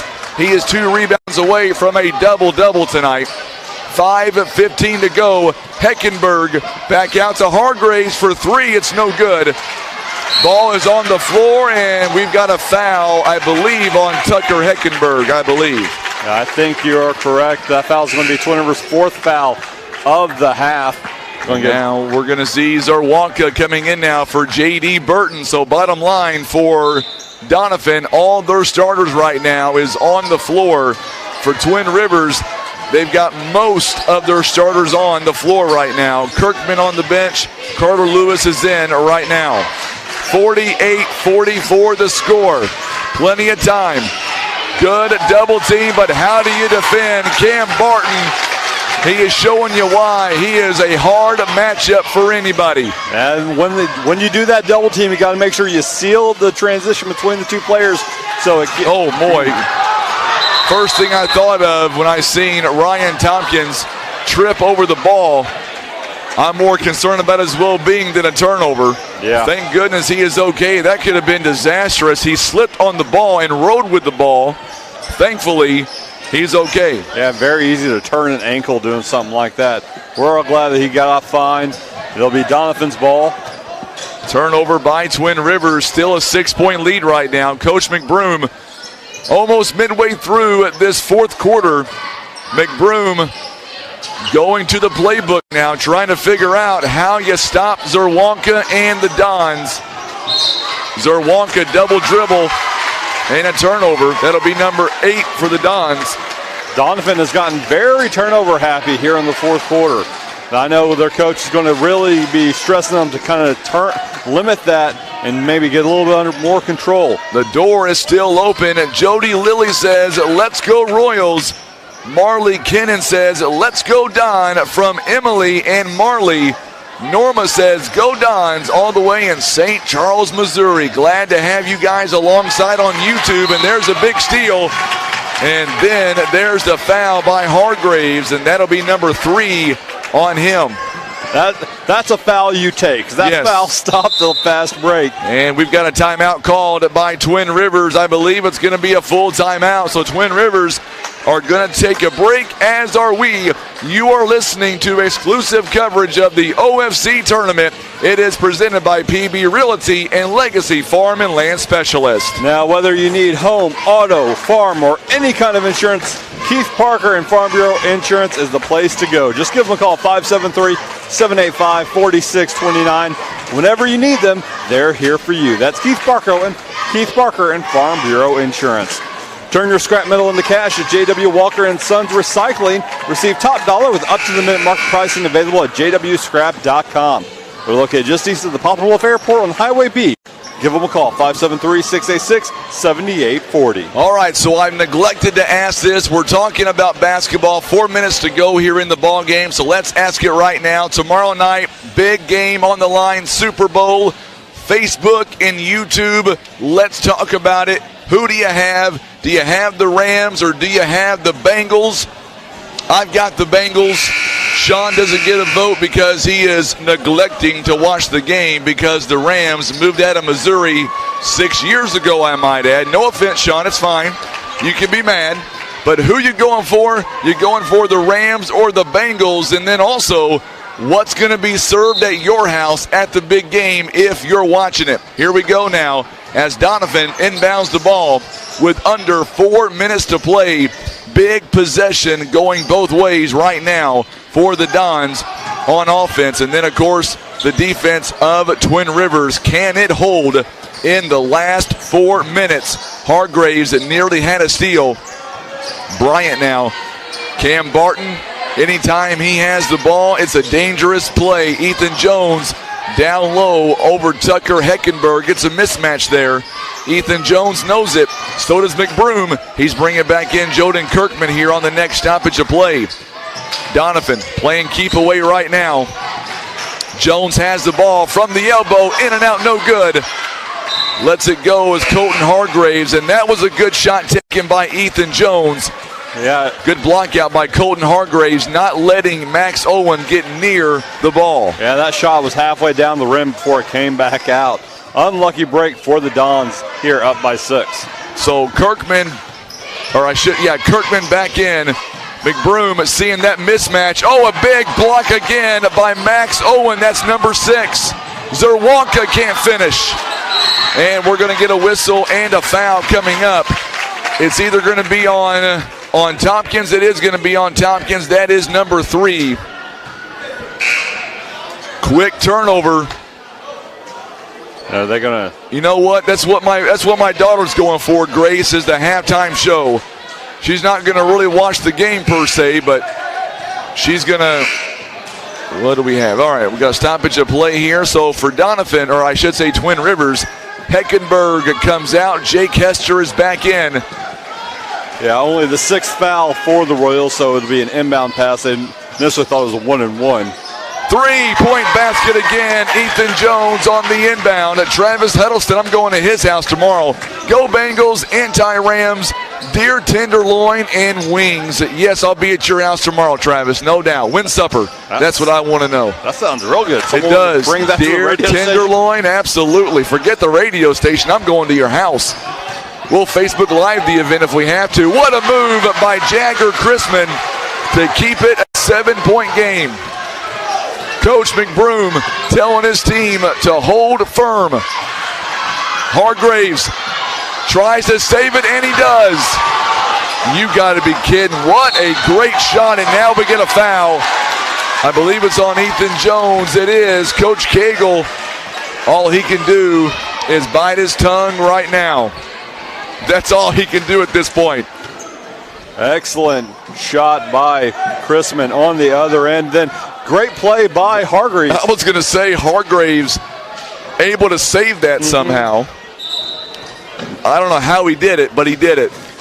So now Chrisman going to come out 13 points, 1 assist, 1 rebound. Tucker Heckenberg now. It's a 1-and-1 coming up for the junior Colton Hargraves. He is 3 of 5 on the night, 18 points, 8 rebounds. And he misses that one. That's a big free throw missed as Max Owen, another rebound for him. Tonight, he's got 2 points, 11 boards, 6 offensive rebounds, and a timeout by Donovan. It's a full timeout on the OFC tournament presented by PB Realty and Legacy Farm and Land Specialist. Your OFC tournament also being brought to you by Russians Towing. Russians dedicated to providing 24/7 service to customers when and where they need it. It's Russians to the rescue, 785-6349. Also being brought to you by Whitworth Gift Chest Jewelry, the only place to go for your Valentine's Day gift. Whitworth Gift Chest Jewelers, the third-generation family-owned retail and repair store. They're serving the Poplar Bluff community for over 60 years. Whitworth Gift Chest Jewelry, where Walmart is next to us. Also being brought to you by Cornell Trucking. For the past 50 years, family-owned and operated, Cornell Trucking has been your dependable hauling and delivery company. Give them a call, 967-3958. They're saying, let's go Royals. 2:09 to go here in the ball game, and it is a 7-point lead right now. Grace says a Facebook Live Super Bowl, sign her up. Only if. Travis, I get to go to your house and get some of that deer tenderloin and chicken wings. I think everybody's going to have chicken wings at some point tomorrow, or at least most people will. Yeah, that's generally a staple of the Super Bowl. I'm just going to, my plan is in the morning for the first time all week, I'm going to sleep until maybe 7 o'clock instead of getting up at 5. That's going to be exciting for me. I understand that, someone who slept till 10 o'clock this morning. That was not me. Oh, a turnover there. A lot of contact on the play. Nevertheless, the Royals now, Hargraves, the shot is going to be short, and he's coming up a little bit hobbled as well. Ethan Jones lays it down for the flush. 25 for that young man. Big shot by Ethan Jones to extend the lead to 9. Man, what a shot. He's definitely the player of the game on Doniphan's side. 25 points. No good on the shot there by... No good rebound again. Another block by Max Owen. My goodness, what a block. And then Hargraves again, shot is no good. Heckenberg with the rebound. And finally, the ball is going to go out of bounds. Last touched by Twin Rivers, 117. It is a 9-point lead in this game. With all those possessions, just no shots dropping for Twin Rivers here at the end. Ethan Jones is going to get fouled now with 1:12 to go. Third place up for grabs, and these two teams, that they know each other very, very well. Foul going to be called against Twin Rivers. It'll be on Colton Hargraves, and Joden Kirkman now is going to come out. Luke Hester is back in the ball game. Tucker Heckenberg is out. Chrisman back in. This to make it a 10-point lead. It's up and good by Jones. He's got 26 points here tonight. He is 3 of 4 on the free throw line, but he has shot very nice. 9 of 18 from the field to go along with 4 rebounds. Second one, you betcha, 27 points. Coming down to the final minute here tonight of this OFC third place game. Ryan Tompkins gets the missed shot, but it's going to go out of bounds. Last touch by Bryant. So Tompkins unable to get the shot to fall. And Twin Rivers here in the last 2 minutes, they have had a lot of problems of getting the ball inside the net. They've taken some shots. Tompkins now, under a minute to go. Final game of this final game. Final quarter of the final game, rather. Another block by Max Owen. Now we get a trip, and that might be on Colton Hargraves, and he has just fouled out.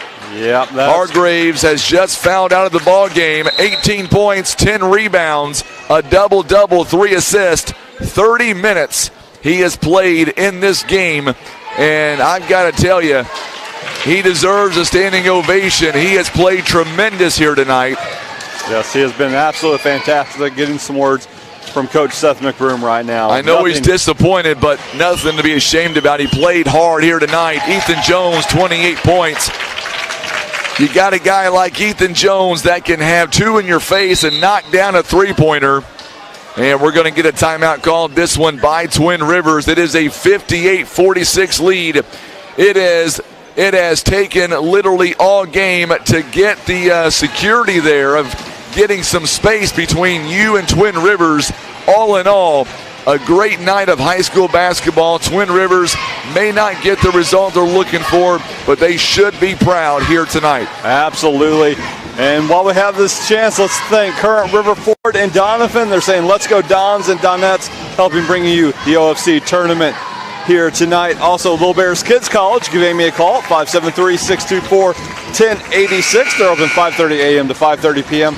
Also thanking Briggs & Stratton. They have immediate job openings with increased wages, great benefits, and a $500 sign-on bonus. Apply online at basco.com. Proud sponsor of the OFC tournament. Also thanking White Sanders Funeral Home in Fisk and Keelan.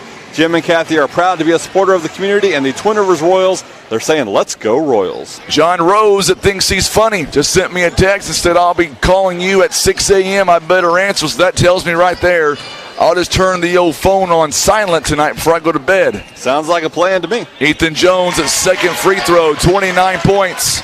Wayne Wilcutt, congratulations tonight to the Dons, and Ethan Jones played a great game. There's another steal by Ethan Jones. Jones goes up and he'll withdraw the foul. Tompkins now picks up foul number 4, and we're going to see Ethan Jones have a shot of getting 30 points here tonight. I think that foul on Tompkins, he was just doing it to prevent Jones from having the layup. Oh, absolutely. No doubt about that. Twin Rivers is not going to get the result they want, but it was a great game. What a way to cap off the OFC tournament third place games. Big shout out to everybody who has shared the video feed, watched us all week long. I was going through some of the numbers this morning in Cape, and just the views for this week has just been tremendous, more than I ever expected. And there's a whistle here coming in, a foul, I believe, on Doniphan. Not sure who that was going to be on. Maybe Max Owen, maybe? Not for certain. Not sure yet. We're waiting for the, nope. Yeah, it is. No, it's going to be on Ethan Jones. His fourth foul of the game. I knew that he was there, and so was Max Owen. Owens had a great game. Hunter Huddleston now going to check back in for Coach Seth McBroom. And Ryan Tompkins, 6 points, 3 rebounds, and 1 assist. Nearly 30 minutes on the floor tonight. Twin Rivers will drop one to Doniphan, but it was hard fought by this Doniphan team, no doubt. It literally took every bit of the game to get to a 13-point lead near the end. Absolutely. This was close all the way till midway through the fourth quarter. Just great play by both teams. And we're going to get a whistle here and a foul, maybe on Chrisman. It's going to be on Chrisman, 2-shot foul. Carter Lewis is going to check in for the Twin Rivers Royals. Chrisman, 13 points, 2 fouls, 1 rebound, and 1 assist on the night. And we're going to see Chrisman taking a seat. Zerwanka missing the first free throw. All right, Doniphan fans, let's hear the congratulations. Your boys got it done. 3rd place on this tournament, and that's a huge milestone as well. Good job by Hunter Huddleston on the rebound. Under 10 seconds, Tucker Heckenberg now. Wide open is Jake Hester, and it drops. 5 points on the ball game now for him.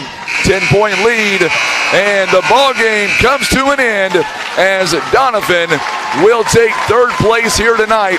They get a 60-50 ball game victory for the Dons. They go to 14-7 here this season. Yes, the Doniphan Dons getting the win here in the 3rd place game. That was a great effort all around by both teams. Nothing to be ashamed of for each. We're going to now zoom in for Doniphan being awarded the 3rd place trophy. As Coach McBroom congratulates coaches on the Doniphan side. And we're receiving the 3rd place trophy for this year's OFC tournament, the Donovan Dons. Congratulations to both teams on a great tournament ride. All right. So that was the final time that we have to do that here tonight. And what a great ball game. What a great tournament, Sean. We appreciate you for being here. They're going to take some photos down below. So we'll let them do their photos and everything. And just congratulations to the Doniphan Dons on a great season. They still got work to do before districts, as does Twin Rivers. And, of course, a big thank you again to everybody who tuned in tonight on social media, whether it be Facebook, whether it be YouTube. Without you loyal viewers, we could not do this. And also, before we get out of here tonight, I also want to say thank you again to our sponsors. But first, let's do our numbers here real quick. Donovan shot the ball 48%. They were 6 of 19, 32%. They were 8 of 15 on the free throw line, 27 rebounds, 5 assists, and 10 turnovers in the ball game. Twin Rivers shot the ball 40% on the night. They were 4 out of 15 from behind the arc and 8 of 12 on the free throw line. Also, they were 4 out of 15 behind the arc, 28 rebounds, and 11 turnovers. Donovan, what a game. Thank you so much, sir. What a game by Ethan Jones at 30 points, 4 rebounds here in the ball game, 1 assist, 31 minutes, and literally 30 points. What a game by him. Tristan Bryant, 14 points and 2 rebounds. Cam Barton had 12 points, 7 rebounds. Max Owen only had 2 points, but also 11 big rebounds. And Nolan Zerwanka, he also had 2 points as well, 2 rebounds, and the 1 assist. On the other side, Colton Hargraves, what a ball game. 18 points, 4 rebounds, or make that 18 points, 10 rebounds, and 3 assists. 13 points by Jagger Chrisman. He also had a rebound and an assist. And then from there, 6 points by Ryan Tompkins, also 3 rebounds and an assist. You got 5 points by Jake Hester, 3 assists and 3 rebounds. 4 by Joden Kirkman, had an assist and 3 rebounds. And then 4 also by Luke Hester. He had an assist and 2 rebounds. That is your scoring by both teams. It is a mouthful, but man, these kids deserve all the praise. And Judy Lunsford has it right on the money. As we're seeing the praise coming in, the Donovan, hats off again to Twin Rivers. Sean, a big thank you for doing our JV tournament most of this week. We appreciate you. Now, tell me, was it fun or not? Absolutely. I loved every minute. You got a taste of it, didn't you? Yeah, I loved every minute. It was some great action all throughout the week. I'm real happy to do it. Happy for everyone that got to tune in and watch this tournament. It's been a fantastic experience. Absolutely. And, of course, we appreciate Tim Hicks, who's done a phenomenal job on these camera angles, setting up the way he did all week long and coming with us to these games. We couldn't do it without him. A big shout-out to our chief engineer, Charlie Lampy, our station sales manager, Tereska Stockton. She is the brains behind most of this. Our general manager, John Rice. We want to say thank you again to our great sponsors stepping up to make all this possible. Without them, we could not do it. Our friends at GYT 90, Barker's Towing and Auto Repair, Countryside Chevrolet, Twisted Arrow, Stan Bader Wood Truss. Also being brought to you by First Choice Insurance, Heartland Express, J Blue Trucking, Birdsong Auction and Real Estate Group, JG Concrete Construction, Stoll Sawmill, Hetzer Trucking, the Scott Law Group, Los Margaritas and Mayas, Christian Auto and Tire, Baldwin Ford Lincoln Toyota. Also being brought to you by our good friends from White Sanders Funeral Home in Fisk and Culin. Also Air Solutions, Liberty Utilities, Keith Parker Farm Bureau, J.W. Walker, Russians Towing, Whitworth Gift Chest Jewelers, Cornell Trucking, Current River Ford, Little Bears, Kids College, Briggs & Stratton, and, of course, our corporate sponsor of PB Realty and Legacy Farm and Land Specialists. Sean, final thoughts. It's been a fantastic tournament. Just great action on all 3 JV, girls and boys. It was a fun time. We're happy everyone could join us. Look forward to doing it again maybe next year. Absolutely. We're going to have a lot of fun already working on doing it again in Greenville. So make sure if you want us there in Greenville next year for the OFC tournament, let us know about it. I know we're working on that right now to get that done ahead of time.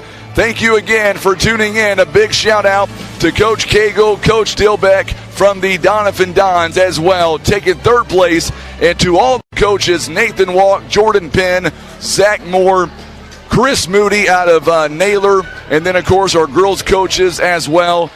Coach, you've got Coach Angela Rogers from East Carter, also Coach Becky Hale from Neelyville, Coach Logan Foster of Naylor. You've got Coach David Crockett of Twin Rivers, Coach Chris Hahn out of Greenville. All these guys and the girl coaches, guys coaches, so much fun to be a part of this and to work with you all week long. It's been a blast. We're going to sign off for the final time here tonight from Twin Rivers High School. Thank you again to the administration at Twin Rivers for allowing us to be here and do this tonight and all week long. For Sean Mannon, Tim Hicks, I'm Frankie Castillo. We're saying so long tonight as the Dons take third place. It has been an exciting tournament. You've been listening to the OFC tournament